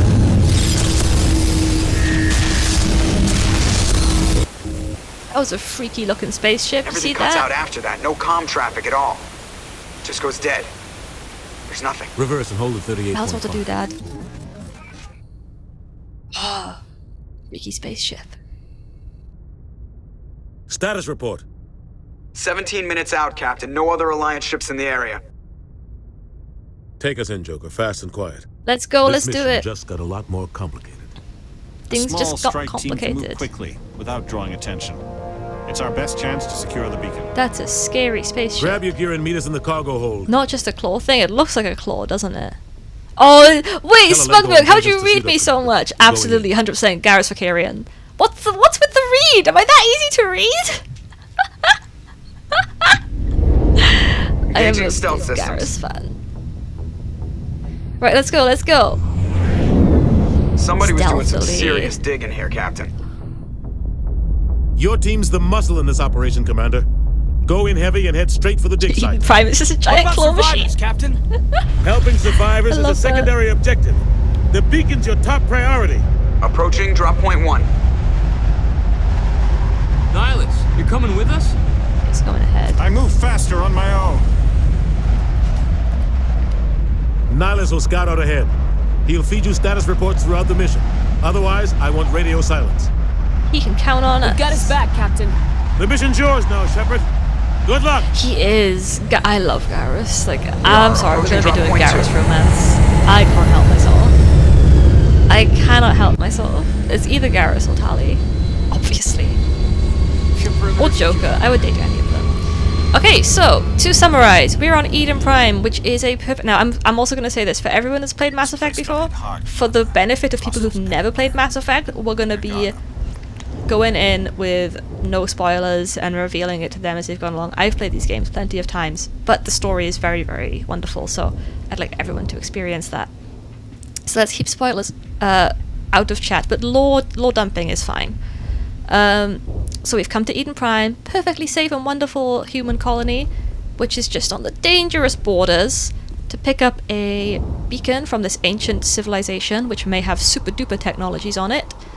And look, everything is not according to plan. They've come under attack somehow, so we're gonna go and figure out what is going on. I also really like to see my face, so where is the button for display helmet? Was that in the options? Oh, is it under squad? Ah, there we go, toggle helmet. So this is Mika Shepard, this is me. We have good old Kaidan Lenko. If you remember from the ship, he sat next to Joker, he sat next to the pilot. He'll be with us. And then we have Jenkins, whose helmet I cannot take off because it's glued to his head. So he is from Eden Prime. He'll be coming along with us on this mission. So you can see here, this is our like sort of skills screen. Kaidan's a sentinel, Jenkins is a soldier. So let's give him assault rifles and pistols. For Kaidan, we'll give him the use of barrier, and let's give him sentinel. And for me, I'm gonna want 1 in pistols, and let's put 1, 2 into. We're gonna go Paragon then. For this Mass Effect 1 at least. Okay. Oh man, Jenkins is my favorite character. I know, right? He's just so like energetic all the time. He's so into it. Would you get married with him? With Garrus? 100%. 100%. Even though he's a strange bird creature, 100%. Thank you, Merc. Yes, you're so right. So valid. Yeah, Jenkins is great in Mass Effect 2, isn't he? So, let's see. I've got the pistol. Damn. That's grenade. That's melee. I'm getting used to the Perimeter clear. controller. There's the abilities wheel. Yeah, so Kaidan is the half wizard, half rogue, as I discussed. Jenkins is just a soldier. You see, they don't have many options available to them. We've got what? We've got throw. We haven't got charge yet. Okay. So, like this. You want that, you want that, you want that. Yeah. Let's go in, let's find out. Oh, it's all on fire. This is not good. This is Jenkins' home planet. This is not ideal. Sneaking.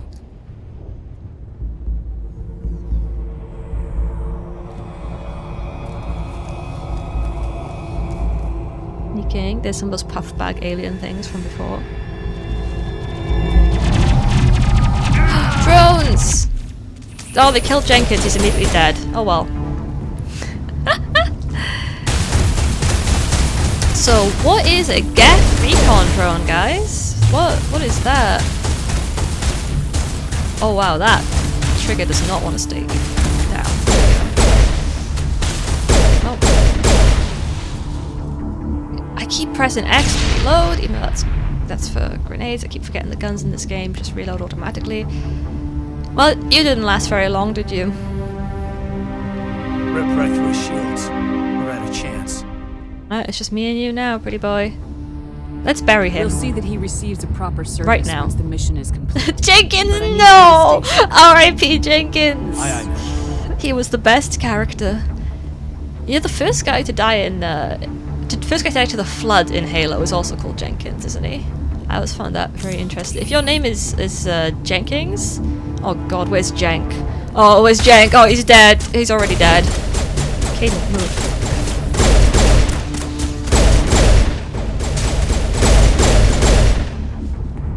One in the chat for R.I.P. Jenkins. Why am I in here? It's because I'm so used to playing Halo recently. I say recently, I haven't played Halo for months. So, we have Geth recon drones. What are the Geth doing on Eden Prime?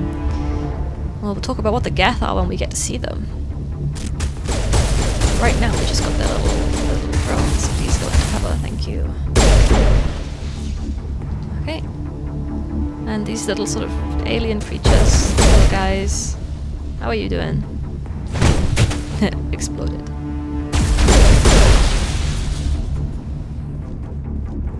Murdering, apparently. Yeah, apparently so. Speaking of violence, here she is.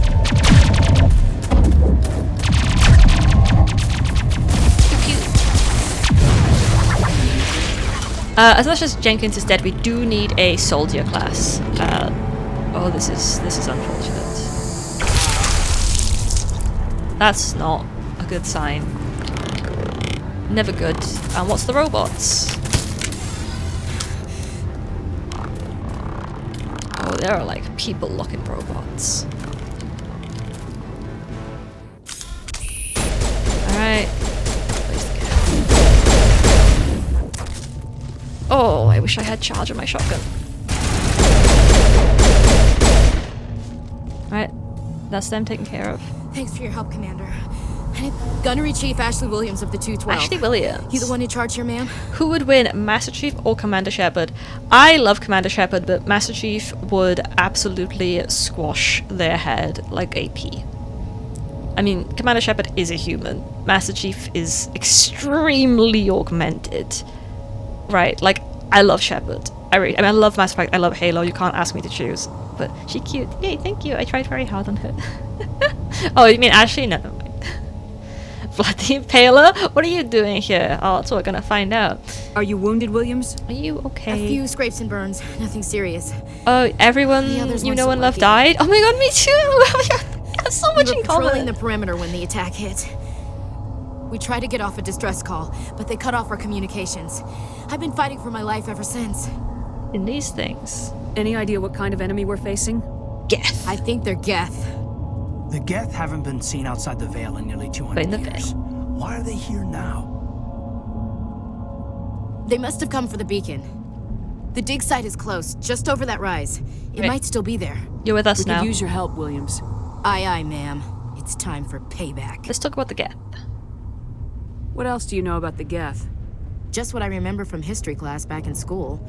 They're synthetics, non-organic life forms with limited AI programs. Master Chief created versus by the Doom Quarians Guy. a few centuries ago. They were supposed to be a source of cheap labor, but ended up turning on the Quarians. I mean, Master Chief he has been called Demon. Well, after that, they just kind of disappeared behind the Perseus Veil. Nobody's really heard much from them since. Find out what happened before. Describe what happened leading up to the attack. I still we were think sent Master out a Chief, couple though. of nights ago from the main colony to secure the area. Seemed like a routine patrol until the Geth hit us. We We never knew they were coming. So What standard happened to the sneak attack. researchers at the dig site? Everyone's I dead. don't know. They set up camp near the beacon. The 232 was with them. Maybe there's some fared better than survivors. mine. Tell me everything you know about the beacon. We need heavy infantry doing or some good digging out here to bombardment. I mean, this extend is the still a monorail and expand colony the with people living on here. A few weeks ago, they unearthed some Prothean ruins, and So they were just suddenly every expanded scientific the expert in colony. the colony was interested. That's when they brought us in to secure the site. Realized they had found I something don't know worth much about the beacon defending. itself, but I heard one of the researchers say this could be the biggest scientific discovery of the century. Biggest scientific discovery of the century. So let's talk about the Geth for a moment, right? She said Quarians, Perseus Vale, Geth. The Quarians were a race of aliens, and they had a very good idea one day, which is why are we doing all of our own work? Shouldn't we just get how do you work this? There we go. You get ready for some of the ugliest armor you've ever seen. Shouldn't we just get AI to do our work for us? Doomguy, because the Doomslayer would absolutely destroy the Chief, and I'm a Halo fan, but we could have this conversation for a very long time. I do like the symbology of Doomguy killing a demon, though. So yes, the Quarians, they had a really good idea, which is to make robots to do all of the work they did not want to do. And they called them Geth, and they made them do like all the farming and all the cleaning and the whatnot. And that was great. And then, you know, as AI tends to do, they gained sentience, did not like being slaves, rose up and killed all of the Quarians. Now, there are still some Quarians left alive, but they have no home planet anymore because that was taken by the Geth, and they mostly are nomadic people living on spaceships, traveling around in groups together on these quite substantial, quite large spaceships a lot of the time.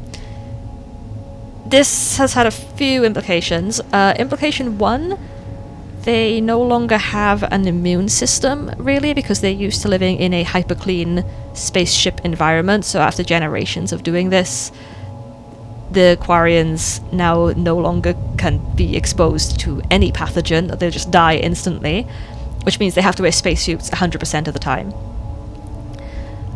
You know, apart from like very rare moments where they're on their own spaceships. Impact number 2 is that there is now a pretty angry race of killer robots roaming around the galaxy in that sort of area. They don't tend to come out of their area, they mostly want to kill the Quarians, but they're also not friendly.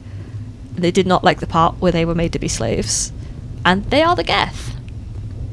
Cough, cough, die. Exactly. 99% of Quarians got killed. Thank you so much, Liverpool. Actually, I feel so complimented. Oh my goodness. I'm so blushing. I'm not used to it. Like Smug says, 99% of them, of the Quarians, oh, it's telling me stand here and Geth will spawn. Okay, I'm trying. I could go anywhere. They were all slaughtered by their own creation. Oh well, why don't you? There we go. Now you just go there. I'm out.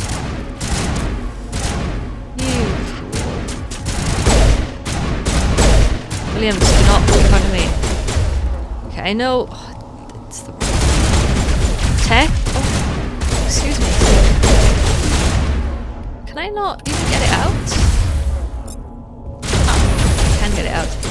Technically, I can't use that yet. Oh, I love it. I'm doing what? Oh, sorry, these controls. We're still getting used to them. So, let's try to use them. Huh.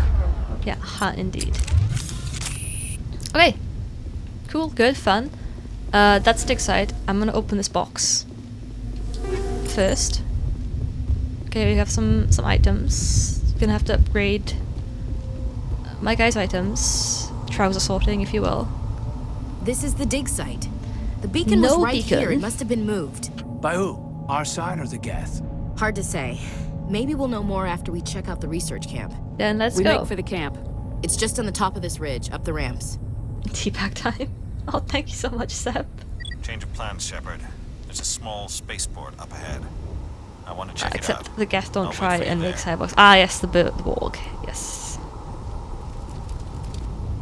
Not quite the Borg. Not quite. I mean, the Geth are still relatively simple. They're not. A good place for an ambush. They're not hive mind, but they are legion and they are many. So what have they been doing to these humans? Oh god, they're still alive. What did the Geth do to them? Oh no. What is that? That's called a husk? Oh, it's kind of stupid. Oh, it's not very intelligent, is it? But it does look exploding. On overheat gun. There it goes. So that's the gun overheating, which is something that can happen in this game.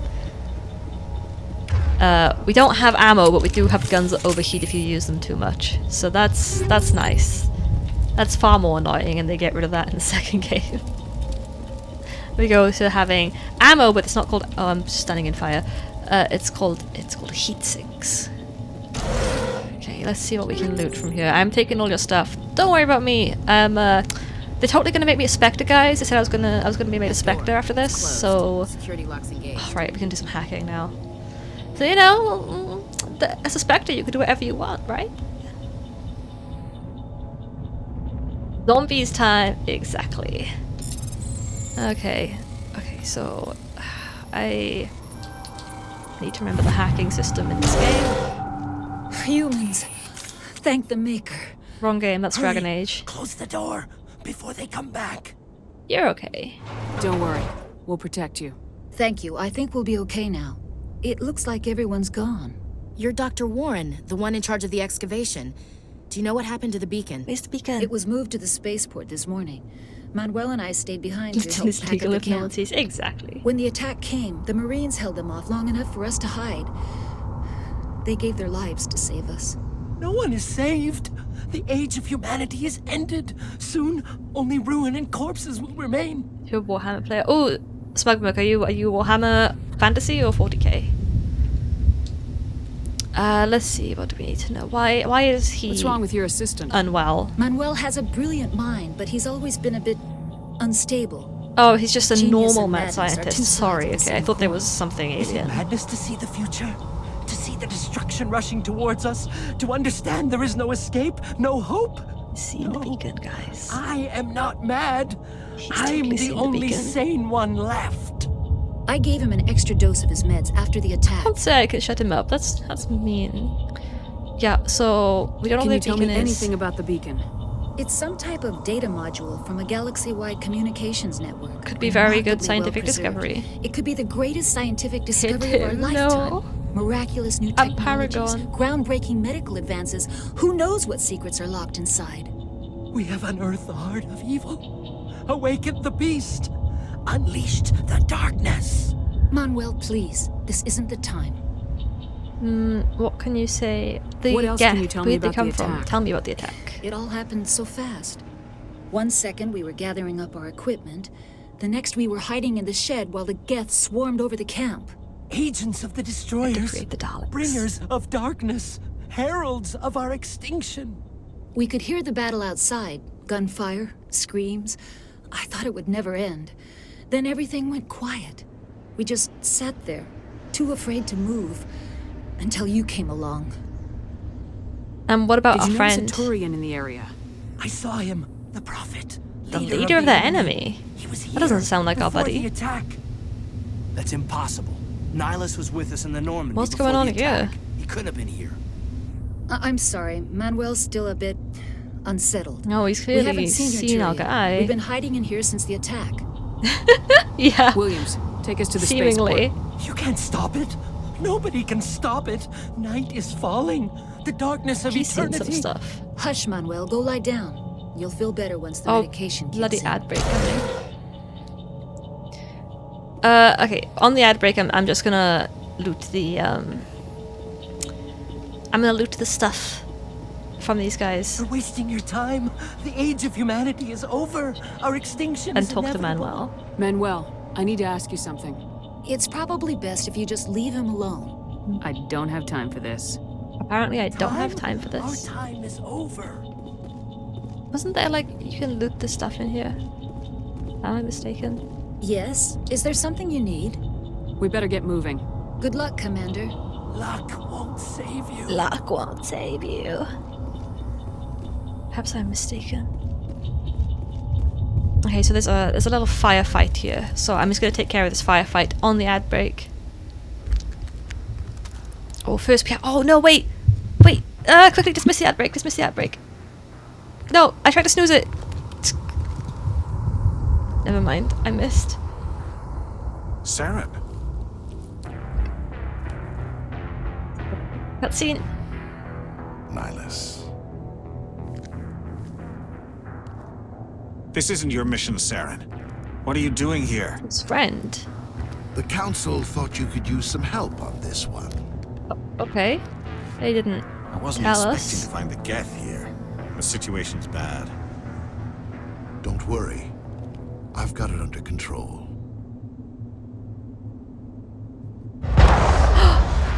Nihilus, no!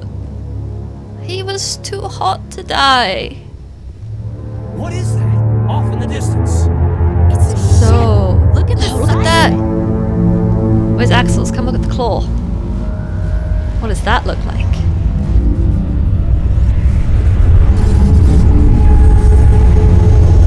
I'm gonna blink out of existence now. It's gonna be so funny.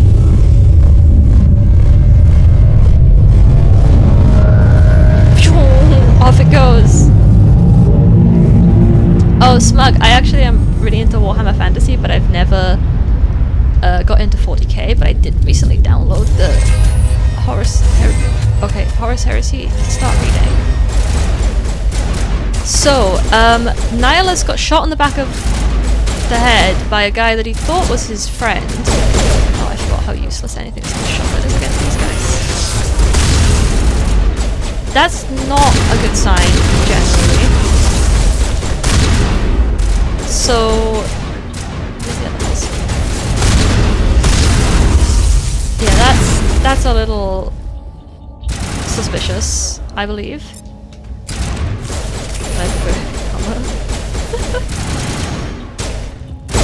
So, this other guy, Saren, this other Turian, first of all, he had a really messed up arm. Like, he looks almost like half Geth, right? And he appears to be another Spectre. He also appeared to be from the Council. Commander. Oh, it's okay, there's a medical kit. We'll give him... I wonder if anyone will get that reference. We'll give him CPR for a bullet wound in the head. If Fuyuki's here, he'll get that. Something's moving over behind those crates. Wait! Don't shoot! I'm one of you! I'm human!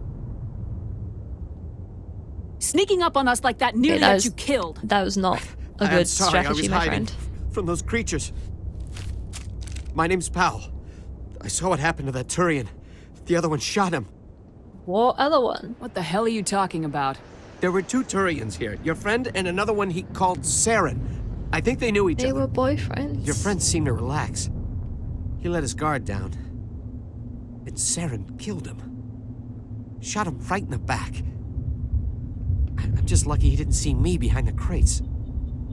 Then what Where'd happened? Saren go after he killed Nihilus?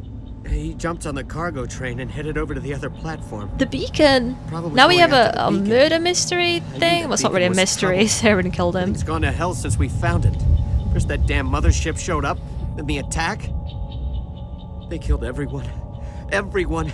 If I hadn't been behind the crates, I'd be dead too. Why weren't How you come found? you're the only one who survived? Why didn't anyone else try to hide behind the crates? They never had a chance. I was already behind the crates when the attack That's started. suspicious. Wait a minute. You were hiding behind the crates before the attack? Sometimes I need a nap to get through my shift. You were sleeping I on the sneak off job. behind the crates to grab 40 winks where the supervisor Mood though, can't honestly. find. Go for it. King. You survived because you're lazy? No, I think that's funny. Good for him. If you hadn't snuck off for that nap, you'd probably be dead just like all the others. Yeah, Yeah, I guess. I don't really want to think about it. I wanna ask Smugmurk what's the way to get into 40k? BT dubs. Is it starting with the Horus Heresy books? Because Warhammer Fantasy has been in my life as long as I can remember. So I don't even know where one would start with 40k.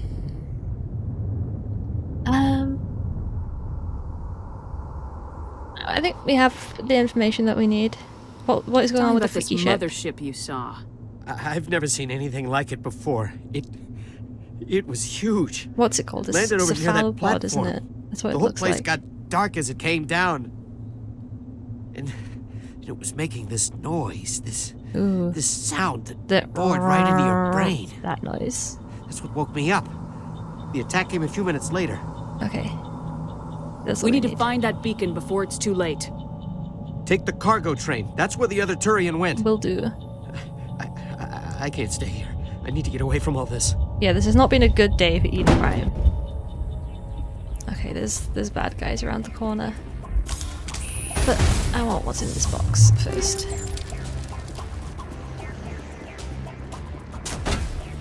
Ooh, okay.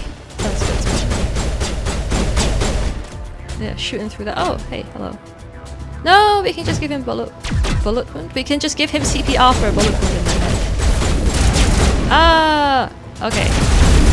That explains a lot. Are you smug or are you monkey? How would you prefer to be known? Okay, so you are monkey. Let's get on the... Excuse me, I'd like to get on this platform. Thank you. A very bad day to be on Eden Prime. It truly is. That was a little explosive crate. That's fun. See if we can time it at the same time that guy walks past. Because he is very not fun to deal with. You see with the same level? I think I hit him. Shield. Oh no, we got him. Oh, I keep throwing the grenade when I'm trying to reload. Oh, sorry, that's very frustrating to watch. Very frustrating to do as well. Who's that? Ashley? Caitlin? Get out of my way. Get out of my way. I don't know how the rest of that song goes. That's the song I was listening to when I fell off my bike.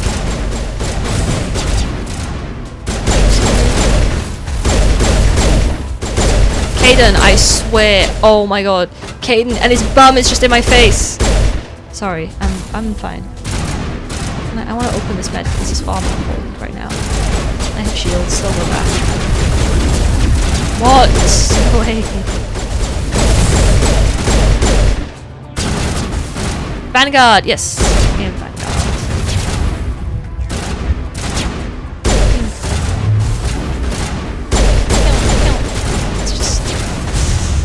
Two of them still. Wait, I hate this. Okay, so it's on the left stick. That does not feel right. It's left is for movement. I suppose we could always... Okay, well I completely missed that, didn't I? I wish I had charge! I wish I had charge! I wish I had charge! Hi!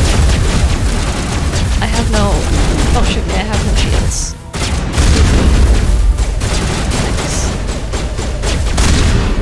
Oh, I love a good shotgun. This is how you play Vanguard. Is there boxes I can open? For some reason, this cutscene just messed me up. This is why this is so funny. Like we're just standing. Bum in the face, quite nice. Okay, fair and valid access.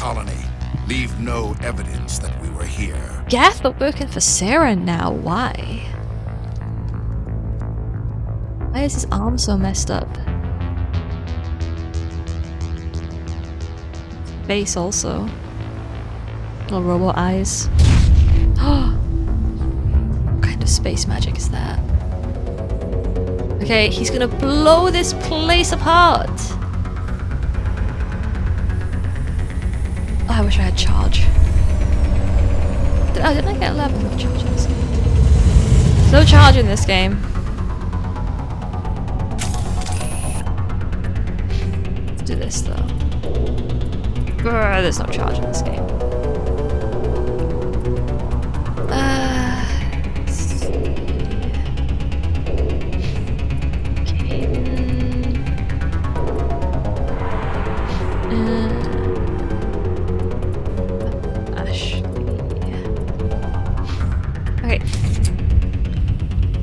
They're gonna blow us up in 5 Demolition minutes. charges. The Geth must have planted them. Hurry! We need to find them all and shut them down. What is the heal button? Oh, this has changed. Because the back button on the Xbox controller used to be grenade. What's the heal button?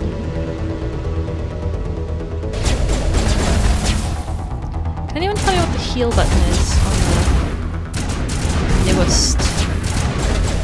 Like, use it under here? It's not like...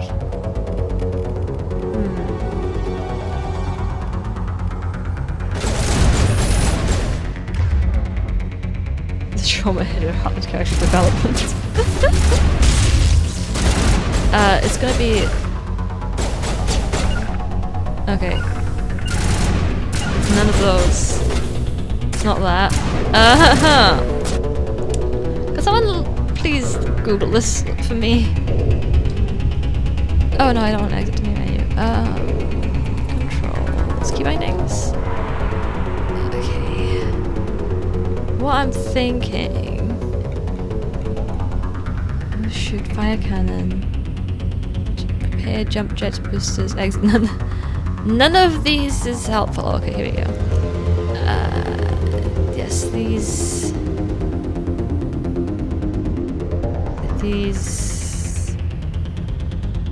dropped me at the bottom for some reason.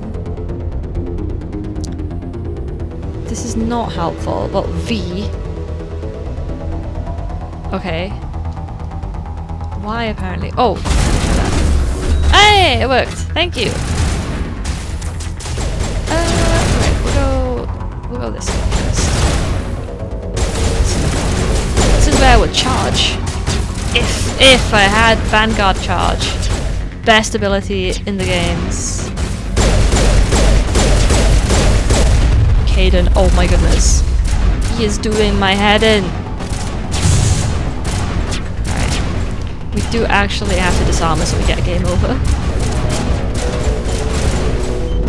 Yeah, I thought it was in my ability wheel, but it's literally not. But what is in there is when you have to res people, right? That's an ability wheel. When you find it's rocket super. Don't shoot a rocket at my face, please. Oh, thank you. Right, I am just shooting Caden in the back of the head. If he wants to stick his gun in my face, that's what he's gonna get. Okay, yeah, we have 2 charges. We have this. Excuse me, please disarm this. Look at that. Our signal's jammed. Isn't that crazy? Just die.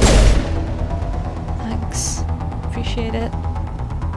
Let's grab the last. Oh, I forgot about you. Sniper. Oh, absolutely not. No, thank you. I forget that things are not necessarily insta-kills if you're not on the highest level. Bomb time. Yeah, well, hopefully we're not going to get blown up. Blown up? Japan's out of my brain. Was there loot? I don't think there was loot over there. There's loot here though. Oh yeah, that looks like zombies. That looks like zombies bloody everywhere. Okay, yeah, where are you? Try and not shoot me, please. Thank you. Don't like that one bit, I'll be honest with you. Not a fan of the zombies. Really quite bad actually. It's gonna come around the corner. I can see it on my heads up display.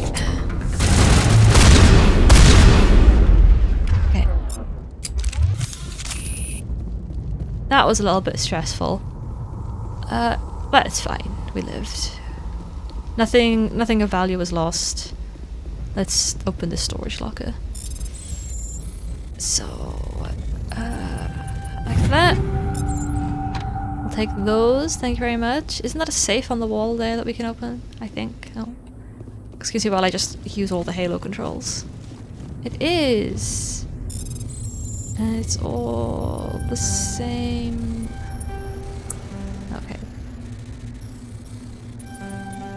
Oh, this is annoying. Oh, just got it. I'm not very good at those sometimes. Am I? I'm not very good at them. Sorry. More boxes! Loot I'll never use. Alright.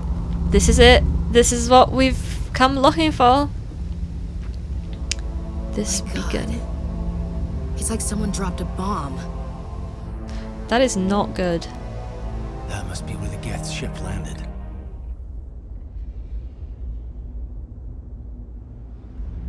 I don't think I've ever seen that cutscene. Never just walked close enough to there without hitting the beacon first. Yeah, that is not... Looks like it's been glassed.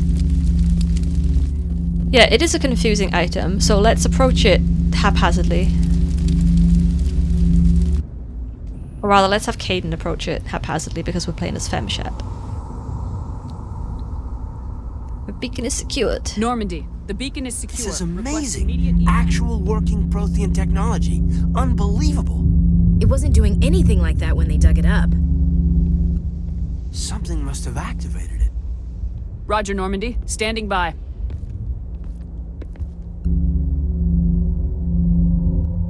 Oh no. He's getting too close. He's getting pulled in!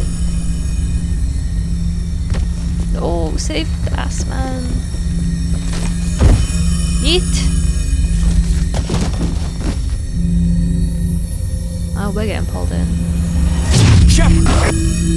No, don't touch it. It's too...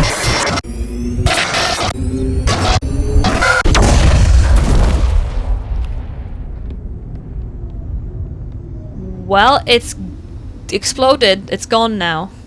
And we're unconscious. That beacon was meant to have all of the scientific discoveries in, and we exploded it. Yeah, more trauma, right? True on reliving trauma, though. Oops, smiley face. We identified the ship that touched down on Eden Prime. The Normandy. A human alliance vessel.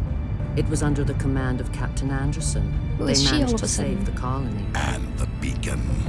One of the humans may have used it.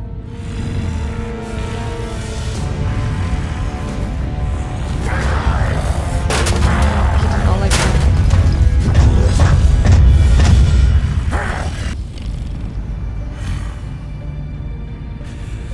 This human must be eliminated. Oh, you like her? There's more where that came from. The matriarch, as she is known. Who could the matriarch be? And Saren did not like the Doctor? fact that we had used Dr. it. Chakwas. I think she's waking up. He's a chill, but he does. Temper. Exactly, exactly, You had Kitty. a I always story, thought that. How are you feeling? Not the best after that whole experience. Like the morning after shore leave. How long was I out? About 15 hours. Oh, that's a good Something sleep. happened down there with the beacon, I think. Welcome It's back, my monkey. fault. I must have triggered some kind of security field when I approached it. You had to push me out of the way. Yeah, it is your fault, actually. But what about Where's the the beacon? beacon now? What happened to it? The beacon exploded. A system overload, maybe. The blast knocked you cold. Williams and I had to carry you back here to the ship. Thanks for doing the bare I minimum, I appreciate guess. Physically, you're fine. But I detected some unusual brain activity. I'm not a Abnormal beta neuroscientist. I have waves. no idea what that I means. also noticed an increase in your rapid eye movement. Signs typically associated with intense dreaming. Oh, I was having dreams, alright. Nightmares. I saw... I'm not sure what I saw. Death, A destruction... lot of orange. Nothing's really clear. I better add this to my report. It may... Oh, Captain Anderson. Send a fleet, right? How's our XO holding up, Doctor? Well, all the readings look normal. I'd say the commander's going Point to that be they fine. didn't send a fleet because it might Glad cause a to hear war. Shepard, I need to speak with you. In private. Aye, aye, Captain. Alright, I'll get be out in of the here, mess if you Caden. need me. Dreaming of your husband in the future. Sounds like that beacon hit you pretty hard. Garrus Vakarian. Are you sure you're okay? One of our guys Unlike died. soldiers dying under my command. Like instantly. Jenkins wasn't your fault. He You did a died good job, instantly, Captain. We're having a debrief with Dad right now. He's making us feel better. Did we leave Gunnery Chief Williams back on Eden Prime? I figured we could use a soldier like her. She's been reassigned to the Oh, Node. good. Nice. Williams We is have a good new soldier. guy. She deserves it. Lieutenant Alenko agrees with you. That's why I added her to our crew. The gas thing Intel was dropped the annoying. ball, sir. We had no idea what we were walking into down there. That's why things went to hell. Not my fault. The Geth haven't been outside the Veil in 2 centuries, Commander. We stand Garrus. We Nobody do could have stand predicted Garrus. Alright. You said you needed to see me What do you in want to chat private, about, Captain? Dad? Good to see you. Things look Exactly, bad. Kitty. Nihilus is dead. The beacon was destroyed and Geth are invading. The Council's Why not granting plan a one full answer. force credit? You raise a good point. You raise a good point, Sep. We've got nothing I to didn't do anything hide. wrong, Captain. We Hopefully just, the council can I'm see that. incompetent, not I'll malicious. stand behind you and your report, Shepard. You're You a know? damned hero in my books. That's not why I'm here. Thanks, Dad. It's Saren, that other Wish my Turian. dad talked to me like Saren's a this. Spectre, one of the best. A living legend. He's But if he's working with the naughty. Geth, it means he's gone rogue. He is Daddy. A rogue Spectre's trouble. Saren's dangerous, and he hates humans. Why does he hate humans? Because of He the thinks war. we're growing too fast, taking over the galaxy. A lot of aliens think that way. As we do. Most of them don't do anything about it. But Saren has allied himself with the Geth. I don't know how, I don't know why. I only know it had something to do with... Because he's racist. He is racist. You were there just before that beacon self-destructed. Did you see anything? Any clue that might tell us what Saren was after? I had more trauma. Like, I already had trauma in my brain. And then I had more trauma in my brain. And the beacon downloaded someone else's trauma. Like, the trauma of a lot more people into my brain. Just before I lost consciousness, I had some kind of vision. Lots of death and destruction. A vision? A vision of what? Our I death. saw synthetics. Geth, maybe. Slaughtering people. Butchering them. We need to report this to the Council, Shepard. What are they going to say? That I had a bad dream? What are we gonna tell them? I had a bad dream? We don't know what information was stored in that beacon. That wasn't on purpose. Lost Prothean technology? Blueprints for some ancient weapon of mass destruction? Whatever. Yeah, exactly, Kitty. Saren took it. But I know Saren. I know his reputation is politics. What do you mean she has He point, believes humans are Monkey? a blight on the galaxy. Because This of attack was an Saren? act of war. He has the secrets from the beacon. He has an army of Geth at his command, and he won't stop until husband he's and wiped babies. humanity from the face of the galaxy. I will stop him. I'll find some way to take him down. It's not that easy. He's a Spectre. He can go anywhere. So do much for almost Nihilus, my Turian That's why we need companion the that's supposed to Council on our accomplish accompany me on missions. So much for turning me into the first human Spectre. That failed drastically, didn't it? Okay, I'll do my best. Saren's gone頑張りまrogue and the す。 council お will 父 revoke さん his Spectre status. I'll contact the ambassador and see if he can get us an audience with the council.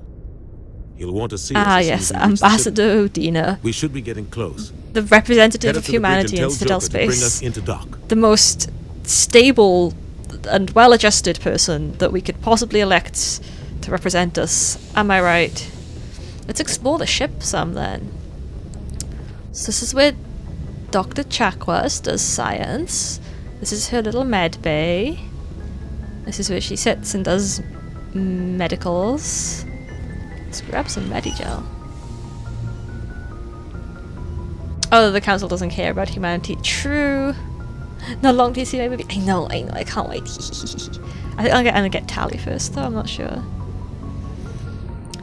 true, the Council doesn't care about humanity. That is why sometimes... Do you know what I find very frustrating? Like, I'm not gonna speak like in detail about this. This is just for the people who've played the game before.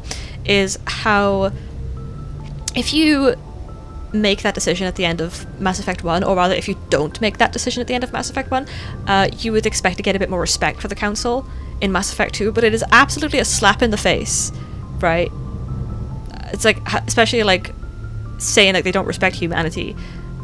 It is an absolute slap in the face to have those people make that sacrifice at the end of Mass Effect 1 in order to save those people, and then in Mass Effect 2 to tell the Council about the R-word and then to have the Council turn around and say like, ah yes, you know, like, don't you know what we did for you? So like narratively it's like so much more frustrating just to make that decision, even though you think you're making a good decision at the time. It comes back to bite you in the bum. No, you're not spoiling, I'm just speaking in very vague terms to avoid spoilers. Star Wars versus Mass Effect. I don't know. What do you mean Star Wars versus Mass Effect? Who wins? Like, are they fighting? Are they having like space battles? Because like they've got, if it's like all of the military force in the Star Wars universe versus all the military force in the Mass Effect universe, they've got a like planet exploder. You know, Mass Effect doesn't have that. They've got multiple planet. The Death Star plot has been used 3 times now, so it's pretty easy to make a. What do you think, Kaya? What do you think? It's pretty easy in Star Wars lore to make a planet exploder. The fact that it's happened more than 2 times means it can't be that hard, right?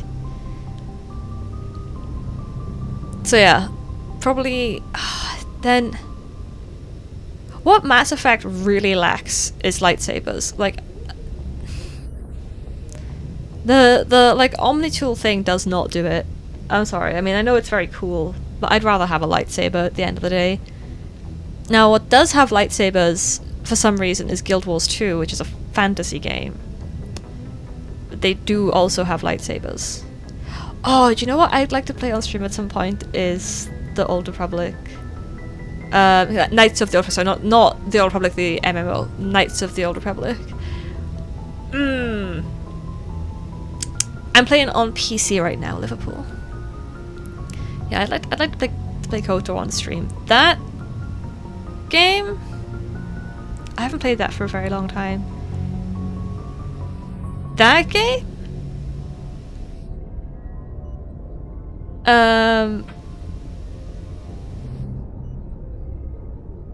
What can I say about that? I think Darth Revan is like the best Star Wars villain. That's what I'll say. If anyone else has played KOTOR, without saying anything else, I really like Darth Revan. That's what I'll say. And like that game also has Kaden, you know? Carth Onasi, it's the same guy. I'm sad that all of Star Wars lore got absolutely deleted. That was not great after being someone that reads the books. You know? But I think I just take after my dad. Glad to see you're okay. Okay, let's come and flirt with you, Commander, I guess. I'm glad to see you're okay. Losing Jenkins was hard on the crew. Yeah, you are glad you didn't lose me, because I'm the last hope this galaxy's got. Too. Oh!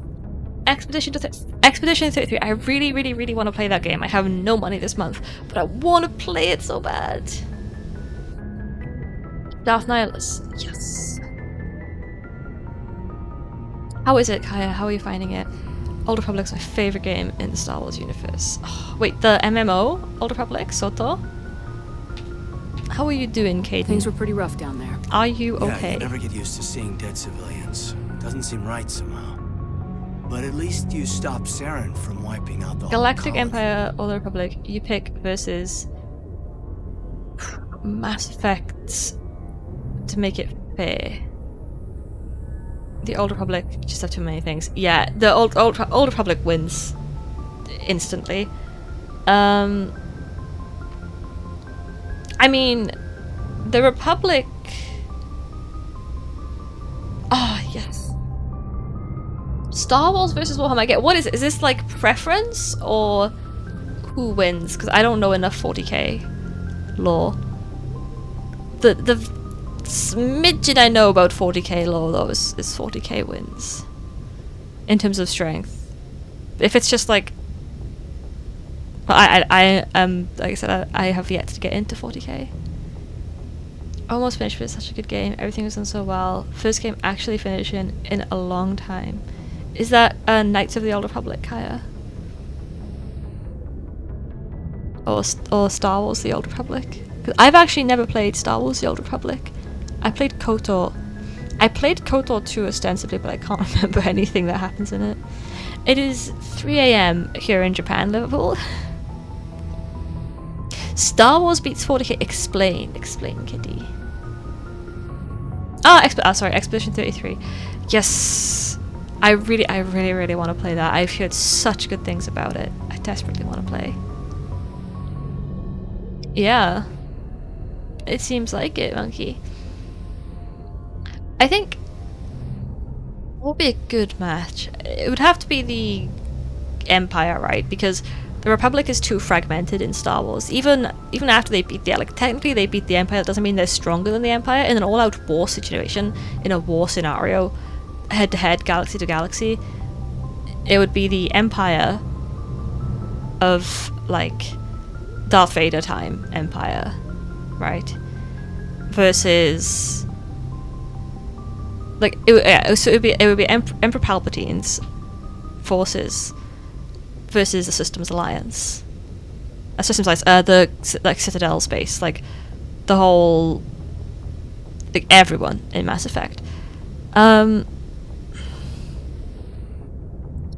Immediately the Empire has more firepower, and they also have the benefit of being completely fascist, which is not a good thing, but in a war scenario like this, they're unified versus like the Citadel from Mass Effect, which is gonna just argue amongst itself. I think immediately the Empire starts winning, they have more brute force, but the Citadel, once it sorts itself out, like, we've seen the Citadel in Mass Effect lore do a lot of dodgy things. I'm thinking about, like, the Genophage, for example. They are like the Republic in that they win wars on, like, not head-to-head. They don't fight head-to-head. They win their battles. Not going to say on subterfuge, but certainly via alternate means. I don't even want to think about the ending to Mass Effect 3, but, you know. So, I mean, this is like a lot of what we see. A lot of stuff that happens in Mass Effect 3 helps us answer this question. They start to lose in an all-out head-to-head firefight, but I think they have a few very talented individuals, especially if, I mean, in terms of like the Rebel Alliance, like if we take the Millennium Falcon crew and what they can accomplish versus Normandy SR2 and what they can accomplish, Normandy wins every time. Does that make sense? That's my thing. I have not played Starfield yet, no. Doesn't the Star Wars Empire control the whole galaxy? Yes. More or less. I mean, no, I mean, they don't technically control the whole galaxy. They more or less do, though. Yeah, like, they have a lot better grasp on the galaxy than the Citadel does on the Milky Way.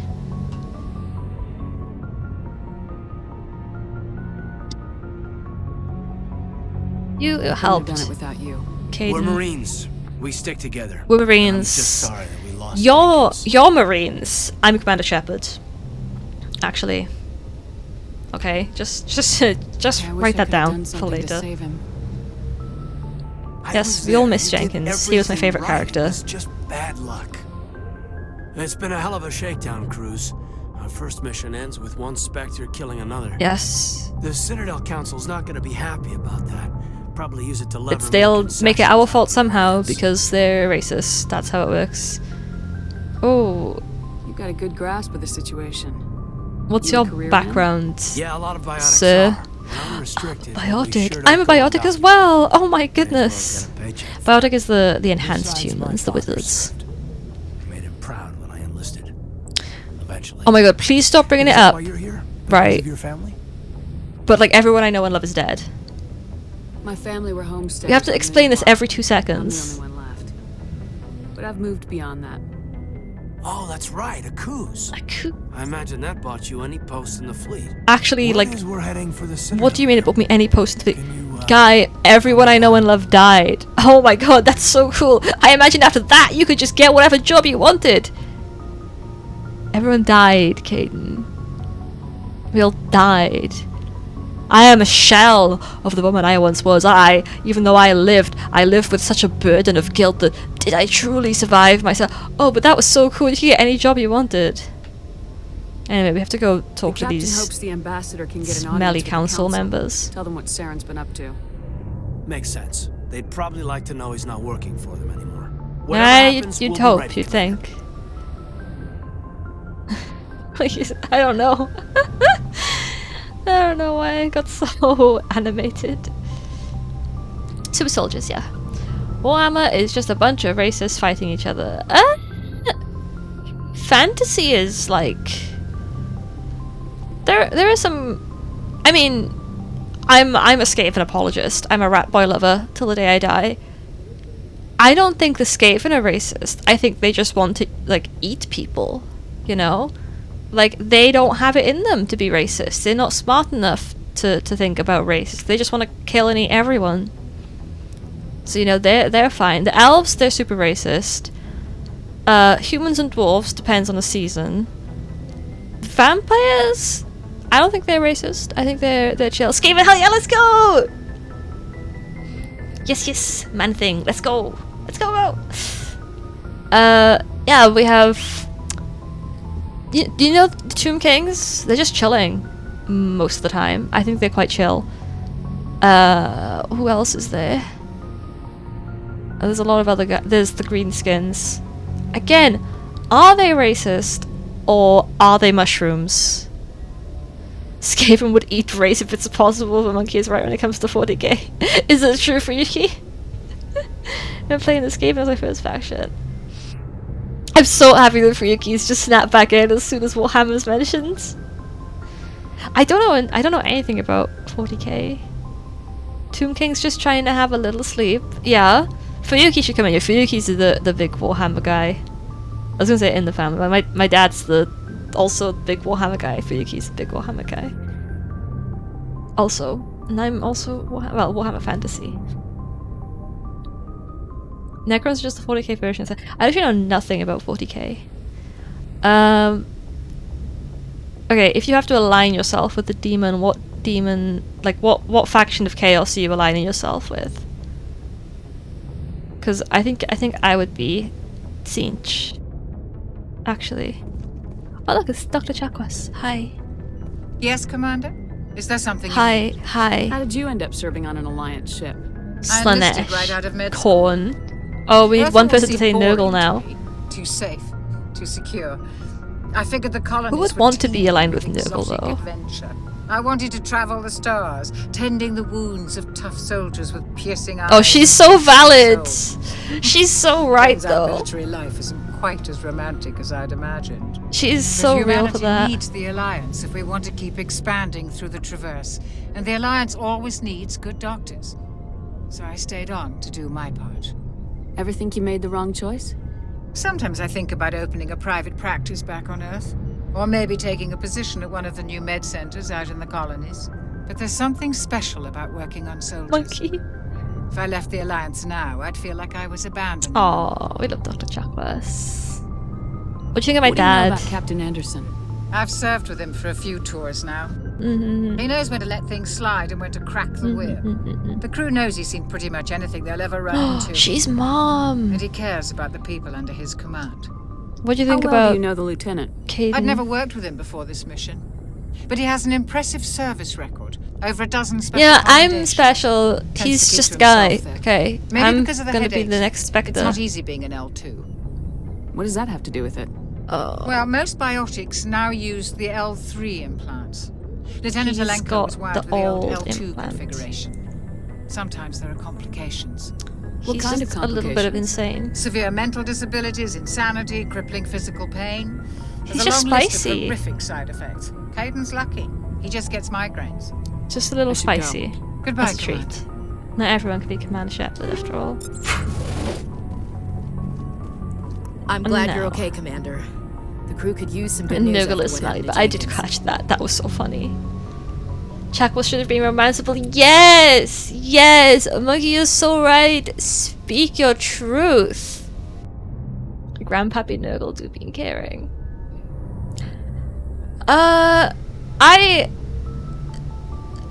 I think personally I would rather not be stinky. I like to have a shower. I like my showers. I like my baths. I bath a lot since I moved to Japan. I bath with all sorts of like special bath salts and things. Oh, actually, I should run a bath. I might run a bath. I might go and do that now. So after I finish stream, I can have a bath. That's a good idea. I'll finish stream first, and I'll run the bath. Yes, my bath does the thing where I can just set the water fill level and temperature and go beep-doot-doot-doot, and then it just fills. Just Japan things. My daily showers. I have a bidet. I have a washlet on my toilet, which is the built-in bidet, which I use every time I go to the toilet, which fires a jet of hot water up my bum to make sure that the inside of it is clean. Every morning and night I do my skincare routine. Morning, that is a foam cleanser followed by moisturizer. I was gonna say hydration then. Moisturizer. I do just the under eye face masks, like the eye masks, and then of course a generous layer of sun cream. And the evening one is first oil cleanser, then foam cleanser, double cleanse, okay, because you know, grime, makeup, all that stuff. Then I do a moisturizer, and then on top of the moisturizer, then we do the spot treatment. So anything which I'm like, there's a dark patch, there's a discoloration, gotta get the vitamin C serum on that, gotta get the lactic acid that I forgot the name of on that, you know, all like the acids and stuff. And then we slap a face mask on the whole thing for 10 to 20 minutes or 3 hours if you fall asleep with it on, and it gets all weird and crispy. But my point is, I spend a lot of time spraying things on my hair. I could never be a follower of Nurgle. Do you understand? Do you understand why I couldn't? That's not very Nurgle core of me. I'm not, and do you know what? It's not a Skaven core of me either. I'm sorry. If I want to be a good rat boy, I'm gonna need to get a little bit dirty, and I don't think I could. I don't think I could do that. You know? Oh, I do need hydration though, thank you. Thank you, monkey. I tried hard. I couldn't do Nurgle. Where's Tzeentch? Now, first of all, hey, hi. I feel like I've got the color scheme going, kind of. Why am I like all the way back here a lot of the time? I need to move. Yes, I have the color scheme going. I am always doing things. I'm studying my 3rd degree right now, and also, you know, Japanese at Nihongaku here in Fukuoka. I moved to Japan for a reason can't be found. I just was like, I should move to Japan, and I did it.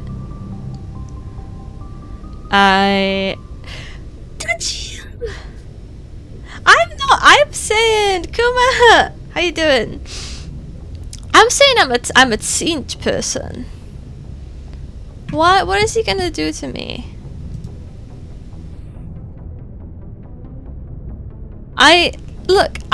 Tzeentch, very chaotic, can't pin me down. I'm all doing all this other stuff, and it's all in the search for knowledge, right? It's like search for knowledge, doing things, going here, that I'm not in any one place at any one time. Nice one, Tachio. Nice. I just feel like, you know, I'm a little jumping around everywhere, doing all crazy things and gaining knowledge. I think that's very teenage core, in my opinion. In my opinion. But what happened with your dreams, Kuma? Teenage planned everything. Yeah, I wish I had magic. If I had magic, I would... What would I do with magic?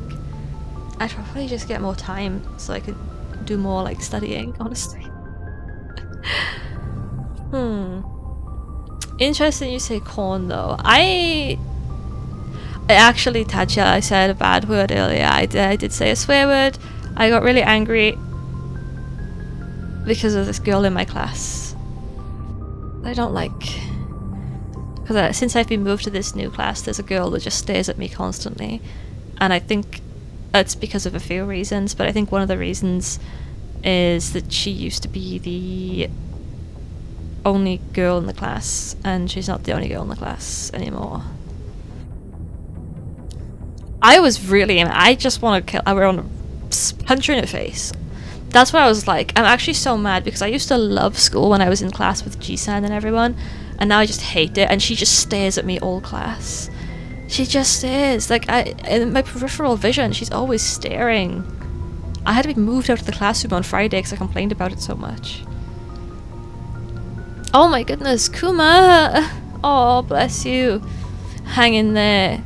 You should do distracting things before bed. This is my Japanese study, Monkey. Yeah, in my Nihongo Gakko, in my Japanese class. I'm doing, do you know Open University? I do not know where you're from. If you're from the UK, I'm doing Open Uni, Astrophysics. Masters, integrated masters. Basically, my university stuff is online and in the middle of the night. So that's fun. So it's like a distance learning thing that I can do, but it is in the middle of the night for me. Australia. Oh, hey, we're close. We're close by. Wait, that means it's also the same time for you. Go to bed. It's 3 a.m. It's so late. Hey, if you ever meet you might in the coming months, you might meet a very small goblin-looking man. Can you just, I don't know, punch him in the face, please? We're good. Yeah, Jenkins will be missed. He was my favorite character. He was our favorite character. Part of me feels guilty over what happened. If Jenkins was still alive, correct, we would. I might not be here. We would have. He did not earn it, and I will not say things like that either. I should go. I need to go speak with Joker. Yeah, Goodbye, I need to speak with someone who's not you. Sorry, goodbye immediately. We preferred Jenkins, just so you know. Let's go chat to the captain. Hi, Dad. Go speak to Joker when you're ready. Tell him to bring the Normandy. He's on the computer. He's downloading stuff from the internet, but not weird stuff. He's downloading normal things from the internet. Nearly 6:20. Oh, Sep. You should not be in this conversation. Or you go down and check on the, what was it called, the Mako? No, Kuma, it's only a dream. It's not real life. Real life is better. Okay. I can fight a goblin. Do it. Do it. The TLDR. You weren't here for that conversation earlier, right, Monkey? Let's get some codex entries. TLDR is that the guy I liked. He does not like me back, and he's also not as nice as I thought he was. And he is going to do a working holiday in Australia for like 6 months before moving back to his home prefecture. Which means you have a chance to beat him up. Commander. And my best friend said that he looks like a goblin because he's can I get the codex entry? Because he's like 5'3" and has bad acne and a very big crooked nose. Which is completely all of it true, but I still thought he was very handsome. When I thought that his personality was different than the way it actually is. Yes, exactly, Tachil, exactly. Poor Jenkins, the 1-minute soldier. Yeah, monkey can, you know, kick him in the shins for me. He's not an orc. He's one of the little ones. Like, trust me, he's really small. I have shoes that are so big that I would be taller than him if I wore them, and I'm 5'0". So there you go.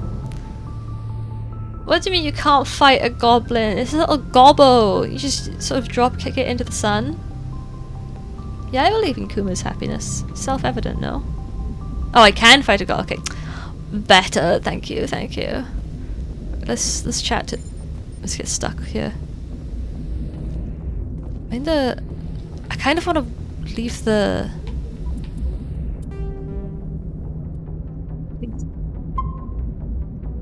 I might leave it there. We can do the Normandy, the Citadel approach at the start of the next one. It's like weird view of the texture that you get that looks about 5 centimeters away from the windows. It's so immersive. I'm just staring at this now. Really? I have not seen goblins there. He is the goblins from The Hobbit.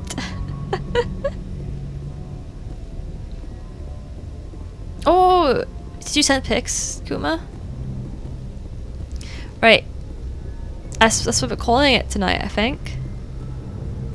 Oh, let's put the controller down then. Because it's 3 AM. And I can't remember what time I fell asleep last night. I said I was going to stream and I put my face mask on and I fell asleep at, I think, 5 AM or something. I cannot remember. Let's see.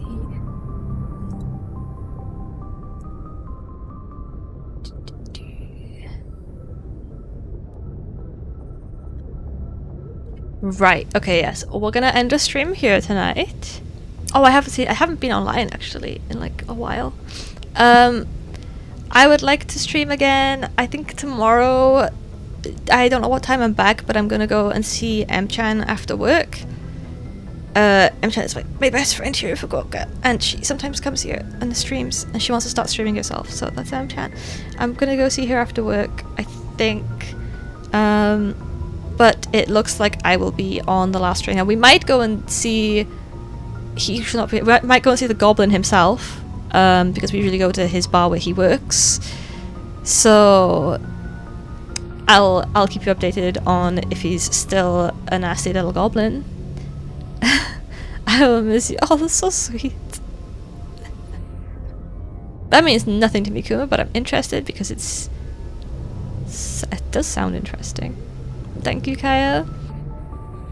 So I'll either see you tomorrow or Tuesday night now, it looks like. Yeah, my plan for tomorrow is I'm gonna wake up, I'm gonna go. I can't go to the bank, I can't go to the Shiakusho, even though I need to go to both of those places because it's Golden Week still. My plan is to do a lot of studying and then to go and see M-chan, and if I come back at a normal hour, to come back and stream a little bit. So I might see you, I might not, it depends. If I don't see you tomorrow, I'll see you Tuesday. Thank you so much everyone for coming to chat to me. I'm so happy, and I'm pretty glad, and I made new friends today, and yeah, I'm just really happy because it's been pretty busy recently, but I managed to have a good time. Thank you ever so much. Do stick around because we're going to raid Mr. Negative, obviously, so that'll be really nice. Thanks for the space chat. Thank you so much for listening to me rambling about space and such. That was very kind, so thank you so much. And let's continue to play Mass Effect in the future. Okay, thank you. Like I said, I'm gonna put the ending screen on and then we're gonna raid, so please do stick around. Okay, I'll see you again soon. I miss you too. Okay, night night everybody. Bye bye. Otsumika. Bye bye.